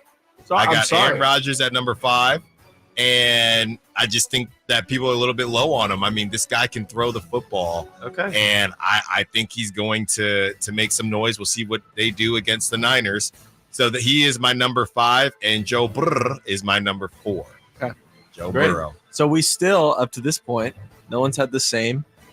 That's right. Same spot. Answers. Yeah. No. Well, let's see what happens. Number 5 for me, a name you guys have been waiting for me to say. Oh, no. Mr. Brock Purdy. Come on. Mr. Brock Purdy.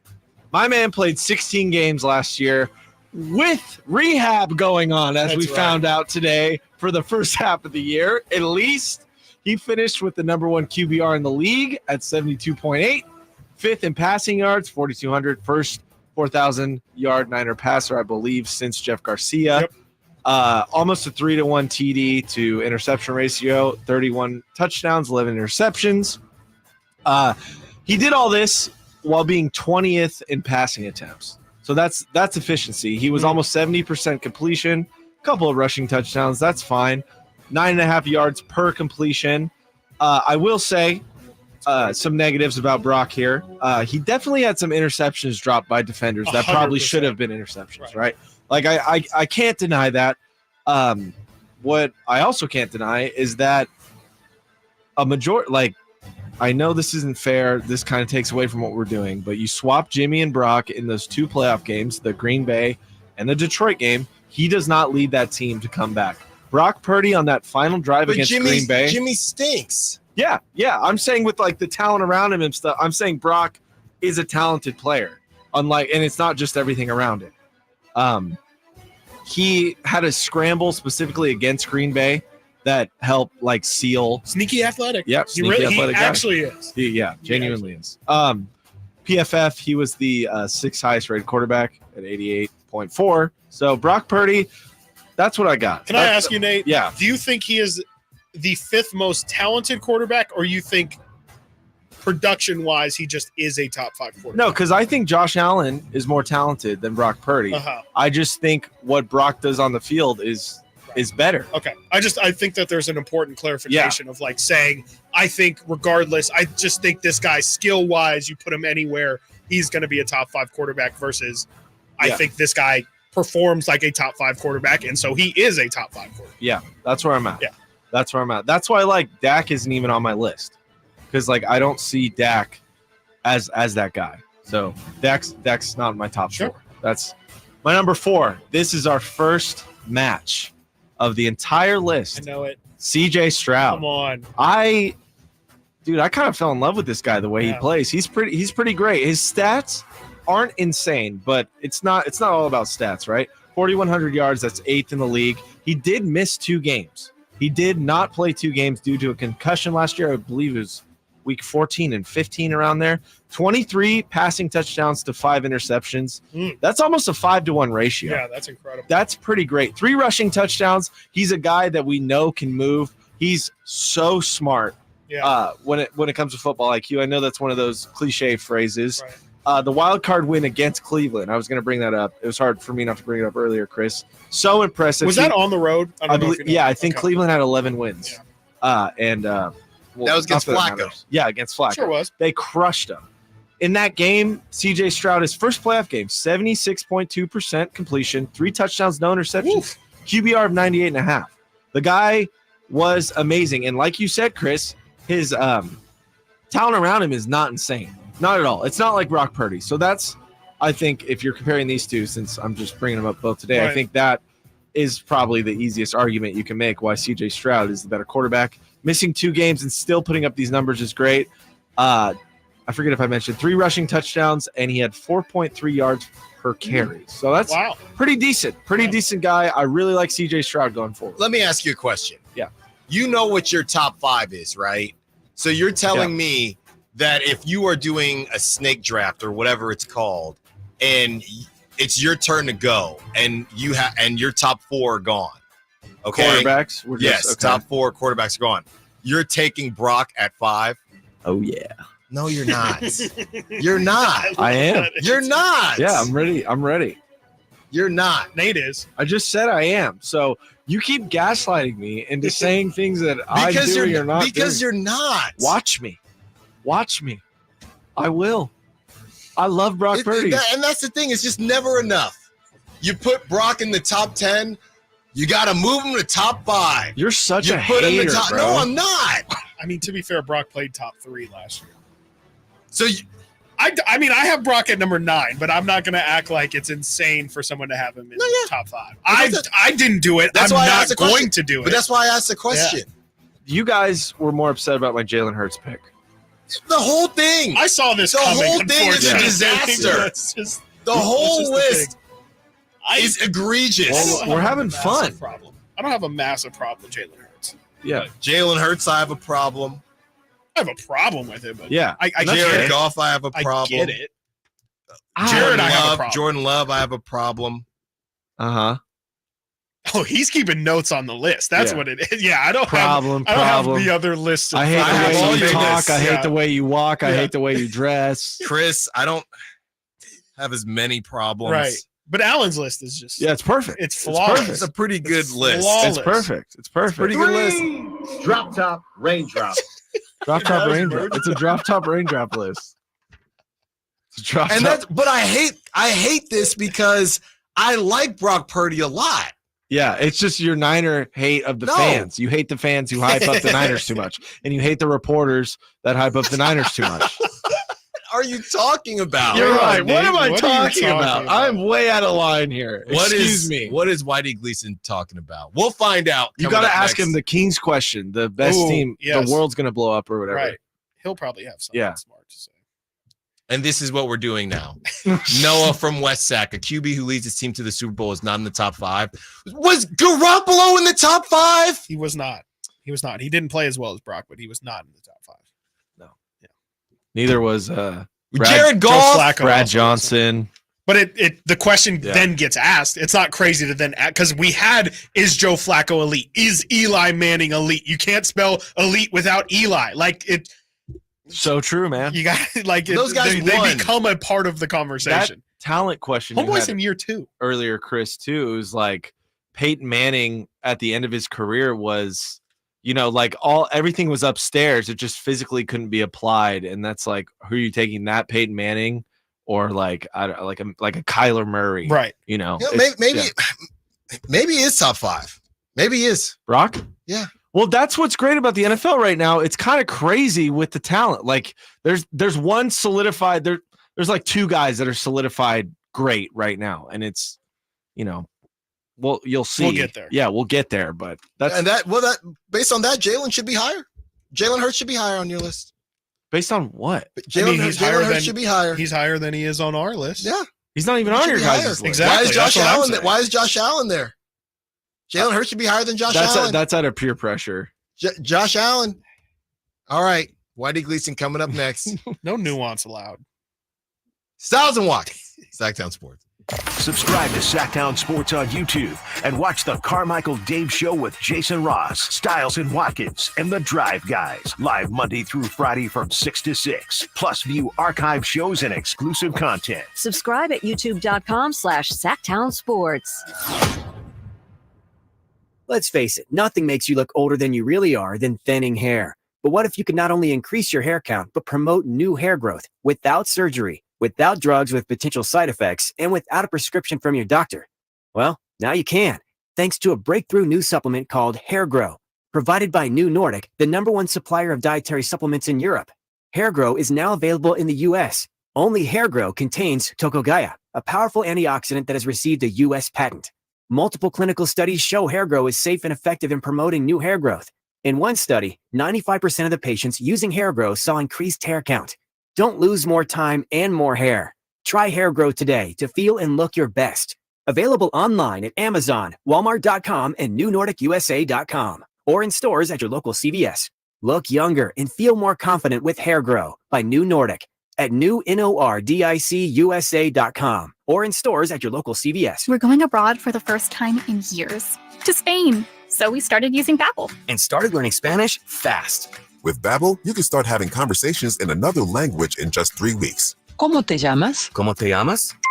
When you learn a language, you want to actually use it. Babbel is designed with that goal in mind. In just 3 weeks, we're starting to have conversations in Spanish. Gracias, Babbel. Babbel, language for life. Now try Babbel for free at Babbel.com. That's BABBEL.com.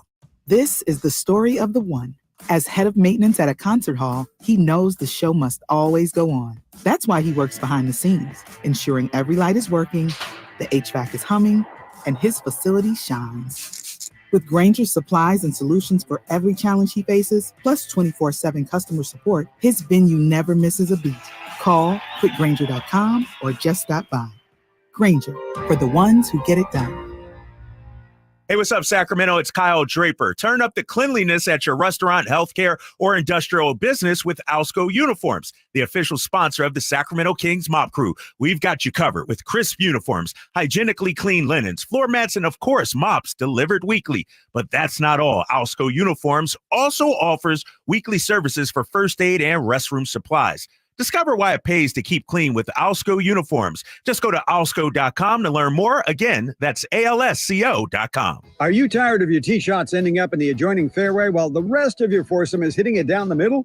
Well, experts will tell you that being properly fitted for golf clubs will help you strike your drive center cut. The Hagen Oaks Player Performance Studio and its team of trained PGA professionals are ready to help you get rid of your banana balls and duck hooks. Hagen Oaks Indoor-Outdoor Player Performance Studio fittings are available 7 days a week. Make yours today by calling 916-808-2531. That's 808-2531.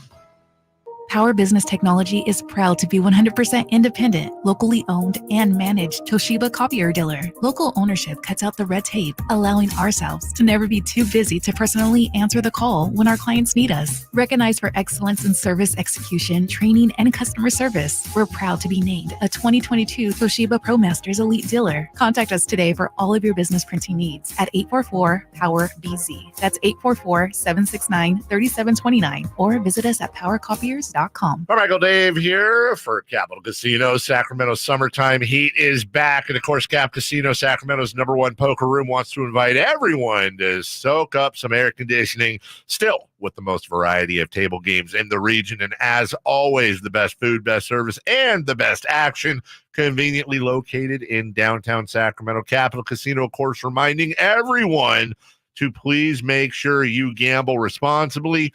1-800-GAMBLER. Sponsored by Xfinity Internet. Enjoy ultimate control of your home network. Personalize your Wi-Fi name and password. Assign user profiles. View and control connected devices and more with the Xfinity Internet app. Lead generation is one of the most important aspects of any marketing campaign. Let us help you identify your target audience and market your products or services to them. Go to aimyourdigital.com today. aimyourdigital.com.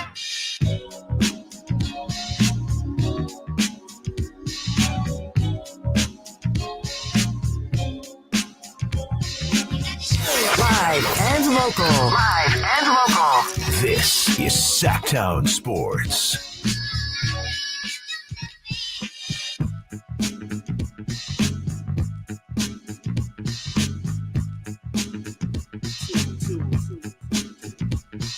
Joined by Whitey Gleason of the Drive Guys. Whitey, let's just start here. We're doing our top 5 QBs. Quarterbacks? Yeah, and Nate had Brock Purdy is at 5. He's a good kid. He's a he's a brilliant football analyst. By the way, we're going to have Sam Monson on today from Pro Football Focus, speaking football. And maybe you guys saw this on Twitter today. I believe he said, well, he's not your guy anymore, Chris, but Kirk Cousins is like 13 touchdowns away from tying Joe Montana. What? Yeah, he said, he goes, sometimes I just like to look up things and historical milestones, and sometimes you find weird things. Yeah, and I think it was, it just so happens Kirk Cousins is 13 touchdowns away from tying Joe Montana.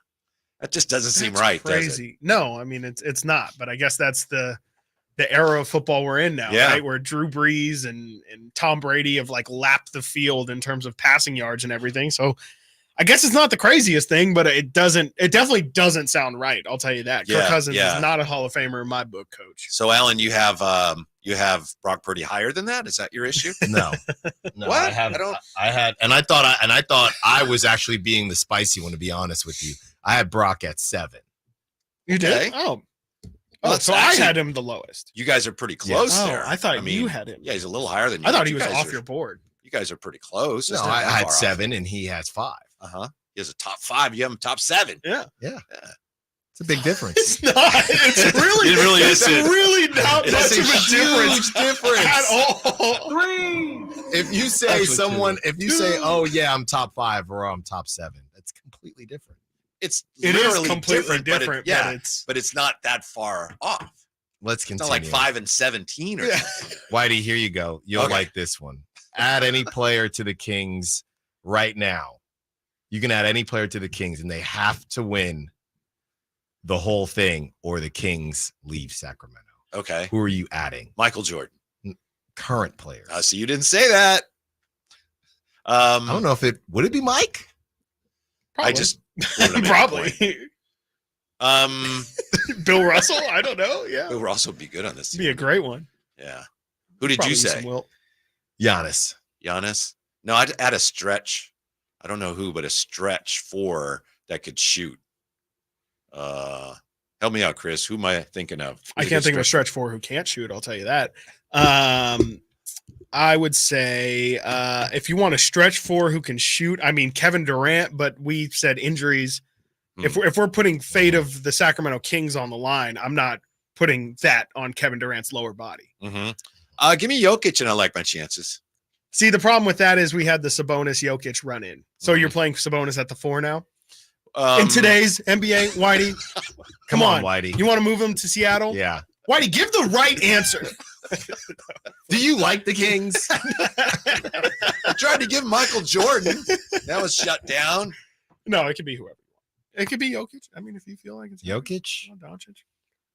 Everybody's waiting. Everybody's. I said that's not good enough. Jokic isn't good enough. No, it is. Oh, no, it is. It's fine. Give me Aaron Gordon then. I'll take Aaron Gordon. What about the King? This man does not like the Kings. What about the King himself? LeBron. Well, I thought he was pretty good, but did you hear what Joel Embiid said? He said, LeBron's not what he used to be. Did you see that quote? Was that a real quote? Yeah, I thought he was messing around. I didn't listen to it. I saw it written out, and I was like, it was definitely bizarre. It was with a writer from the New York Times, I think. Right. And the answer is the question is there anything that makes you doubt whether you guys will win a championship? Right. And obviously it's hard to tell if someone's joking or not from a print interview, but he said, these other teams are really good and our guys, they're older. LeBron's not the same LeBron. I was like, why are you saying that? Joel Embiid also said if it weren't for the injuries, he'd be in the discussion for the greatest of all time. He sure did say that. Which to me is even more ridiculous than saying LeBron's too old. Yeah, that's crazy. Joel Embiid, to me, what are we doing? At the end of the day, that should be a segment you guys do. It's time for what are we doing? It is time for what are we doing? And today's what are we doing is Nate having Brock at 5 and Joel Embiid continuing to just spew nonsense. Alan, when you have Brock Purdy at 7, you can't go nuts about someone having him at 5. It doesn't make any sense. Chris, you definitely don't want to look at me for this one. I'm not on your side on this one. I thought you had him off your list. I thought he was off your list. The way you're talking about him is if he is off of your list. He's 7. Yes, that has been established. There's a lot of people that would say you're both crazy. Not me. Yeah. I'm the same one. I had him at 9, Whitey. Yeah. I mean, you all have him in top 10. Yeah. I had Rodgers at 5.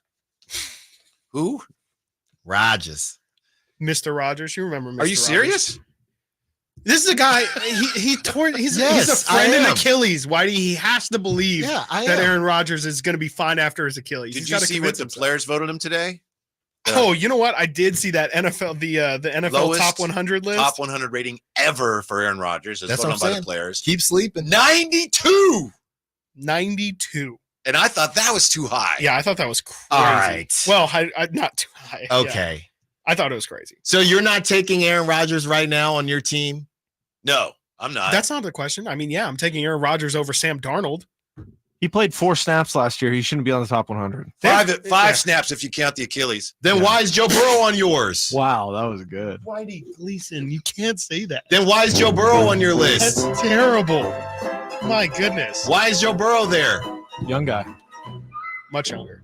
Also, I haven't said his name yet. The top 50 Pro Football Focus top 50 in the NFL, they don't list a single NFC quarterback in the top 50.